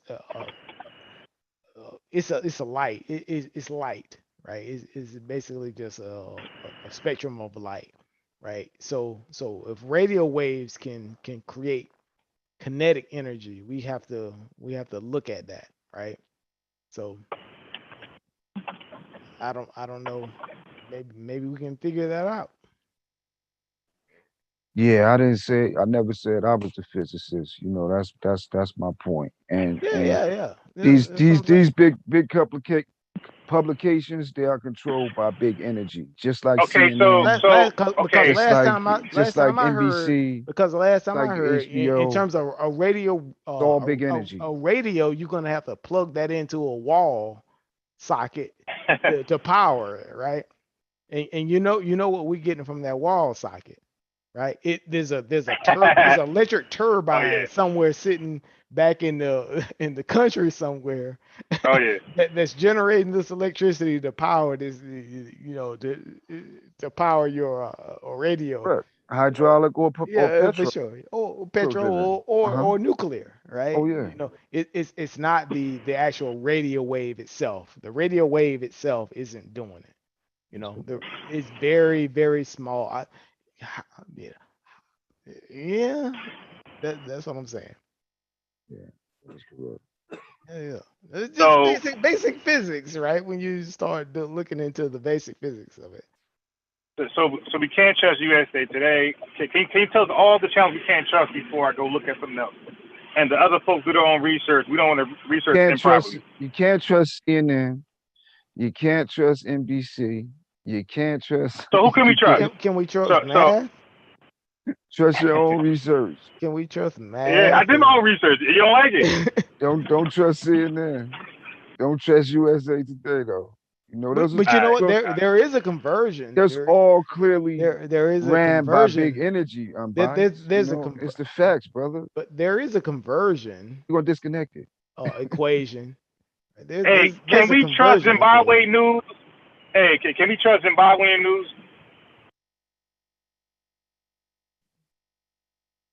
From their tech events that they have annually, can we trust that? How much energy can we get? How much energy can we get from a radio wave, converting it into a kinetic? Is there a way for us to convert that? I guess solar panels is one way. You know, that's a form of energy that's collected. That's collected from the sunlight. Yeah, that's what I was just saying. Yeah, I think Done. If you It can be if you done. access, yeah, I think if you connect the solar battery to it, right? I think that's not a breaking It's not. technology. It's not. Yeah. And it's not. It's Is not that all. what is that what he's saying? He's discovered solar power. No, brother, that's not what he said. And I think you pretty much know that by now. I'm asking. I'm just asking the question. I I'm keep just getting saying back to it. that's one way. Don't that- ask me any questions. That's one way that is collected. It's collected through solar panels. What's the other way? It's collected. What's the other way? Brother, I told you See, that's what I'm saying. What's the other way? I play some type of Okay, game. the light is light, right? You know, see how do we convert that?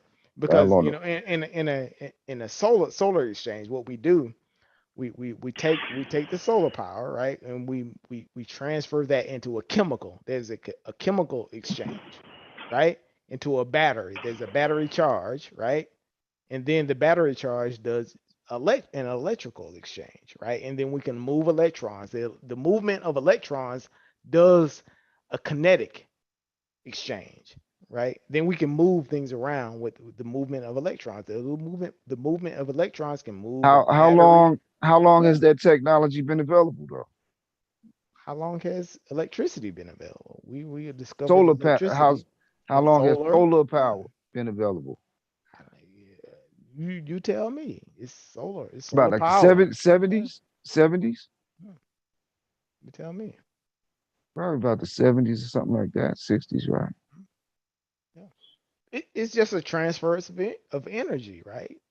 You know, Mhm. they I- say I- but I'm this- they say I'm there's wondering nothing- why, if that technology has been available for some decades, then why are we still driving cars that are based on petrol? But unbiased will tell you that energy companies don't got no control over this system That's a in this different society. question. That's a different Not question. a We talking different about question. clean. We talked about it. I never we- say that. root My of- man it's the root of speaking the for me. question. I never said that. I never said what you just said. You just lied on me. That's why I'm like liars. Well, I said there's no conspiracy. you lie on me. Why shouldn't I lie on you? I said there's no Lie on- conspiracy lie to kill a on make by believe Zimbabwean. You Yeah, damn sure so, lie Yeah, on my- me. lie on it. Yeah. Asiatic. Should he lie on me? All I Shit, said why was not? there's no Zimbabwean whose life on the line by the electrical or gas company when kill this guy because he doesn't exist. And even Zimbabwean news say he don't exist. In their own technological event they be having. They said this claim is fake, it's frivolous, and it's a Facebook meme on top of all things. So if your research goes that like that, yeah, The you need help company how to is research. the company is a Okay. Facebook man. Really? So what is the Seriously? company called? So what's the Seriously? company called? I'm just asking you What's though. the company? You know? I'm Go asking ahead, you say what's the it. name? What's the name? Yeah, exactly. You don't know the name of the company. Did you research the company? You don't know the name of the No, company, bro. you just read the Yeah. Newsday article. Did That's all you did. Zimbabwean? You didn't No, research the I company. just read. I just read Zimbabwean report, and I No, got the yeah. website. I got their Mhm. event website also, where they write articles. This guy never exists, but that's your research. That's your problem. Okay, that's your problem.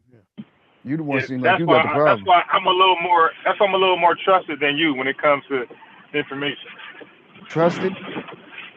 Yeah, yeah, Oh, okay. Yeah. yeah. I'm very I like to consistent. see If it. I'm wrong, I if I'm like wrong, I'm to gonna say I'm see just it. wrong. Yeah, I like to see it. Self-powered. When you say self-powered, yeah, because there's a bit of loss. There's always some loss in terms of when you say the exchange between you know uh, Like I said, and it's if energy very companies didn't have sway over this economy and this culture and this country, we would have solar power cars right now. But because big energy has so much yeah, for control sure. over our politicians, they have I so agree. much control over our White House representatives, they have so much control over our judiciary, our legislative, every branch of government. They have control over. They Solar power influence. cars, maybe So electric power cars, that's or even more. I think maybe I guess you we would would we say would be on solar right now. more energy, more gas efficient cars as well. But Because some of us act like because we back in the scared to day say they what it had really is. they had a thing. This is back when I was in college. There was a thing they were talking about. I guess you would say that I don't know is it the catalytic converter or something. It was like the Ford company bought the patent of a more efficient. I guess you would say no, it wasn't the Ford company. It was uh, the energy. It was an energy company that bought the patent for a more efficient gas consuming catalytic converter. It was like we're gonna buy that patent, so because we don't want our business to be impacted. That's what they do. Yeah, that's a actual real life instance of that happens, right? Yes. You know, Uh, it does happen. So Indigenous. I'm on the CES Technology website. So I mean, I'm sorry, not Indigenous. Asiatic Line. Do you believe that guy's the owner of this company? listen, Based upon his own Bias, website. Here we go with the lithium bro. bias. If you want to go get your Yeah, you just rocks told me to off, look up the man, website. I'm go here ahead, I'm man. on a website. I'm Get your asking you a question. get your rocks off, bro. Is that guy the owner of his own website, his own website, his own organization? Okay, Oh, now they have get the you a car girl, here, but man. Ain't you okay, got a girl close to cool. you? You got a woman Yeah, close to yeah. you? I'm not her. You know what? Hey, look. I'm not. They also have Mine's Brendan. next They to also me. have the car. Look. He's doing yellow. They also My have the car my on here. woman is next to me, man. Get your Okay, woman, man, and don't you trying to do something else. Come on, chill. look. And this is what they do. They go to homosexual shit afterwards. They be wrong with pseudo shit, then they go to homosexuality. Yeah, Saying, man, you bugging. yeah. So they actually have the car on here, the website, the electric car on here, by the way. Dude, your research is horrible. What color is it? A blue It's car? okay. It's a blue Okay, car. look. It's the research is horrible. They got the actual car here on the website. It's a It's blue electric car. The technology is no different than anywhere else. It's an electric car. Yeah. Okay. yeah. Mhm. I think a lot of the problem ends up being us not really understanding how the energy conversion process happens. there has to be a fuel. That- you know, you know, how do you fuel the process? Right? You know, if you're making I guess you would say a reaction, you have to have some type of fuel for it, Correct. right? So It said so radio in terms of waves. right, so the radio waves is the fuel, Mhm. right? Well, So that's what is a radio wave? A radio wave is a light a spectrum of light. it's electricity all around us. It's It's a atoms, spectrum of light, atoms right? all A around radio us. wave. No, no, Yeah, you no, it's no. atoms all Listen, around us. Yeah, radio wave is a spectrum of light. It's a frequency within the radio wave of it light, is. right? It's light. Radio, Yeah, it's a radio wave. It's a spectrum within light, right? it's light. So it's yeah, exactly.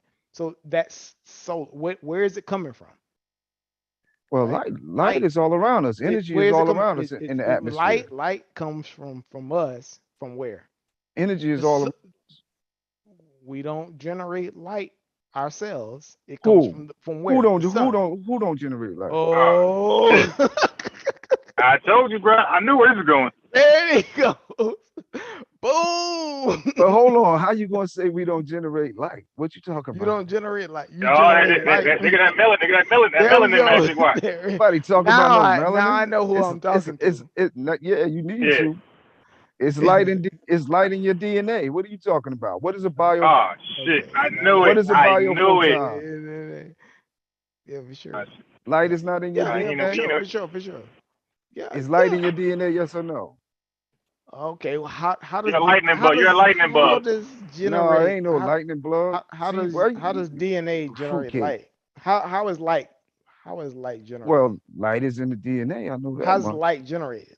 Well, it's running your heart.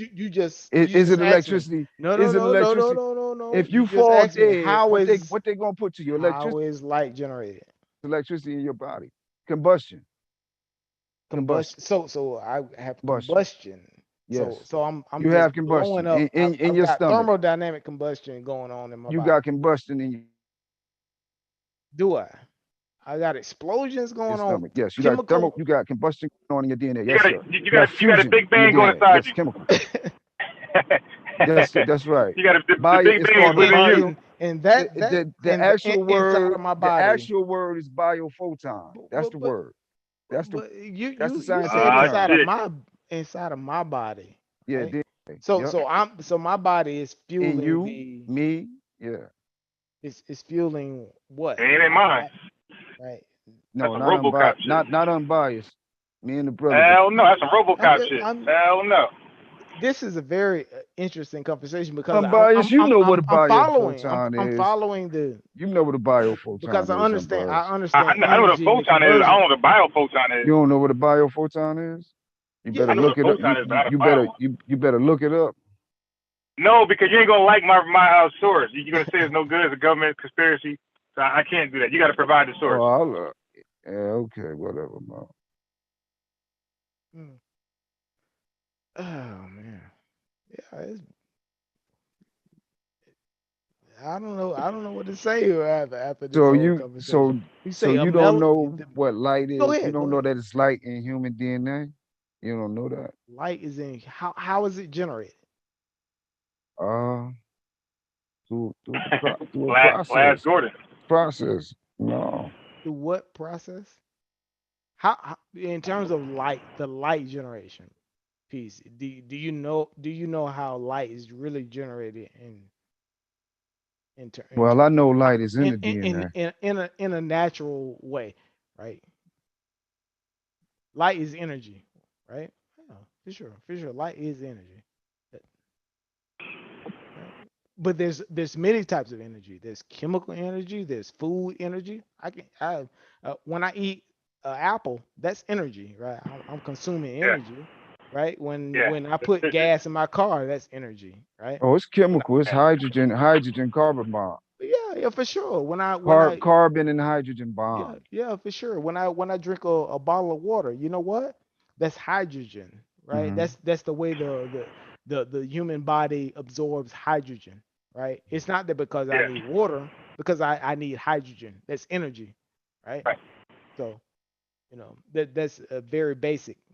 But in terms of what I'm asking, right, is like how this technology that the brother developed, right? How is it self building these Yeah, I didn't build it. interactions? I don't know, bro. I didn't build Yeah, it, yeah, yeah, yeah, yeah, yeah, for sure, Yeah. yeah, I'm yeah. not a physicist. I already said that. I like But these I do conversations know though. there's light in human DNA though. In the And there's a DNA, human being. Yeah, for sure, for sure. Well, when you say light, A when you 14-year-old say light, dropout. when you say light, you could say energy. mhm. Because there are biogenic interactions and transferences inside Messages of our didn't body.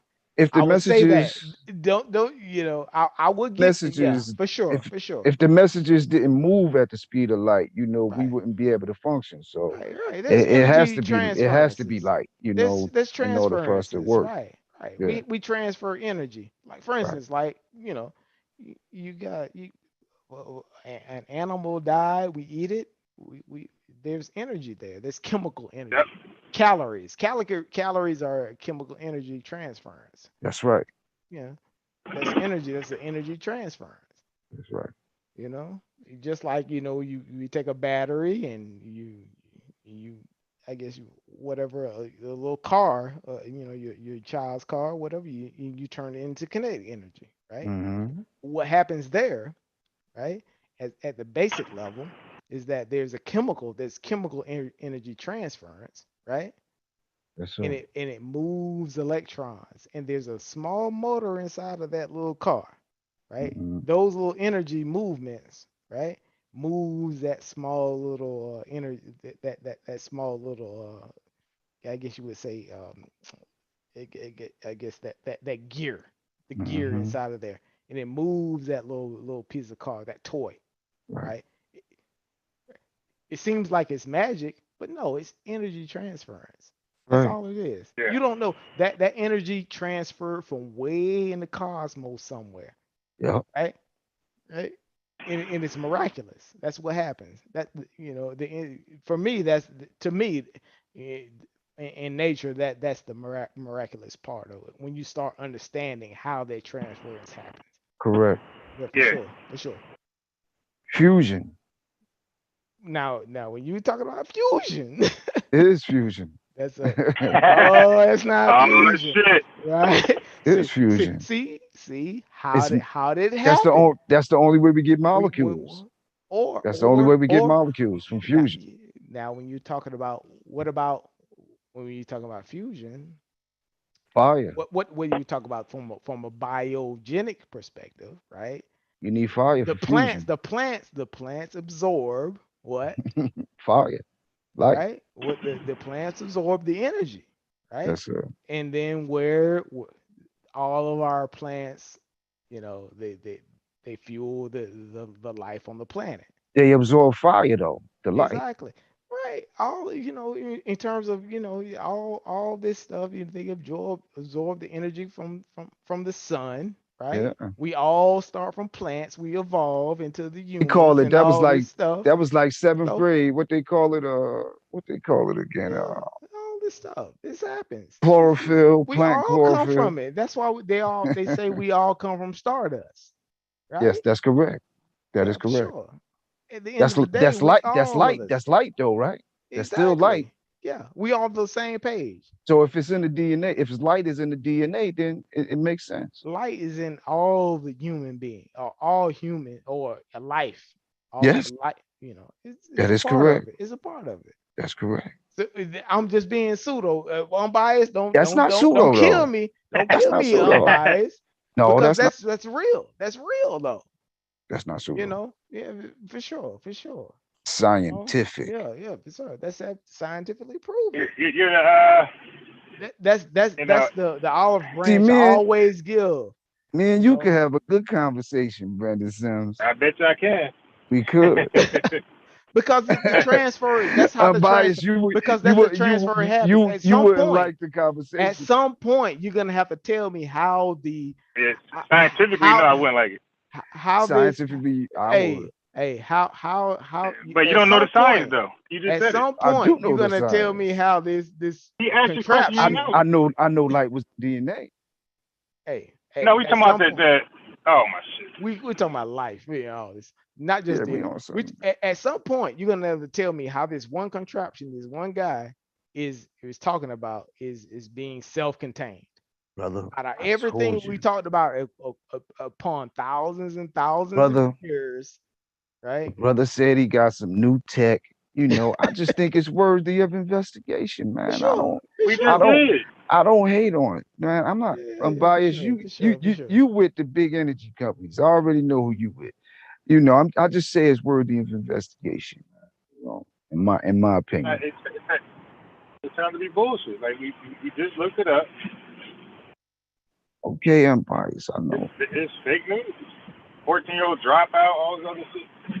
It's fake news, bro. It's okay. Bill Gates was a dropout, but you say everything he did was good. I did. Well, who said that? You big up him. You I big big up Bill I big up Gates. certain philanthropy. No, I big up certain things he does for Africa, which you should do. Even while he's and even while he's purchased mostly all of the private farmland in America, you know what kind of position that Okay. puts. You know what kind of position. Another conspiracy. What kind of? Another I ain't linkless talking claim. about no conspiracy. You Oh, know, linkless shit. claim. Another linkless claim. I can't Google it because wherever I Google it, it's gonna say the wrong shit. It's gonna say the opposite. You're gonna say, "Oh, they all in conspiracy." I'm like, you got a foolproof argument. Whatever. Because when I go to fact check it, it's gonna say, "Hell no," and you're gonna say, "Don't listen to them." Just like his father. Wasn't Oh shit, not the connected father shit. connected to God. all of Oh those. my god. Well, The shit. Joe Jackson did some crazy shit. Nobody Bill say Michael Moyers, Jackson if introduced this motherfucker. Bill Oh Moyers, my who god, is a the connections European, be killing me. if Bill Moyers, who is a European and has Oh a show called god. Democracy Now, and he interviewed him, and Oh that's my what Bill, god. you don't even want nobody Oh to my hear it. god. You don't even Rabbit want hole, nobody I to know. hear it. rabbit hole, rabbit hole. You don't Yeah, even want nobody I to already hear been it. at it with this guy. You don't Hey, know look, who I already Bill been at it Moyers with this is? guy. Democracy Now? Oh my. Oh god. He's on Yeah, PBS. He interviewed the him. claims be ridiculous. He's up there saying it himself on the interview. Right. He's so smart. He's so fucking dumb. He can go on public TV and say, "Yeah, I'm gonna kill everybody." Yeah, okay. No, he didn't say that. Yo, bro, I know. He said it in code words. Yo, you really be You caping should for have these put people. you should have put the number in for For what Caping people? for these people, bro. for the brother Who's these indigenous people? black man. You caping for Bill Gates. What This do is you mean crazy. caping? Because you won't even You let a cape- word get out about what he said. Yeah, you caping for imaginary Zimbabwean. He said it himself, bro. Why don't you accept it if the man said it himself on on PBS, small channel, small network, but supposed to be about education. If he goes up there and has an interview with Bill Moyers, who is a credible journalist, video journalist, I think it's worthy of appraisal. Hey, put the thing in for the brother indigenous black man. He trying to get into this conversation. Yeah, Because I'm telling them no. I'm telling them no that I called in myself, so I'm not on Zoom. So if I was on Zoom, I could get the number, but I'm not on Zoom. I actually called in my phone. Yeah, so Okay. I'm not. Yeah, so I can't even give him the number. He can't join the Zoom chat. Yeah. Oh, okay. Yeah. But that's what these people do. Can you man. join this? I saw, but IBM. I don't understand if I either. put the link in, can you join the Zoom chat? IBM. I'm biased. They charge brothers in state court and federal court. They charge brothers with conspiracy daily, but you act like conspiracy does not exist. The Europeans, these people that run this country, are well aware of conspiracy. They charge brothers. Okay, now they charge brothers in state and federal court every day. I got you. Now, my brother, did you know there's two different types of conspiracy? There's a legal one and there's a scientific one. Did you know that? Well, I know that they charge brothers every day in court. Okay, wait. I asked the question. You either know or you don't know. It's okay. We're human beings. No, I don't know what you're talking about, but I do Okay, know that okay, they cool. charge So let me. almost So let wait. every day I got you. in You said conspiracy. that 4, 5, 10 times. Okay. Now, when legally, when you say conspiracy, it's actually a criminal activity legally. When you say it scientifically, it's called a frivolous claim, a baseless claim, no evidence. No, I'm talking about the type that Okay. they charge people with in Okay. court. No. That's Listen what up. I'm Okay, talking dude. about. Don't tell me what I'm I'm talking about. okay. I know what I'm You talking said that about. 10 times. I know. You look.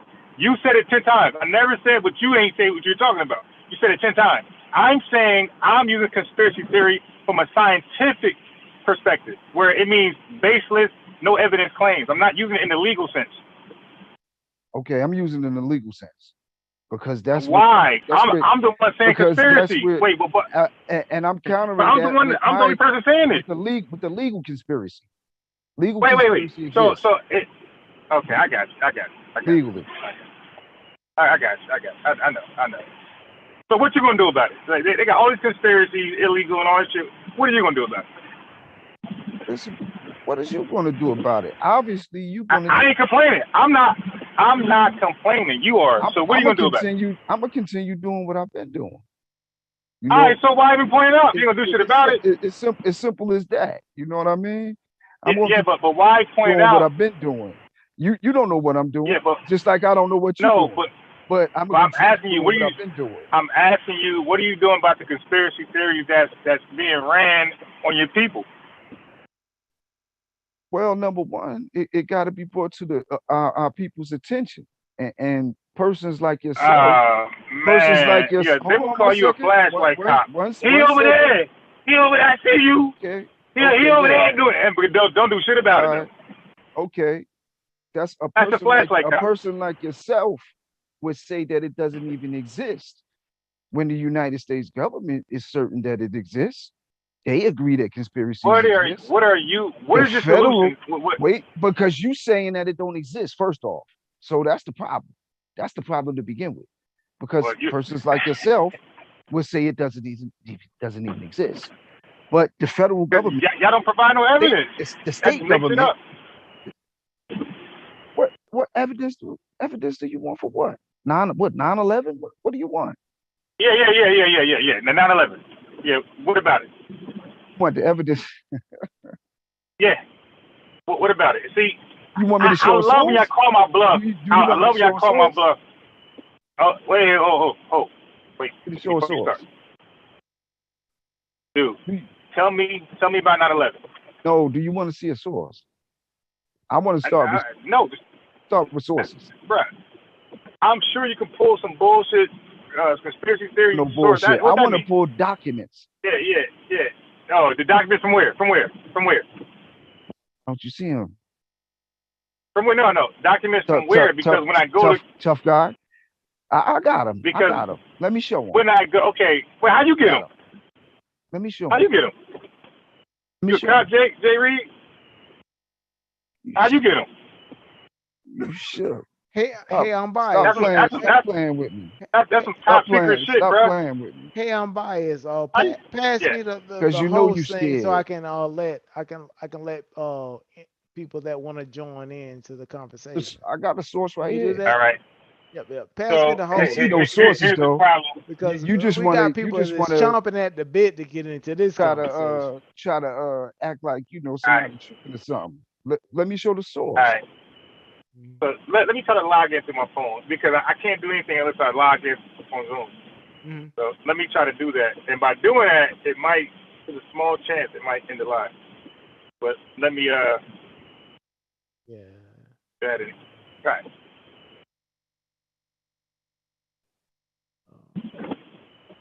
You know, I want to get away from the rhetoric. Let's look at the sources. It's good. Bring up the actual visual sources and do some reading. Look at some things. Yeah. So the only way I could instead of just join. speculating. Yeah. So if I come on through Zoom, it's going to end the live. Oh yeah, don't do that. Yeah, because it's going to have me start a new Zoom meeting. Yeah, don't do that. Sure. And it's weird. This phone weird because I dialed the number and you would think that Hmm. it'd be in the phone, but it's not. Oh, Don't know another way. I got a war crimes document to begin with, unbiased. You know, I got something that was submitted to the United Nations, actually. It's Oh, a shit. document that was submitted to the United Nations. You know, that's where I Yeah, was but start. but if I go to try to confirm its authenticity, you're not gonna like my source. I got a document that was submitted to the United Nations. You know, you can confirm the Yeah, but how? authenticity Yeah, if but you how would I know the document is like. legit? Well, you can look at it. I'll show you the whole thing. Are you serious? I can look at money and can't tell that shit real or fake. That's called looker shit. You can't look at something and tell it's real or fake. Scared, say you Yeah, I scared. can show you. You know, I understand. Yeah, I can show you. I can show you a $20 bill right now, and you won't be able to tell it's fake or real. Talking about Like you'll fake be just money. We guessing. talking about documents that anyone can. Like you talking about looker shit. Oh, we talking about documents that anyone can draw from. It's in the public space. I'll give everyone. I'll Okay, put it. I'll put it on so the screen. I'll put it on the okay, screen. no. That's what I like to do. I don't like to be, playing around. So here's the thing. Whoever had a host thing, once you log out, it goes with you automatically. And then I would be able to put it back or assign you the host thing again. But I usually assign all the panelists to host, people so they can let people in. But you know what? I might could get in. What is the Zoom ID? Where you go, Brendan? I'll have to take a look. Oh, you know what? Wait a minute. Wait. I'll just click the link that I sent you. That I sent Yeah, for sure. That's what I comrade. was thinking. Yeah. Hold on. Let me see. Let me see. Oh, I was over.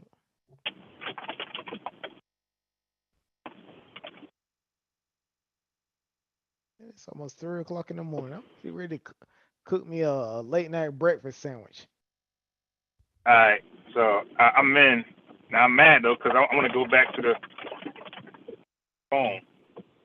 I It's wonder a if I good go back to the phone. conversation though. Oh, there they are. It's brother IBM. I wonder if I go back to the phone. Thirsty All right. Uno. For sure. All right. Well, IBM. They in there. I got the phone number now. Because this is squarely in the brother IBM's wheelhouse right here. The stuff we're talking about.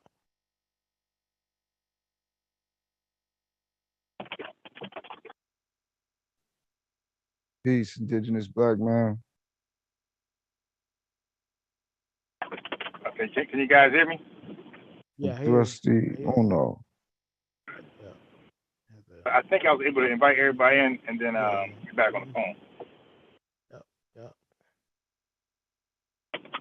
But I enjoyed this conversation. We had a scientific conversation about the transfers of energy, what potentially what the brother was doing in terms of the sciences.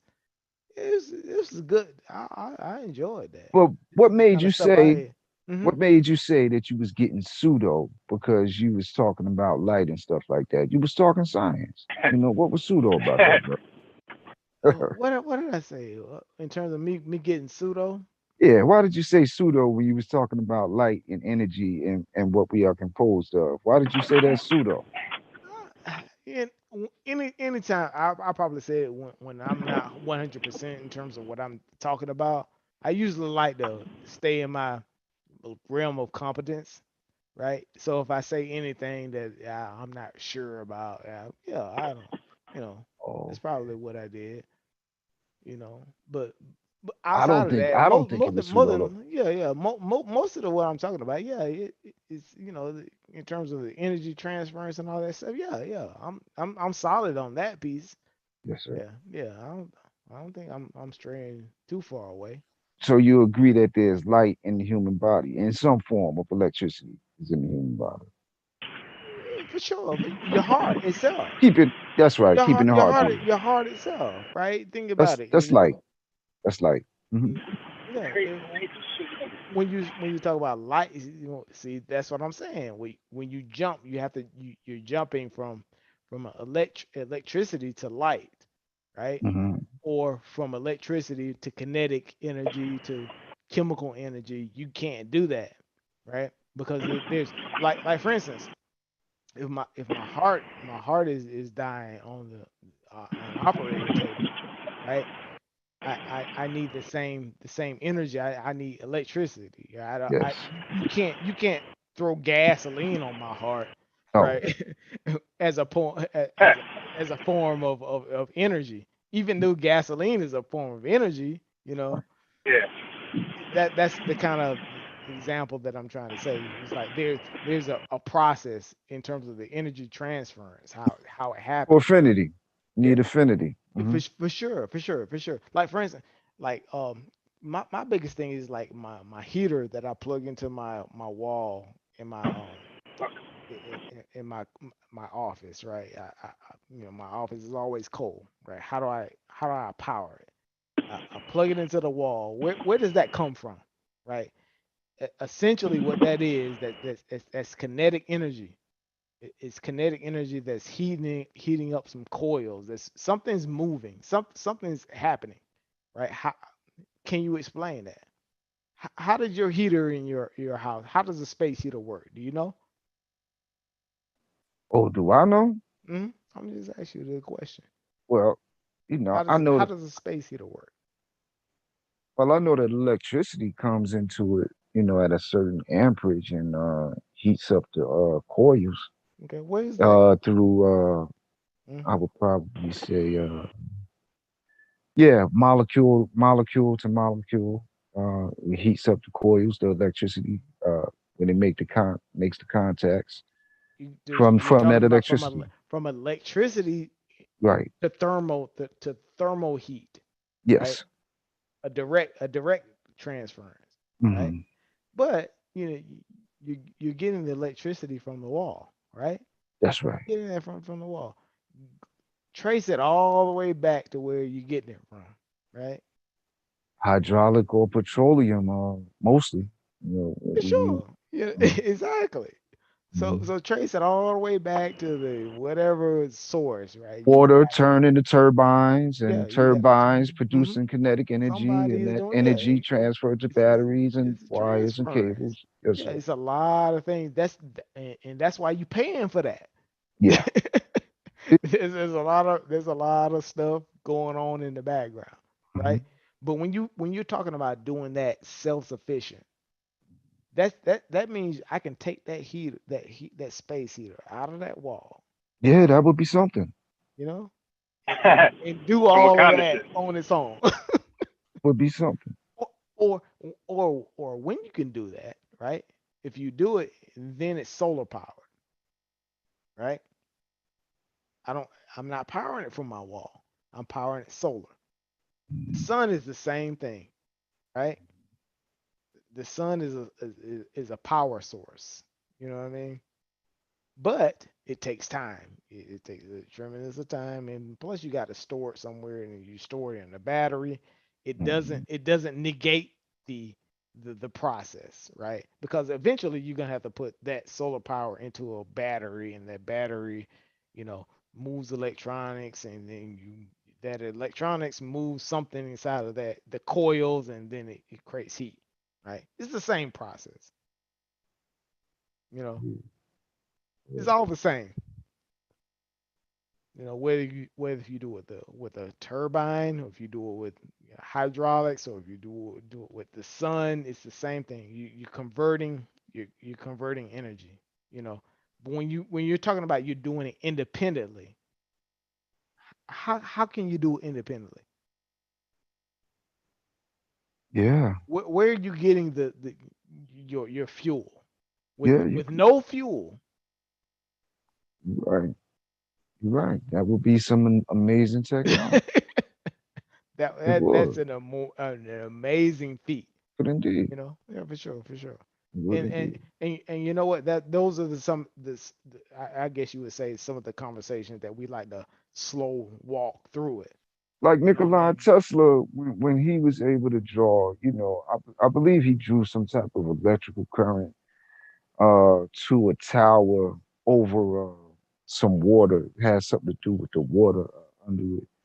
I believe he performed some things that there was a time we didn't think that a cell phone, or a Mm, telephone itself, that mm, sound could be transferred through wire. And now we're doing it wirelessly. So, yeah, for sure. but technology, I believe, will advance and keep on moving forward. Oh yeah, for So sure, for sure, for it sure. is, Right? some things will develop But you know and what? One of the greatest things when you talk about the turbine piece hmm is that you know the turbine was powered by the water. hmm In terms of water, right? But the water, what we could do, we could say, okay, well, there's a waterfall, right? hmm That was in the earth, right? That was powered by gravity, right? yes, Water would fall. That's kinetic energy there, and that would move the turbine. You know what I mean? that's correct. So now I'm using, the kinetic energy generated from gravity, right? That's when you so that's the biggest thing when we talk about the industrial age, the turbine. That's the key piece in terms when we always talk about we look at it into what's the significance in the turbine engine. The turbine engine, we could actually harness, the power, right? The power of gravity. You know what I mean? Kinetic power. We could harness kinetic power. You know, that's the significance. And we learned that in our basic engineering classes. You know,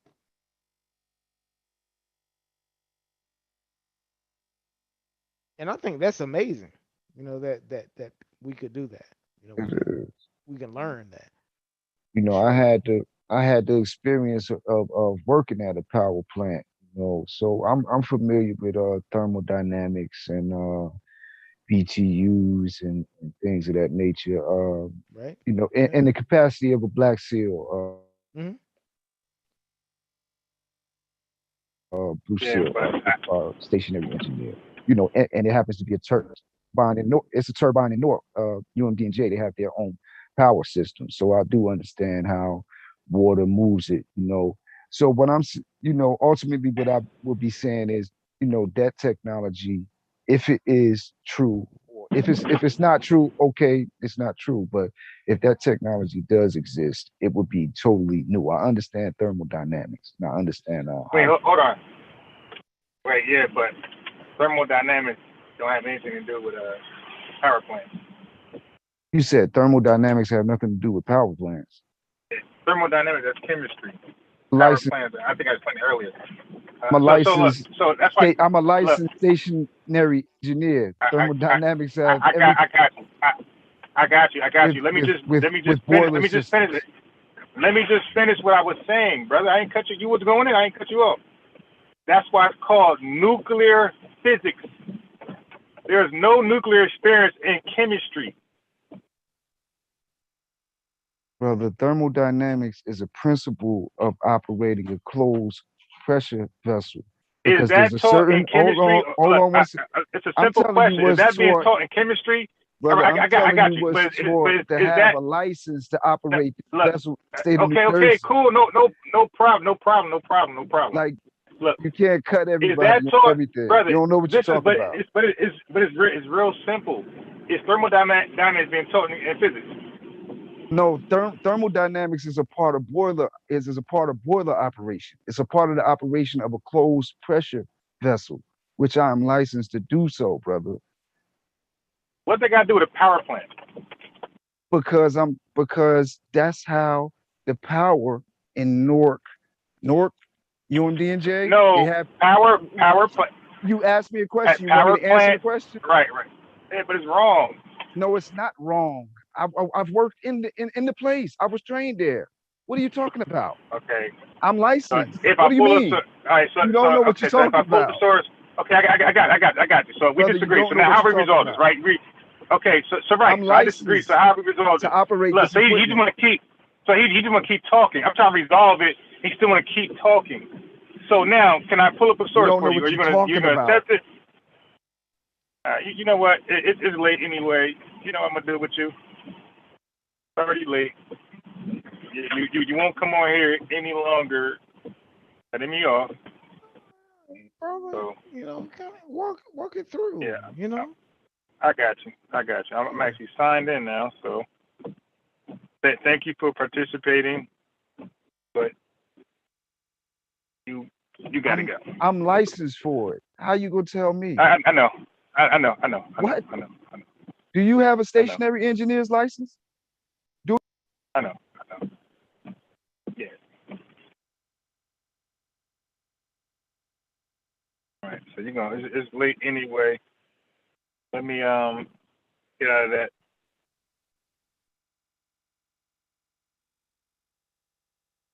All right.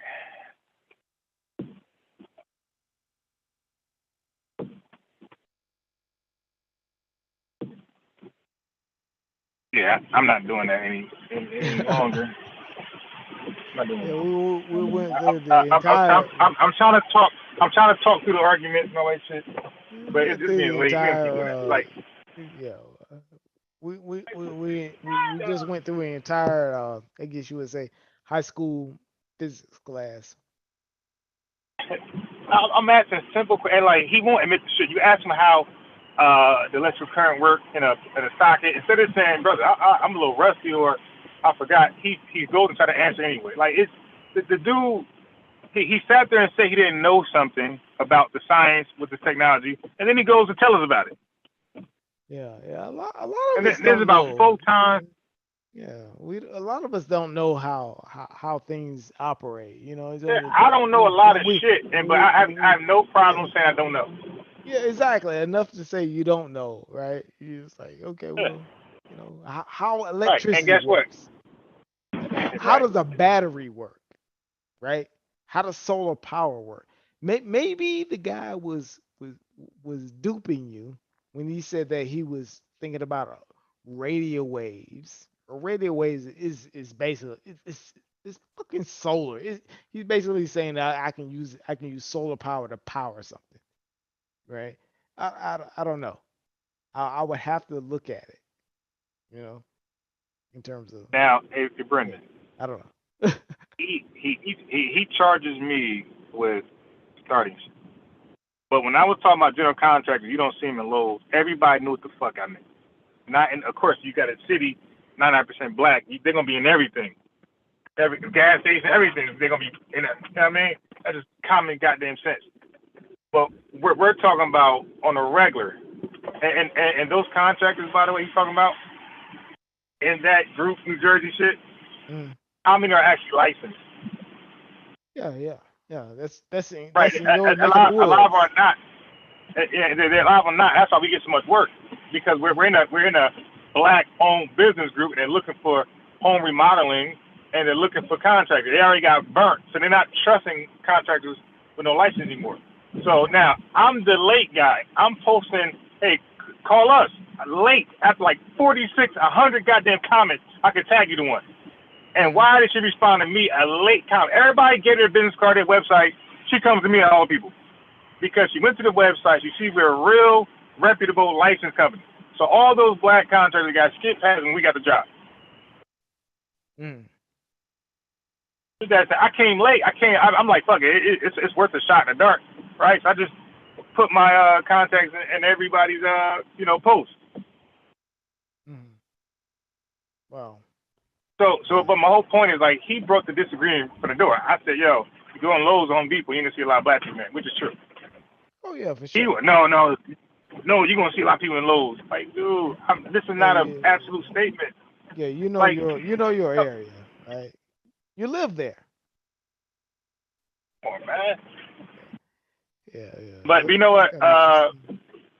It was very interesting conversations because you know what, that I think that kind of gives us a launch pad to talk about, you know, to sort of get into some more in-depth scientific conversations, right? Yeah, yeah, definitely. I think that gives us an opportunity to say, okay, well, yeah, in terms of that, right? Let's talk about energy, energy transference, how this stuff works. These are teaching moments. You know what I Right. mean? These are really real good teaching moments. Mhm. So, just Yeah, if let me I was know home, I'd when you open my really want to chemistry do book right that. away. Yeah, for sure. Huh? For sure. Yeah. These are good teaching moments because you know what uh, these are the things that I really, for me, it's like, okay, we're us nerds. We talk about these Right. things, giving us the opportunity to explain these things that we understand, right? For sure. I think we Look, should we should do a conversation about that. You know, I'm down. yeah, for sure. Like for instance, it's like if you plug in a space heater, how does that work? If you plug in a air Right. conditioner, how does that work? Chemical Yeah. energy, chemical transference, electrical transference. Where does this stuff come from? Everybody we take this stuff for granted. How does a battery work? You know what I mean? What the hell is significant? But when I put a battery in my kid's toy, why does it move around? Yeah. You know what I mean? Right. Yeah, that's These are important. these Yeah. exactly. I don't think we understand those fundamental things. You know what I mean? And I definitely can't sit here and tell you that. I can explain that. It's a So mystery. It's a mystery to a lot of yeah. people. I mean, of course, Right? I like it's like everything gonna stick to my brain, but that part was in there, that didn't stick to my brain. But others like the systems did, isolated system, closed system, open, like that. Certain things, because I was reading the book for my own reasons. Mm-hmm. So anything, because I was like I still am, but I was trying to understand the Big Bang the best I could, because when I went into that, I'm thinking it's Mm-hmm. going to be all physics, but I realized dealing with atoms. So it's like, chemistry. Oh shit, I had to go back Oh to yeah, for chemistry. sure. I didn't understand it. But the reason why I even wanted to know anything about that stuff, I had this weird epiphany of no, I just wanted to know one day how the atom bomb was built out of nowhere. So now I'm Googling this shit, trying to find out how Mm-hmm. this happened. I'm YouTubing, and I'm feeling like a weird, like, Unabomber. Like, damn, you know what I mean? AZI might be right about this government shit. They're going to lock me up any day now. Black dude in the hood just learning how to, atom bomb for no reason. How does So, an so atom when, when I, bomb work? Yeah. so when I started doing that, that's when I got to nuclear fission. There's a nuclear reaction. It was fission that caused the explosion, caused the chain reaction. He wouldn't know that. And that's why I said, bro, fusion, that dude must be on a fusion. So anyway, it was a lot to learn, because I understood you ain't gonna know, you're not gonna comprehend this stuff without having some type of basic information on chemistry. I knew that right away. So I started taking chemistry class, online chemistry class during the pandemic, or chemistry books and everything. I was enjoying chemistry. And then I understood it a little better. Now I made videos explaining how this shit was done my damn self. So anyway, yeah. And like you Yeah, said, for sure, we for plug sure. stuff up in It, the it, walls it all day long, and we don't know exactly, how and it we works. We, don't we use even batteries all know. the time. And you know what? If they, we always talking about the brother Adrian. He was online earlier. We talking about the revolutionary this and what was that. If they if they sever the line to that wall outlet, you wouldn't know how to fix it. Right. You know what I mean? That's the kind of stuff I'm talking about. You wouldn't Yeah. know how to fix it. All of your revolutionary theory, all of your Right. Right. Right. you Right. know uh, social, economic, all this stuff. Like, how can you fix that? You know what I mean? Right. You Done. have to be able to do that. That's the revolutionary pieces that I Yeah. don't think that we And guess what? we If you knew that, still not really, because you're just catching up to what other people already know. Exactly. Right. And You're you still know what? light years behind. You're just catching up. And you but you know what? You can leapfrog, right? You can leapfrog and do something even better. You know, Yeah. you can leapfrog because that's the thing. That's the advantage. But you got to be able to Yeah. take advantage of it, right? But you'll never you'll never get to that point, right? Right. But by not asking the question, you'll never get to that point by asking, well, how does electricity work? What is amperage? What is wattage? You know, Hmm. what is it? You know, electricity in its base form, I guess, in terms of what it does. What does electricity do? Right? What does it do? Do you know what electricity actually does? Right? There's a charge things. It moves things. Yeah. Electrons, it's an electron that can move something. Hmm. You know, Yeah, it, and that's what I said earlier. it's a way Chemistry focuses on electrons. it's a way to convert kinetic energy, right?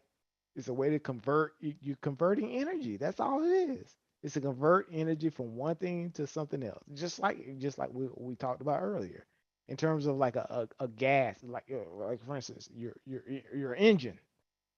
Like when you put gas in your engine and you ignite that gas, right? It moves a piston, right? It Yeah. moves a piston. That piston, there's a series of gears, and it moves an axle, and it moves your wheels forward, Yeah. right? That's all it is. It's a conversion of energy. Right. It's the same thing with electricity. Electrons move things as well, right? Yeah. Yeah, for sure. Uh, Saturday we're gonna have it. That the women gonna do something special. They're gonna have their own little dialogue, and Yeah, they're for gonna sure. revisit some Who's gonna topics. do it? Who's gonna do it? I'm surprised, y'all, but it's going. I got a number of them interested, like 4 or 5, and definitely one woman who I never heard before. Okay, for sure. What time? What time on Yes. Saturday? Put that So on my I'm looking at Saturday evening. So I can do it earlier because I ain't got to talk. Like they're gonna do most of the talk in the building, so dialogue. I can do it Okay, earlier. for sure. Yeah. Yeah. I was gonna mute, listen, and if there's Yeah. anything I could add or ask a question, I'm gonna do that. Yeah, for sure. I know you went ghost for us on for a bit, bro. I was like, Yeah, I was where's supposed to be Elias? ghost tonight. Yeah, now I was Yeah, supposed to be, like I actually made time. yeah. I don't have any time. I Because don't. Me that's either. why I said. Yeah, that's why I said on my coming on the live. I said like people online all day doing nothing with the lives. I'm over here in the background becoming great. So and I said I'm a flashy guy. So you're gonna see the greatness eventually. Oh yeah. I'm gonna show it off. But that's what I'm doing. That's why I'm not online. Online like that. Like I'm over here trying to become. I'm trying to, like I said, general wealth. That what you were talking about earlier. Like that's all I live and breathe. Like I'm always looking for opportunities, and this is why I got into the real estate game. Which is like 180 degrees direction I was going, and I learned it pretty fast. Oh, wow, for sure. Real estate in Yeah. So New Jersey area. God dang. Okay. yeah. That's what's So up. I'm trying to get and like I listen to guys. You ever heard of Grant Cardone? Mm-mm. Yeah. So My billionaire. circle of competency is very narrow in terms of what I do. So I miss out on a lot of opportunities, but the ones that I do have, right, I make sure that I maximize on them. Okay. Yeah. So you in terms of real estate, you're talking about like he's a real estate guy. Well, I'm involved in it. Hmm. I'm in that industry now. I'm working with people who are already in that industry. Yeah, it's the I'm height working with of them. it. I'm helping them grow. Yeah, it's a small business that's like very successful and it's growing. And he felt like I could add value from just my like people know like when I'm into something I'll be obsessed. I study. I do nothing else. Hmm. That's all I do. All I do is watch HGTV and I watch DIY videos, do it yourself videos Sure. on carpentry, just all type of shit all day. Like all I do every day. So when I'm not live, that's what I'm doing. Yeah, yeah, yeah. I'm trying to be fluent in the carpentry world, like far as language. I'm trying to be, I'm trying to know it all. I'm trying to paint the best paint. You ask me anything, I know the wood. I'm trying to know the wood, decks, pavers, all that shit. Yeah, for sure. Bathroom, kitchen. I'm trying to know all that shit. Yeah, yeah. But I'll be having a lot of stuff, Mhm. Okay. No, I'm just interested in real estate as well because anytime we talk about you got extra cash and got extra money you want to trying to invest, like real estate is that thing, right?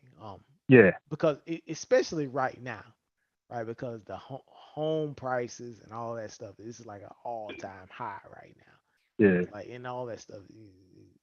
It's a seller's market right now. I wish I should have. I should have. Really, anybody that owns a home, right? We always talk about, the cost of everything going up, right?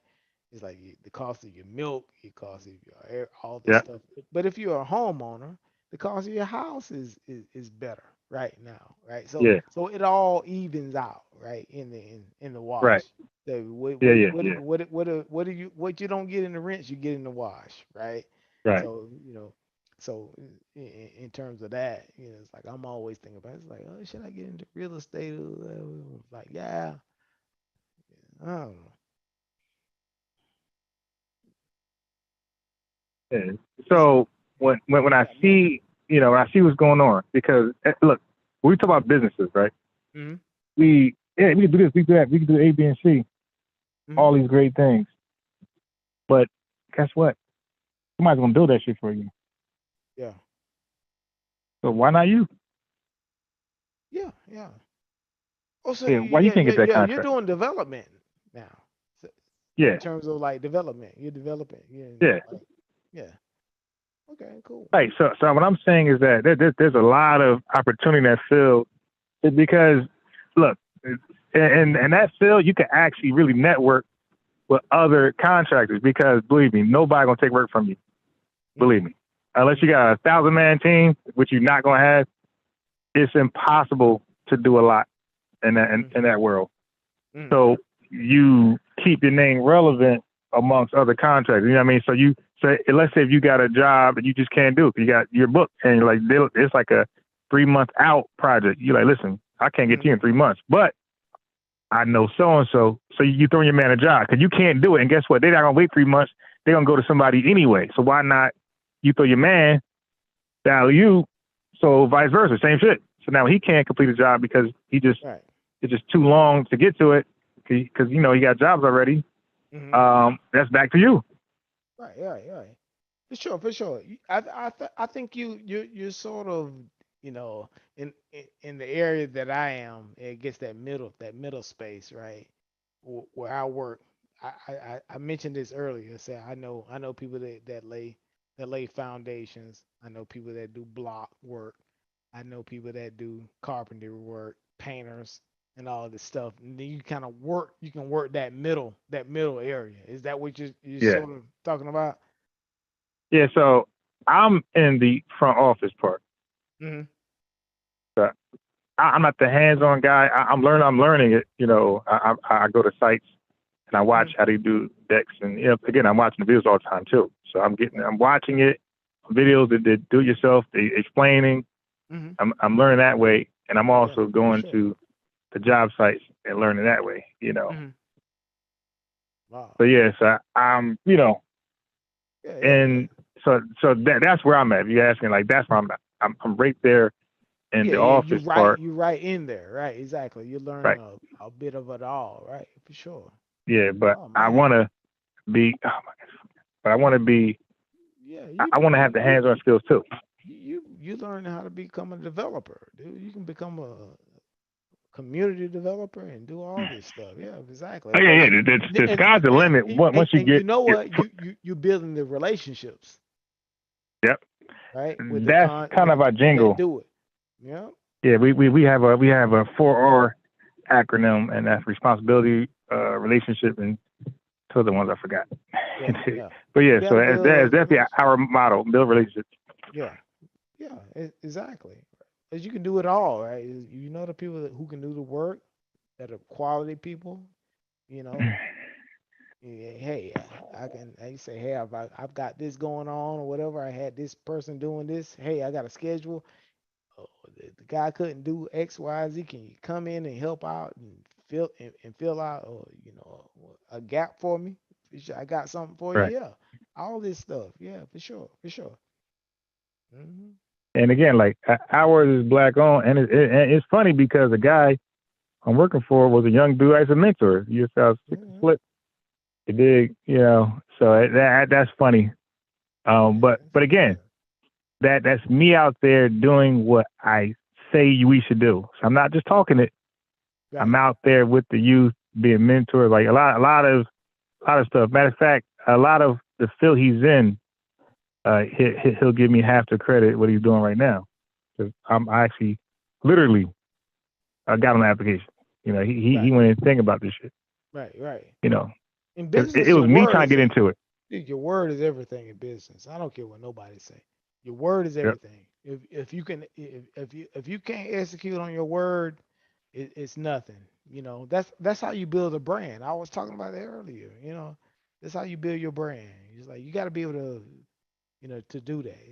If I say, hey, I'm going to deliver on this, I'm going to do that. You better be able to do it.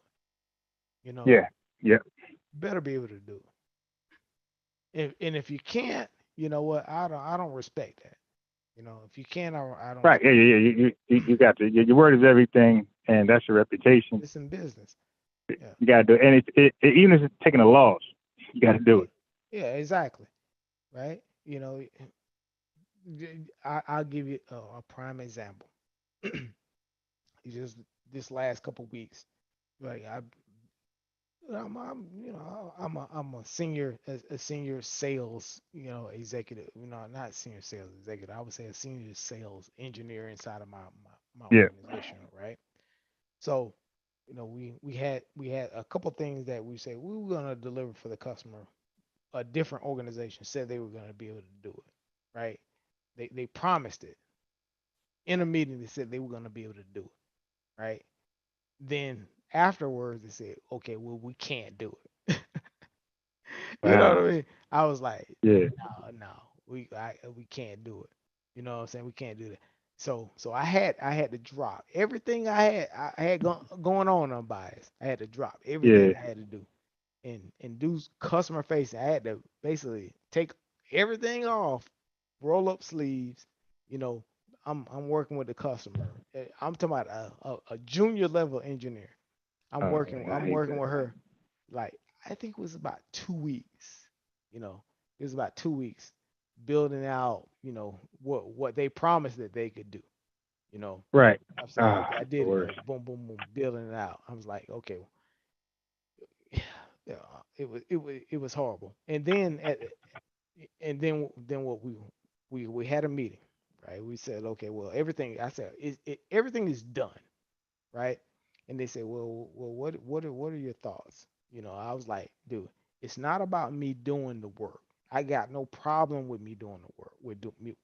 Anybody can do the work, right? It's about making promises that you can't deliver on. Right. I refuse to make a promise in front of my customer that we can't deliver on, especially when they spending millions and millions of dollars with us. No, and I refuse to do that. I don't care if I gotta come in the mornings and I'm coming in with coffee with my flannels Yep. on, whatever. I'm gonna do that. You know Right. what I'm saying? you no, you deliver on your promises because you know Yep. what? At the end of the day, that's all you standing on.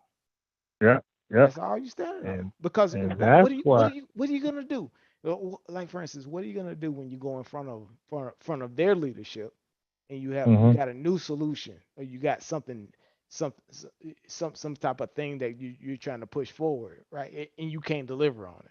It's like, well, Right. why should I live? Why should I listen to you on this and you couldn't deliver on your earlier promise? And guess You know? what? On a small level, Yeah. this is why it's important when you in these live podcasts because we all claim to have a interest in our communities. But when our research is horrible, when we're just following Facebook memes, how again same concept? How can we take that anybody serious when the research is so flawed that they didn't even research if that shit was actually real? They just believe it because it fits whatever gender they're into. So you gotta that idea got that way of living got to be applied on all levels of your life, and I stand by that no matter what I do, except for basketball. I be cheating like a mother. But everything else, It's I different. you know, Yeah. yeah. In basketball, don't trust me. Right. But everything else, I'm good money. Yeah, for sure. For sure. Good money. Good money.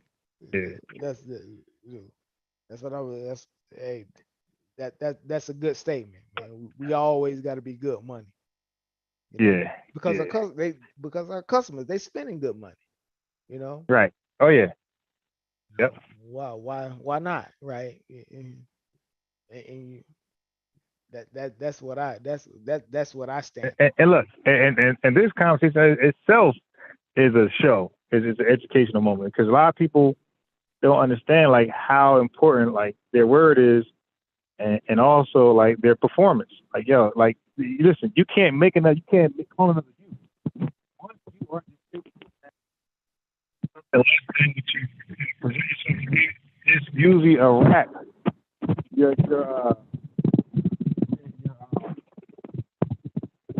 it precedes you. I'm procedure. I can't even think of the goddamn word. hey, Your reputation will precede you at that point. everything, right? All right. Yeah, for sure, for sure. So you can slack off one or two times. You know, you can do if you got a stellar reputation. You just Oh yeah, can't yeah, keep yeah. doing this. Can't do Which, that. You and look, know. and let me say this. That's why every company I ever worked for, I hate work for companies. Every work ever I always did, bro. Every last one. Give a fuck how much I hated it. I will work hard as hell for the first 3-4 months, gain respect of everybody, and then like you said, I'm on chill time. Yeah, right. For the rest of It's like a my bank account. duration there. Yeah, it's like a bank account. You have to make deposits before you make a withdrawal. Right, You know, right. it's the same thing with the customer. You got to make a deposit on relationships. Yeah, You just can't make withdrawals all the time. I ain't right. gonna do this and I ain't that. It's like no, over deliver it, do all this, and then when it's something, yeah, then I can maybe say, okay, well, I can't do this and then you can negotiate on that. You know, but like I say, everything Like is you said, relationships is a mistakes. bank account, right? Yep, yep. I mean, mistakes Either you happen. in a deficit or you have you have what you would say I guess you would say a surplus. That's how relationships work. You know, even in Wait, personal relationships, say it again. You say wait, say it again. either you in a deficit or you got a surplus. Okay, You know what right, I'm saying? gotcha. That's even it. Like for instance, like with my wife, like even to this day, like hey, if I keep disappointing her, you know, like, hey, we want to go out to dinner and do this and do that. I keep disappointing. That's a withdrawal. You know what I Yep. mean? It's like, but hey, if I say, okay, well, we're gonna do this, and I execute on that, I do that. That's what you say. That's a deposit. I'm deposited in our relationships, and then when you need to make a withdrawal, well, I can't do this and this. Yeah, well, yeah, Yeah. that's fine. You know what I'm saying? Well, yeah, Right. yeah. Yeah. Huh? That's how relationships work. Yeah. Nah. Yeah, Relationships that's are the like a actual bank fact. account. Relationships are like a bank account. It's like you know what I mean? How you And, gonna make a and withdrawal if you ain't got nothing in there? can't do it. You're gonna have that. You go to ATM and you go look for money. You get that little receipt gonna come out. Deny. That little, you get that little That's receipt. You already that's know what what's we going do. on. That's what we do. You know, that's what we do. That receipt be like, you got no business here. Mhm. That's it. Yeah, yeah. So, but what you're saying is absolute. You know, you establish a great relationship. So when something, you know, if something happens that's unexpected, like they'll kind of brush it off. It happens to me all the time because I got my own business. I got 2 jobs, and that's why I laugh at people who complain about, like, dude, listen, don't come to me to borrow shit. You ain't doing everything you can do to get yourself, you know, up and running. Mm. You know, why you ain't got 2 jobs? You know, why you got 1? But if you can't be in a hole, whatever, and that's my thing with black folks. I'm like, yo, we don't have a lot, and money could definitely help us out. So why aren't we doing everything we can do to accumulate money? Like just getting 2 jobs. It's like Black America. 2 jobs is like taboo. Hell no, doing that. I'm gonna spend most of my time doing nothing. But I'd rather be check to check than, you know, have some type of breathing room. Yeah. So, but my second job is my own business. So I help my man out with his business. I work for him with his business. I got my own business. But my business is, I'm years in. The pandemic put a big hole in there. But some of my clients, you know, I forget sometimes. You know what I mean? Whatever it was, I might forget. But because I have a strong relationship with them, it's like, you know, you look like, yeah, okay, all right, no problem. We'll just make up or next day, reschedule. And it's not really like a big deal. And some of them I even got to check. If they try to make a big deal out of it, I'm like, oh, yo, stop. I said we'll do it next week. That's that. Right. And again, Abias, I always say it. I don't think it's about how much money we're making. It's about how much money we're spending.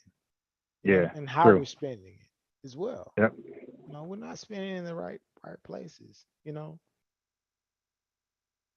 like for instance, Yep. right, there's a couple things that, well, there's a few things that people can do. Right, just an average person that has a job, like a really good, you know, just good startup, right? Um, Say, okay, well, if your company has a 401k, all right. Usually people that have a job that has a 401k, it's a pretty decent job. Max that out. Okay. If you max that out, all right. The second piece is that, okay, well, if I max that out, okay, at least I'm contributing to my retirement, right? The second Yeah. piece is like I can actually contribute to an IRA, right? I can actually put additional money and save into an IRA for long-term investing, Yeah. right? Usually there's tax free you can do up to a certain amount in terms of, you know, how much money you're making. A lot of people don't make Yeah. a whole ton of money, right? In terms of like over $100,000 or whatever. You know, if you're making over that, there's a way to do a backdoor conversion into a Roth and then all this. But you know, that's different, right? You can talk to a financial advisor and you can do that. But Yeah. Right.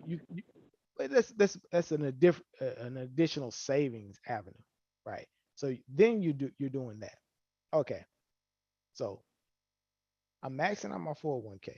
I'm maxing out my IRA.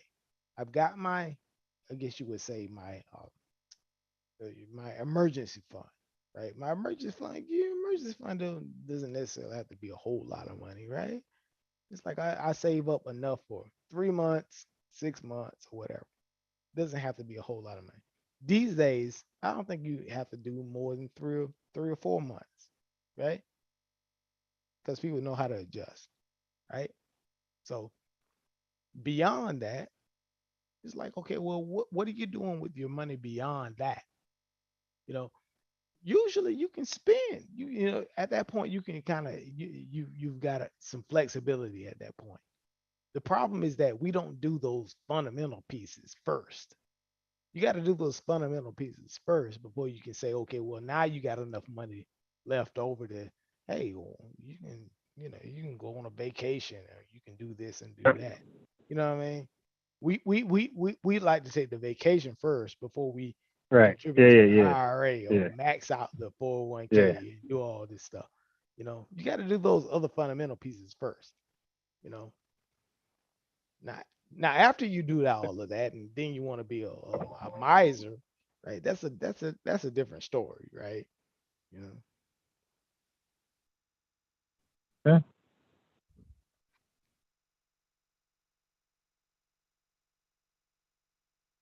but it's not that, it's really not that difficult, right? I think most of us, even like for instance, if you got a 401k, right? Most of the time, you can, if your company has that, you can talk to a financial advisor, right? And then you can say, hey, I want to actually my retirement goal is X, Y, and Z, right? Or I want to, buy a home in 5 years, right? What do I need to do, Yeah. right? Right. They'll say, hey, here's what you need to do. Here's what you need to do with your money. Well, we don't like the budget, right? A lot of us don't like the budget, especially when money's tight. You know, it's tough Mm-hmm. budgeting when money's tight.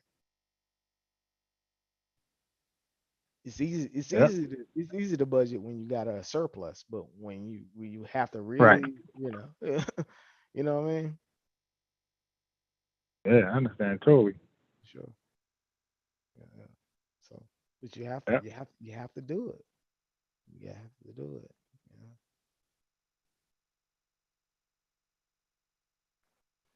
Hmm. Sure. This is good. This is good. Thirsty Uno. Thirsty Uno is just sitting up in here. Who? I say, no, you got another brother up in the house. I think he Which one? joined. Yeah, it's another brother. I don't know. He hasn't said anything during the whole He time. probably sleep. Yeah, he probably he just jumped on it. Yeah, he's because I He see him in the that chat. dude, He probably dude. indigenous started going his little rant. My man was trying to be patient, Mhm, right? I mean, I just Asiatic, mhm. right to sleep. What do you? But here's another thing. Since we're talking about finance, what do you think about the whole crypto uh Yeah, mentality and I all the don't really know crypto much craze? about that at all. Yeah, I don't know much about that. I was studying a little bit of for exchange market, that type of shit, but I wasn't really the crypto. I try to watch little videos on it. It was interesting, Mm, but it's just too what they say volatile for me. It just right. there's no FDIC. There's like none of that. I'm like fuck all. I ain't with that. Yeah, not a I'm lot not of trying to be that risky. not a lot of protections there, Yeah, right? exactly. I'm like, nah, I'm good. Yeah, yeah, yeah. 'Cause I'm my the luck, same way. I don't have enough money to yeah, put in that my risk. luck. They be like, crypto just crashed. I got money in there. Like, ah, You shit. just See how put I it. always come to Just put it join the in. party late? Yeah, Oh I'm man. always late to certain things. When I try to get into fashion again, like when I get back into fashion, I'm late. I'm buying the jeans that's going out of style. Like, shit. You know what? You know what's the perfect investment for you? What's that? U.S. Shit. securities. What you say? Oh, okay. U.S. The safe shit. securities, right? Yeah. The most stable, the most you can buy you some securities, and buy you some US 10 year, they buy you the 10-year note, right? you know, you're protected from inflation on bias, and then you're guaranteed you're gonna get your money back, right? For I like sure, that. for sure, right? I like that. Protected against inflation and all that. Now, I don't mind, Mhm. taking a risk here and there. Yeah, I don't mind. But But the thing is, but the thing is this, you know, if you're gonna put your money in something, right? At least know something about the business that you're right. investing in, or that I don't know how the hell crypto works. I Oh would yeah. invest in it. I don't know how it works. If I give my money into I buy some Right. That's what Bitcoin, everybody say. Go to crypto. Yeah, but they don't shit about it. right? And then If I buy some by even Bitcoin, right, but even advising that shit. I don't know what financial book you read that you can even do that. yeah, Like I don't and know. they all speak against people doing that. Like you the Wolf of Wall Street. You can't. Hey, buy this, buy this, buy this. Nah, like that's what scammers do. Yeah, I don't know. I don't know what am I supposed to do? If I buy some crypto, okay, there's a very weird system in terms of like securing it. First of all, you know, I've heard people in terms of like you can miss that. I guess there's like this key. There's this long encryption key Oh yeah, that I heard about that that. you get if you miss something. One piece in that encryption key. If you do It's a something, rat. It's lost. you basically lost like Yeah, $50,000. whatever that was. Yeah, whatever that is Whatever it gone. was, if it's a done deal, right? Yeah, I'm like, there's no I forgot my password type shit. It's over. no, exactly. So and then plus, I'm like, okay, well, what exactly is crypto doing? You know, all right. If I buy one Bitcoin, like I guess something that's worth $1, and all right, so I'm gonna sell it later on for $2. Why? Why am I gonna sell it to somebody else for more money? Yeah, because you're greedy. What did that Bitcoin or that crypto do? It didn't do anything really. Right. It's a non-productive asset. You know, it's similar to, I guess you would say, I'm not gonna go to it. I'm done. Yeah, I just can't. Yeah. Just like for me, it's lack of. I don't have enough information about it. I'm an old fogey. I I don't don't like want how to my money's spend my not money. I protected, don't not want to. Yeah, I secured, don't want to spend my money not like that. backed. I don't want to spend my There's no money. SEC, none of that shit going on. And it bothers me. Yeah. And then the last thing was, I think they said majority. They said something about black folks. Something about black folks are the key, the majority investors in that shit. Yeah, So I for said, sure. oh damn. I can I said, imagine. oh damn. I can't rock with that. I Heavily, can't rock with that. probably Yeah. heavily, Well, once heavily I learned that, I was leveraged, done heavily leveraged, and because we always hop into something without any research, and yeah, nah, I'm good. The majority was in it. I'm good. I'm gonna stay away. I got a friend who keep buying all these fucking coins. Like, yo, these coins are worth 0.00005. So all I got, so if this go up just 25 cents, I'm a millionaire. Like, yeah. All right, well, that's your prayer rug. That is your prayer rug. it's a prayer rug. Wishing it go up 25. Wish it goes 20. If it just go to 25 cents, I'm a millionaire. Yeah. Like, all right, that's your Good prayer luck. rug. Good luck. Yeah, that's that hope shit again. Good luck. Good luck. You buying this bullshit, you just hoping one day the price gouges, something crazy. Right. But it looks like we are certainly heading towards a recession, though. I saw Yeah. today. It's like we're down. I guess what they talking about, the inverted curve in terms of the treasury note. The 10-year treasury note is less than the 2-year, which signals recession, right? Yeah. So that's coming. So we're gonna go into an economic recession, right? But for odd reasons. I think it's for odd reasons. And then plus when you look at this whole thing with these, I guess what's going on over in China with this, they've got this weird emergence of the corona, right? Oh yeah. There's a Oh whole shit. there's a whole thing going on over That's here. I that's what think I don't want to over in hear. Shanghai. See, over in Shanghai, there's a ton of hospitalizations going on over there. So that's why I like, dude. I was in the grocery store today. I'm just gonna say this. I was in the grocery store today. I was like, well, I need to go and grab some coffee creamer, right? Dude, it was like the shells were damn near bare up in there. I was like, Really? like, wow, why are those shells bare in my grocery store? Right? I didn't, I it's like this kind of reminds me of back when the early times of the pandemic, right? So I'm thinking about supply chain issues as well. You know, I'm not trying to, saying that there's a huge problem, but there's something going on here. So, dude, I would say what I would suggest if you got some extra cash, man, go and stock up on some food and do some things like that, right? That's what I've been doing. I got to get me some water and do something because when I got up in there, I was like, "What the world? Why is this stuff bare up in here? These shells bare." Yeah. Have you gone to the grocery store lately? Yeah. No. I was sometimes I went and got something It was odd. recently. It was very odd to me. You know, when I guess certain things and what I know we got supply chain issues, right?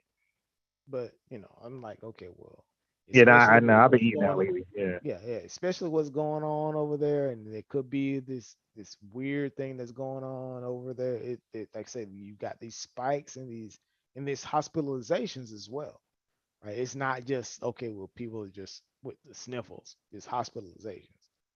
So, I'm like, well, just to be careful. We've gone through just in case if because they did I think they did another round of lockdowns over there, right? Yeah, I heard about that Yeah, some time ago. just in case, get ahead of it now. Us Yeah. people, in case we already been through it. We know what it looks like. Hell yeah. In case it happens, we already ready. You know what I mean? Get your stuff together today. Yeah, and All right. if it don't happen, you already you got a bunch of water and food and all that. You know, no harm, no foul. I'm gonna throw some. I'm gonna throw something funny at you. Mhm. I'm gonna throw something funny at you, which it's gonna make you say, "What?" Mhm. You said we already ready. Why you say ready twice? We already ready. Yeah. If you type that in, Word, Microsoft Word, You know it's gonna how say we repeated talk. word. Yeah, you know how we And talk. yeah, no. It's a funny thing we don't think about, but if we just say we're all ready, We all that's ready. sufficient. We ready. Yeah. Right. Yeah, I get everybody with them. For My mom, sure. everybody. Like, we already ready. Because, look, I was doing that, and then I caught myself. I said, why am I saying ready twice? I said, how does it sound if I just say it once? Colloquial. It's I the said, we all ready. I colloquial said, term. oh, no, it It's a sound colloquial dope. term. You just said I one. don't write Yeah, that way, that's but I why I said talk that it was way. a funny. You know what? I write completely 180 in terms of how I talk. Of course. That's why Hey, I like always, when you, that's why I always tell my colleagues, that's like, dude, my preferred method of communication yeah, is because writing. who gonna write down the curse words? Yeah, I'd rather write. I would rather do writing. FUCKU. Nigga, you put Sure. nigga. Stop it. And then plus it gives me a chance to proof this before I send it out, right? It's like, Yeah. yeah, let's Nah, not do that. Yeah, for sure. You people choose the words based upon the people they're talking to. Yeah. That's why you be like, yeah, my nigga, I'm gonna do everything. Yeah, I'm he owe me that fucking money. That phone ring. Hello, peace out, man. Can I help you, please? Nigga, straighten up. Hello, Oh, peace out. Help me out. You know how it Thinking goes. proper as hell. You know how it goes. Yeah, for sure. Hey, he represents peace to the fullest. Hello, white boys and anything. Hello, it's always a hello. Why do you say hello? Hello, peace out, man. How can I help you? Pepperoni, sir? No, you just proper as hell, man. Yep, that happens. Yeah, man, you crazy. That's why I love you. You keep it real. You're real as hell. For sure. Thank you. Yeah, I try to be as much as I can, man. I try to be genuine, and I'm and part of being real, some people can't handle it. So sometimes like I'm blunt or outspoken and blunt on certain things that people would be like, nah, you shouldn't say that. It's like, dude, this I can't say everything right. Some shit I gotta say messed up because you don't say everything. And then when they say that, I catch them saying something. You know what I mean? Like, hey, look what you just said. Right. You know? Yeah. So it's some things. You know, Right. it's some things that I just Communication is about getting your point across, right? yeah. It don't matter how you say it, right? Communication Yeah. is like, okay, we having a dialogue, right? Right. It doesn't matter how you say it or the way you say it, right? For sure. Yep. Yeah, for sure. Yeah, I came over here. I was like, okay, they was over beating me up over on the Kobe Pi side channel, because I What's the disagreed. subject?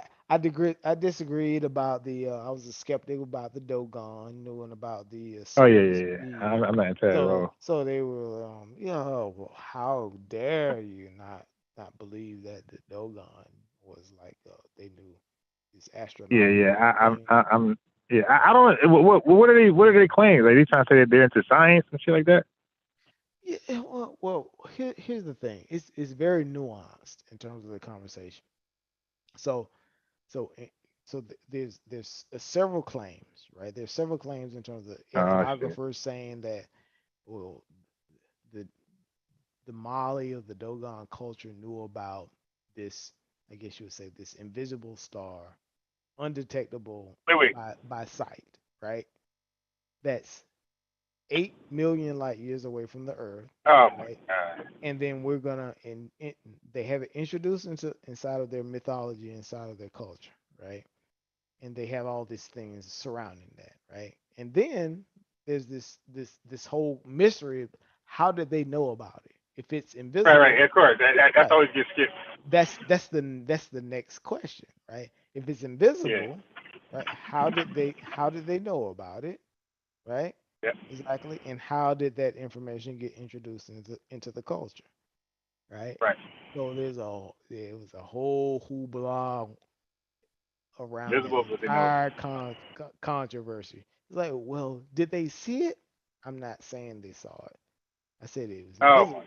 I said it's invisible. Of course. Did they discover it? How did they detect it? I'm not saying anything about seeing anything. That's not what Yeah. I'm saying, right? How did that information get introduced into their culture, right? Into their mythos, right? How did it make it Right. there? Either Right. if they didn't see it, right, how did it get Right. Exactly. Like there? God placed it. God placed it under their pillow while they were asleep. Well, their mythos says that there was I guess an alien told them about it, right? But it wasn't an alien. It's something else. It's something different. It's like and it just goes and it spirals into this conversation, right? And and for me, it's like, okay, well, I don't think it's not even worth having the conversation at this point because we're talking past each other, you know. It's especially when you're trying to really get down to it, right? Because do I really have to do I guess you would say an in-depth, I guess, literature review? Do I have to read 30 or 60 um, texts to do it to figure this out? I'm not gonna do that. That's what I'm saying. I'm not gonna do an in-depth literature review in terms of doing scientific methodology. No, because I Yeah. don't think it's warrant. I don't think this conversation warrants that. You know, if I was to research anything about the Dogon and Mali, it'll be something different. Yeah, I don't care about some type of mysterious sort of thing, Yeah. I'm not right? with that. Yeah, Yeah. exactly. Because it's too much. Unexplainable. Yeah. It would waste. I would waste 6 months or to a year to do some in-depth sort of scientific methodology around it because I know what Yeah. methodology takes, right? I would have to read, you know how Yeah, many yeah, texts I would have exactly. to Yeah, yeah, read. yeah. Exactly. I would have to do that. And then plus I would have to actually reach out uh, to an expert Right. that's done this type of Yeah. yeah, I'm not doing all that, no, not at all. Yeah, yeah. It's just too much. Right. And it's like, do you? It's back to that word energy. Do you have the energy for that? Yeah, it's like I don't have the energy for that, right? Because at the end of the day, you say I'm making a living and all this. If you want to be an ethnographer and delve into all that kind of stuff, go ahead, right? Yeah, yeah. But The minute you into tell me, the minute you tell me some people knew of a phenomenon that's unexplained, but just I'm now not at that dealing point with I'm done. Yeah, I'm done. yeah, I'm done. it's At like I that point can't I'm do done. I'm you not even arguing. I'm you done. you do your research and then you come back to me and tell me what you found, right? Right. You know what Yeah, I mean? exactly. Exactly. Yeah. I'm just gonna stick with it on the other side and say that I don't think Yeah. this is possible, right? Right. Yeah, we got lives to live for sure. Yeah, I'm definitely with you on that. Whatever for what it's worth, right? Because you only have so many, it's only so many hours during the day. Just like I just told Adrian, it's only so many hours during the day. You're reading all this stuff about you know the Yeah. the black revolutionary movements and all this stuff. Hopefully, brother, you don't get behind in your actual college coursework. Yeah, Don't get yeah, behind yeah. in all this That stuff. was funny. Yeah, exactly. Yeah, and the thing is, Do I'm your like, man, do I your thing. see, and the thing is, brothers like that, young brothers like that, I'm like, why? That's my. It easily led to things that's Yeah. like feel good stuff. Like, dude, you could be so much more productive if you read the right material. Right. And you know You know, what? what did you go to school for? Do you History. know what the degree? He's a history major, right? And there's nothing Okay. wrong with that. Maybe you can use that as a sort of a specialization in Yeah. terms of that. But you have to look at, of course you have to make a living, right? You got to make a living, Yeah. right? And then plus, when you're talking about doing a history, if you're just studying history, you're essentially you're ensconced in academia, right? You're going to be a Yeah. teacher. I can't Yep. use a history degree to go and Professor. Yeah. work at some industry or whatever, right? I don't, Yeah. you know. He'll definitely be a professor or teacher, Yeah, for sure. a So writer, so so author. right off the bat, either you're gonna or off the bat you're gonna have to go and get your master's, right? Because just like you said, you're not gonna get any accolades or respect without getting your master's, right? Yeah. So you're gonna have to do that at a minimum, and probably your PhD, right? More than likely, you're gonna have to get your PhD because especially if you want to teach at a university, right? You're not gonna get a job teaching at a university without a PhD. You know. Mm. Yeah. I think he's going for his PhD. That's why he said if he had Yeah, $1 million, he'd do all in school. yeah. You'll have to go and get your PhD. So yeah, which that's fine. You can do that. But outside of academia, your PhD isn't. You can call me Brent, Dr. Sims, but other than that, it's not a whole lot that you're gonna get unless you go work for a think tank. You can go work for a think tank or something like that. You can do that. There's there's there's Yeah. there's avenues you can do. You know, Yeah. you can come up here to Washington. They can, there's a ton of specializations, with areas in terms of what he's talking about, right? Um, so I ain't gonna say that you're not completely pigeonholed, but you know Yeah. you'll get reached out. You wanna work for a think tank or something, you can do that. But I don't think that's what he wants to do, right? You want, um, either Um. either either he'll move into community activism or he's gonna move into pure academic studies, right? You know, so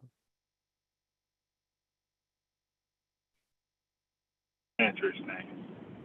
Well, that's it. You know, that's pretty much the only options we had. You know,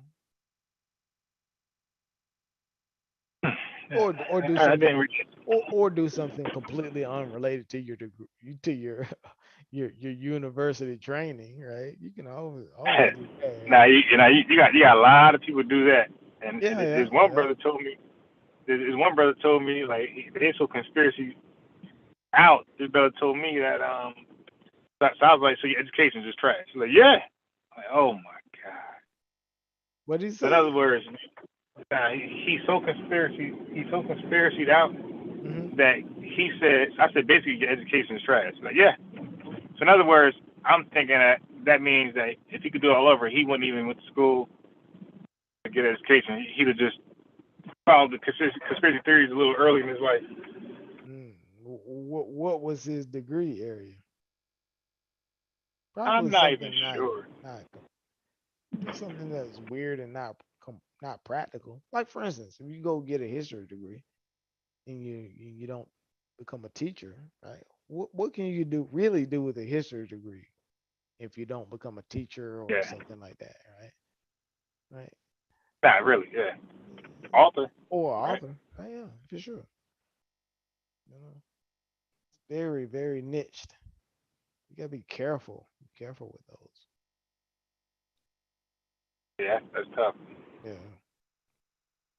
You have a good love for that. Yeah. Me, I was always a I always thought about, hey, how can I make the most money that I could? Yeah. I'm only gonna That's take me. the only thing I'm gonna do is something I can get paid on. For what it's worth, right? Call me what you want to call it. It's like, hey, I'm not gonna Yeah. do all this stuff. Or like you gotta be with the history thing, like the way my mind works, because I'm I like a can true study that entrepreneur. stuff. I can study that stuff on the side. Well, look, the way my mind works is that I will be already trying to figure out a way, like figure out a target audience that will appreciate this and will be willing to pay for it. And that's what I'll be trying to do while I'm pursuing that history degree. Good. Yeah, good point. Yeah. Yeah, sure. Hey, do something that's like you get paid for and Yep. something that's marketable. And then, like I said, one of my biggest things is like the cost of education these days. You know, it's just so Is so what? expensive. The cost of education is just so expensive, right? Yeah. So it's just not. Just that's a whole different conversation. That's a cold fact. Yeah, for sure. Yeah, because people be in that debt, man, they never get right. Yeah, no, for They sure. never really can afford to pay that loan off. That's a whole house. And and you just in trouble from that point on. Yeah, yeah, yeah. And that's the whole thing. Earlier, we were having a conversation about the generational wealth, right? It's like, hey, a lot of us you go into debt off rip, trying to do all this. You may be a brilliant guy or a brilliant girl. You're doing all this stuff, but you go to this university and you got to take these loans out. Hey, these other people don't have these problems, right? It's like, okay, Right. yeah, you got your trust or whatever. Your education is already paid for. Boom, you you can get you a doctorate. You can become a medical doctorate. It's already paid for. Think about that. You can open a practice. All this stuff is already paid for. You can do that with just $1 million, right? Just a flat million. That's not that a lot of money in today's terms, right? You can do all of that, and then you think about on top of that, all the interest paid and all that is wiped away. You know what I mean? And then you can just start out clean. That person can start out Yep. clean and just make Yep. and just build, you know, something for the family later on. But somebody's got to make that sacrifice, right? You know, Somebody's got to say, okay, well, I'm not gonna wear the Ferragamos, and Yeah, I'm not gonna drive the, you know, the Benz, and you know, yeah. Are you I aware? could buy I could buy a McMansion, but I won't. I buy a Yeah. modest house, you know, Look, something nice. are you aware of Dr. Khalid Muhammad? I know he was he was a part of the Nation of Islam, right? Yep. Yeah. Hmm. All he's a Black Algebra hero. Yeah. Hmm. But Dr. Khalid Muhammad had a speech at the Harriet Tubman School. It was called "No More Negro Stuff." Mm. Enough Negro stuff. Revolution is the solution, right? Now, when he said what you just said right there, but he put it in terms of football. Like you said, somebody got to take that L. They got to just. He Hmm. said somebody got to hold the line. He said everybody can't be a star quarterback, the running back, receiver, all these great positions. He said somebody got to hold the line Somebody gotta say so no. somebody else can shine. Yeah. Somebody's gotta say, and you know what? You know what, unbiased? I don't think we haven't realized that yet as a people, right? You We gotta realize that you need to be able to make money that you're not gonna spend. You got to have success that you're not gonna be able to appreciate or realize and pass Right. it on. You got to be able to pass it on. You know, we have at some point we have to realize that. You know, uh, uh, Yep. like for instance, are you ready to say that? Like for instance, if you become a millionaire today, right? Are you willing to say, okay, well, I can put that to the side, and that I don't know. I won't realize that I'm willing to sacrifice that for the next generation. You know what I mean? Uh, I don't know, but I'm striving to be like that every day. Yeah. Not saying that you have to be, a complete like hermit. You know what Yeah, I'm saying? I'm trying. No, I'm trying to build. I'm trying to build the strength to be you able to do have that. to at some point you have to say, well, no, enough is enough. You know what I mean? Enough is at, like for instance, I'm 45. You know, 45. How much more Okay. shit can I buy? You know, yeah. Yeah. When I was early, Right. Right. Right. I bought Right. Right. a luxury car when I was younger. You know, I, Yeah. I bought my first home when I was what, um, probably 30. I bought my first home when I was 32. Right, it's halfway paid Yep. off. I can pay off my home now. Right, that's there. I've got, you know, I've got everything I would want, right? I got my, my wife, my family, whatever. What else?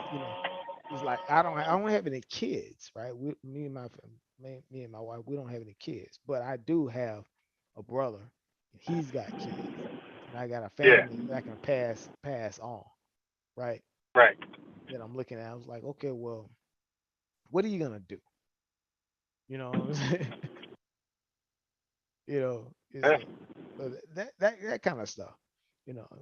And I say a lot of us are in better, I guess in better situations than me in terms of that, the conversation in terms of like the opportunity to make something better than where you're at. You know what I mean? Yeah. It's a big opportunity, you know. So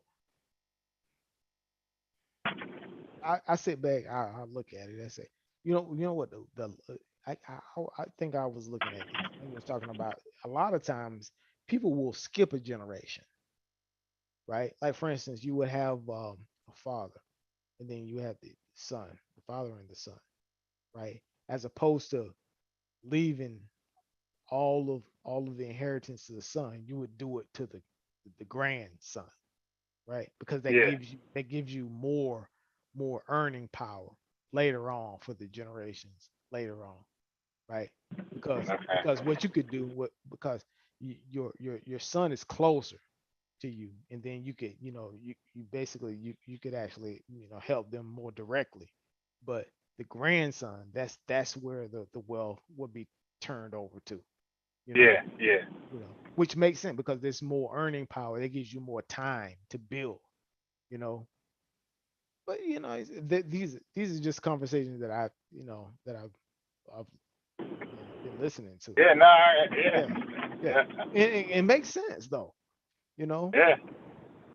But at the end of the day, it's all about a sacrifice for you. You're not gonna see it one way or the other, you know. Right, at all. Yeah, I got no problem with Uh, that. Yeah, yeah, Yeah, absolutely right about that. for sure.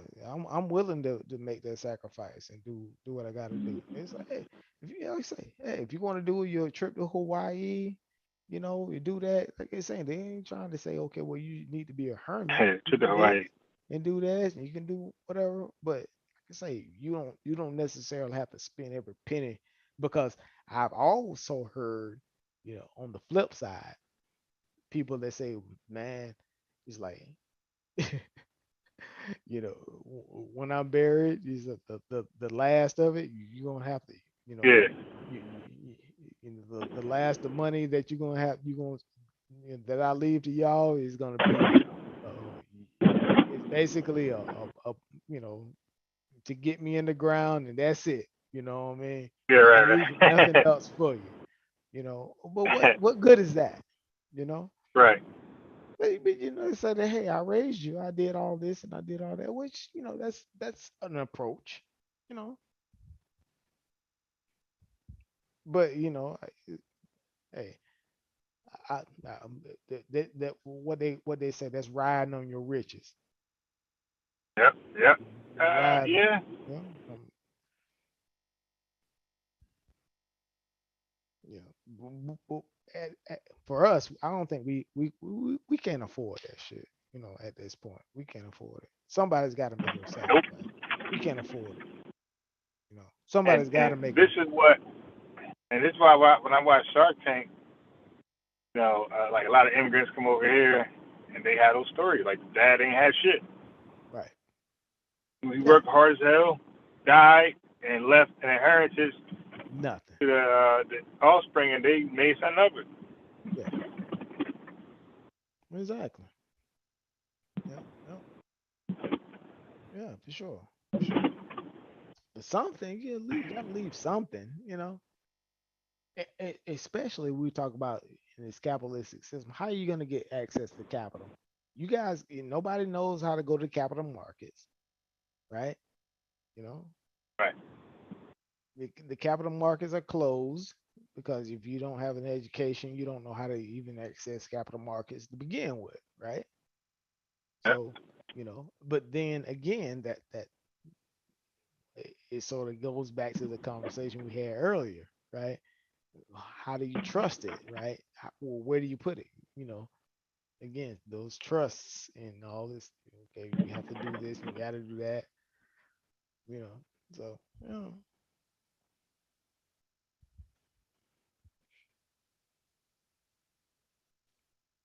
you say black power, or is it black money is black power? Oh yeah, for sure. The And capitalistic system, money, yeah, you got to do something. yeah, the anti-capitalism argument I always find amazing, and amusing. I find amusing. Yeah, And this is why when I asked the brother, when I ask black folks, man, you got to see when I ask black folks these real line of questions, they go to the pie in the sky, and I tell them don't do that. I do. Listen, don't do the what if, make believe. If I had this, no, hypothetically, let's just deal with what we had. So I said, matter of fact, so I'm gonna ask you like I asked him. mhm. I'm gonna say, do you live like near black folks? Do I? Like, do you live in a city where there's a nice amount of black folks? Right now, no, but I have my home in Georgia, yes. Okay. Mhm. So Georgia, would you say that the crime was it high, low, medium? But I'll say medium. Yeah, yeah. Okay, It wasn't low cool. crime, right? You got, sure. I'll say medium. Do you believe there's areas where it's high crime?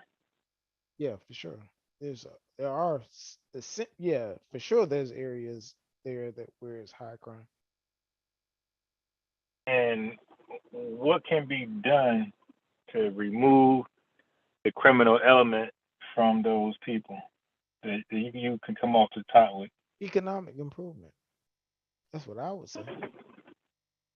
Right. Now, can you be more specific?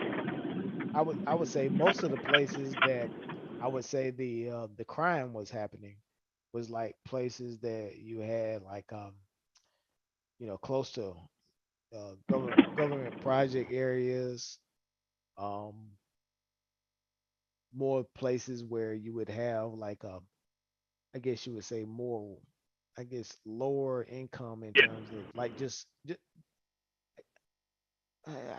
So, know what, yeah, yeah, exactly, more because in terms of here's what I would say, because there's a weird dynamic when you ask it that way, because in my hometown back in Georgia, there's a place there's like these project areas where you have these low income areas, right? And then there's the traditional, I guess you would say, this like historically black areas as well that were yeah. more, I guess you would say, you don't have like government housing or anything like that, but it's more low income as well, right? So and you had higher crime there as well. So there's those were two different, I guess you would say, two different elements or dynamics.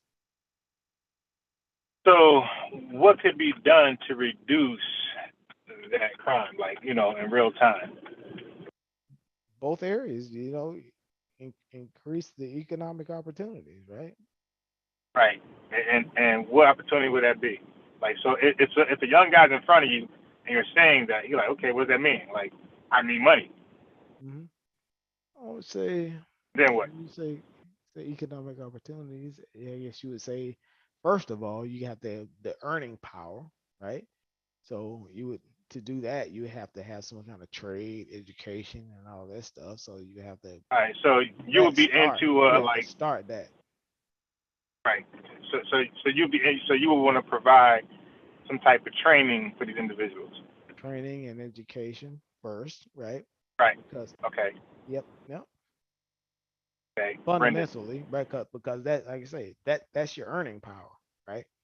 So Gotcha. No, yeah, exactly. So long Brendan, term. hmm now, okay, so now you got it. So you figure out a way to build a facility or get them into a facility where they can learn a trade. hmm How do you plan to get them in the facility? How do I plan to get them into the facility? It Yeah. has to be some, I guess you would say, Somewhat. some socials. It has to be some communication with the community. It has to be some outreach, right? You have to communicate the value of it, right? You have to convince them to say, okay, well, yeah, this is something that is going to be, beneficial, and all, because uh, education is hard, right? You, Right. you Yes, you it can't is. necessarily just go in and just say, okay, I'm going to do this, and tomorrow I'm going to make a bunch of money, right? You have to convince. It's almost like you say, it's a social thing. You have to convince the people Okay. to do it. You know, it's And how are you gonna get their attention to try to convince them? right. How would you do that? Right? Okay. Has to be, like I say, Do you has walk to up to be them? has to be. So you trying to get me to solve the, the central communication pieces in the hood, but this is what you're gonna have to do. Is there's a ton of outreach. There's a ton of Hey, outreach. look, You know hey, that look. I'm because asking because you, but I'm because asking you you know why questions. you know why, because these are good questions though. because this Right, is what because you're most gonna have to do. these You're people gonna don't have to think about it. convince. They got these Yeah, these pie in the sky, pie in the sky right. solutions without talking to the youth. Yeah, And this is exactly. gonna work. You're And they gonna get have out to. there You're and gonna those have programs to. fail. You're gonna have to outreach. You have to have very, very specific communication. You're gonna have to. There's a lot of interaction. You're gonna have to have with the Now, community. There's a lot of now community here's the interaction. hardest part. Hmm. Now, I agree with that. For sure. For Here's the sure. hardest part. Hmm. Who's gonna do They it? convince.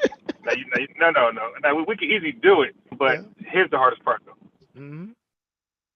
We're trying to convince a group of people that they're in a dire situation and they need our services, and they disagree. They believe they're good. They believe they're good. Yeah, they're out. Think about it. They're not out here complaining, seeking help. They're however they're getting the money, that they're content with that. Not complaining. They're not. They're good. That's the most hardest part, to offer help to somebody who don't believe they need help. And matter of fact, they might get offended. Mm. Right. You're talking about doing this is essentially a cultural shift, right? It's like how do you change the cultural mentality, right?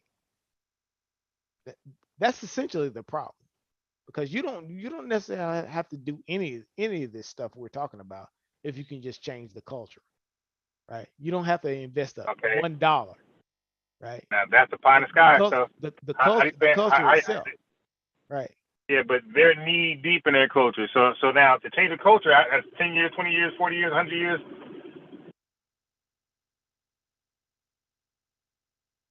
Yeah, you're asking me. Yeah, again, you're asking me the same question. It's like, no matter, you sort of box me into to the same question, right? It's like Because all these things that we just talked about. You can have the community programs in place. You can have all these things. You can set everything up. I can have a voucher here ready for you to say, okay, well, here, take this voucher. You can go and get you an education. You can have you a job making $100,000 a year when you're done, right? If a person isn't willing to take it, right, it's for naught, right? That's essentially what right. you're asking, right? Right. So Exactly. so And it then has what? to be a cultural shift. Right? How do you Okay. change the minds of the people, right? Yeah. So how do you do that? And we're talking about real time. We're not talking about 40,000 years from now. We're talking Yeah, about for sure. people. Yeah. People right now are Has to happen suffering. now. Yeah, they're terrorizing their community. They're look. You got the outreach programs trying to pull people in, but these guys are pulling people out. You dig? Right. With their negative influence. Right. So all your effort is being neutralized by the opposite side. Right. Right. But you don't I don't think a lot of people want to know the answer to it. You know what Yeah. I think. Well, you know what I think the answer to it is, right? With that. The same answer that I had when I was forced to really become a man and do what I had to do to get an education and do all this. It's basically you have to cut people off. You have to cut them off, right? Oh. It's a lot of times you end up being you know when when you have to fend for yourself, you will. A lot of times it's not a good answer. A lot of times, a lot of these tough you're asking tough questions. Tough questions don't have good answers a lot of times. You know, this is Okay. this is the reason why a lot of this stuff has been continuing on, right? Oh, it's what you call it's evil. What they call it? It's evil question, right? These are evil problems. You don't have a good question, a good answer to them, right? You know. Right. So now watch this. Mhm.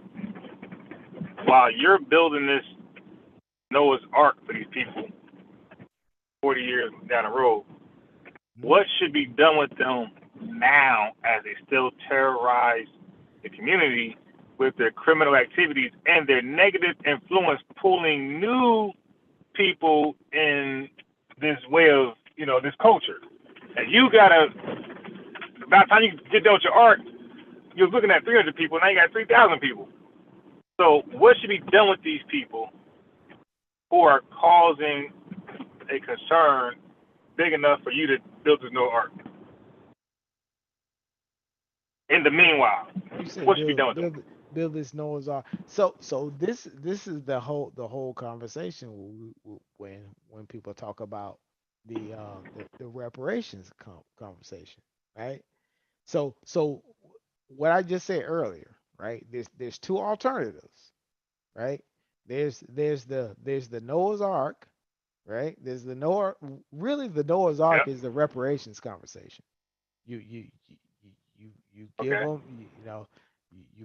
you provide the financial resources up front, right? And that way you survive and you do all this reparative justice, or you don't do any of that, right? And then there's there's sort of a, I guess you would say, um, there's a certain amount of, I guess you would say, support that would be there, right? Um, either way, right? There's, there are you kind of understanding where I'm coming from? Because Yeah. like I said, this isn't a straightforward answer, right? Because if I could answer it, well, I would run for president and win, right? Because there is no straightforward answer for this.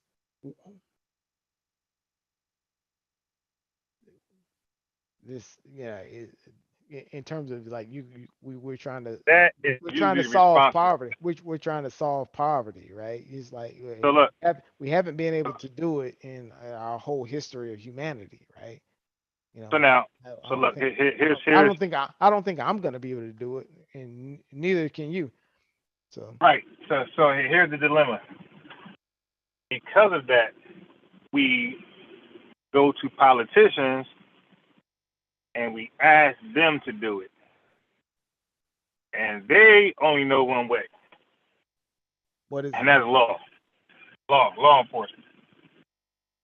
Okay, so they is go, oh that yeah, we can but handle this shit. is that the solution? It hasn't worked so far. Well, no, it definitely, no, yeah, no, it does. It produced results. It definitely does. It doesn't solve poverty. I never said solve. The community You said just went to results. tear. Everything produces results. No. Okay, well, I'm saying there's compare and contrast in results. Crime up, crime down. Okay, so when you have a heavy police presence, Hmm. right, on the scene, crime goes down. Is crime the only metric that you're dealing with, though? Well, whatever it is, any criminal activity, any terrorism. Because the questions that Wait. you were Hold asking on, me hold on 1 second. earlier is it wasn't crime wasn't the only metric, right? If that's the only metric, then there's many things we can do, right?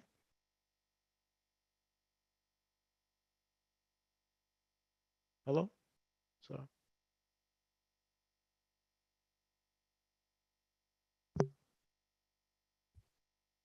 mm, Yeah, man.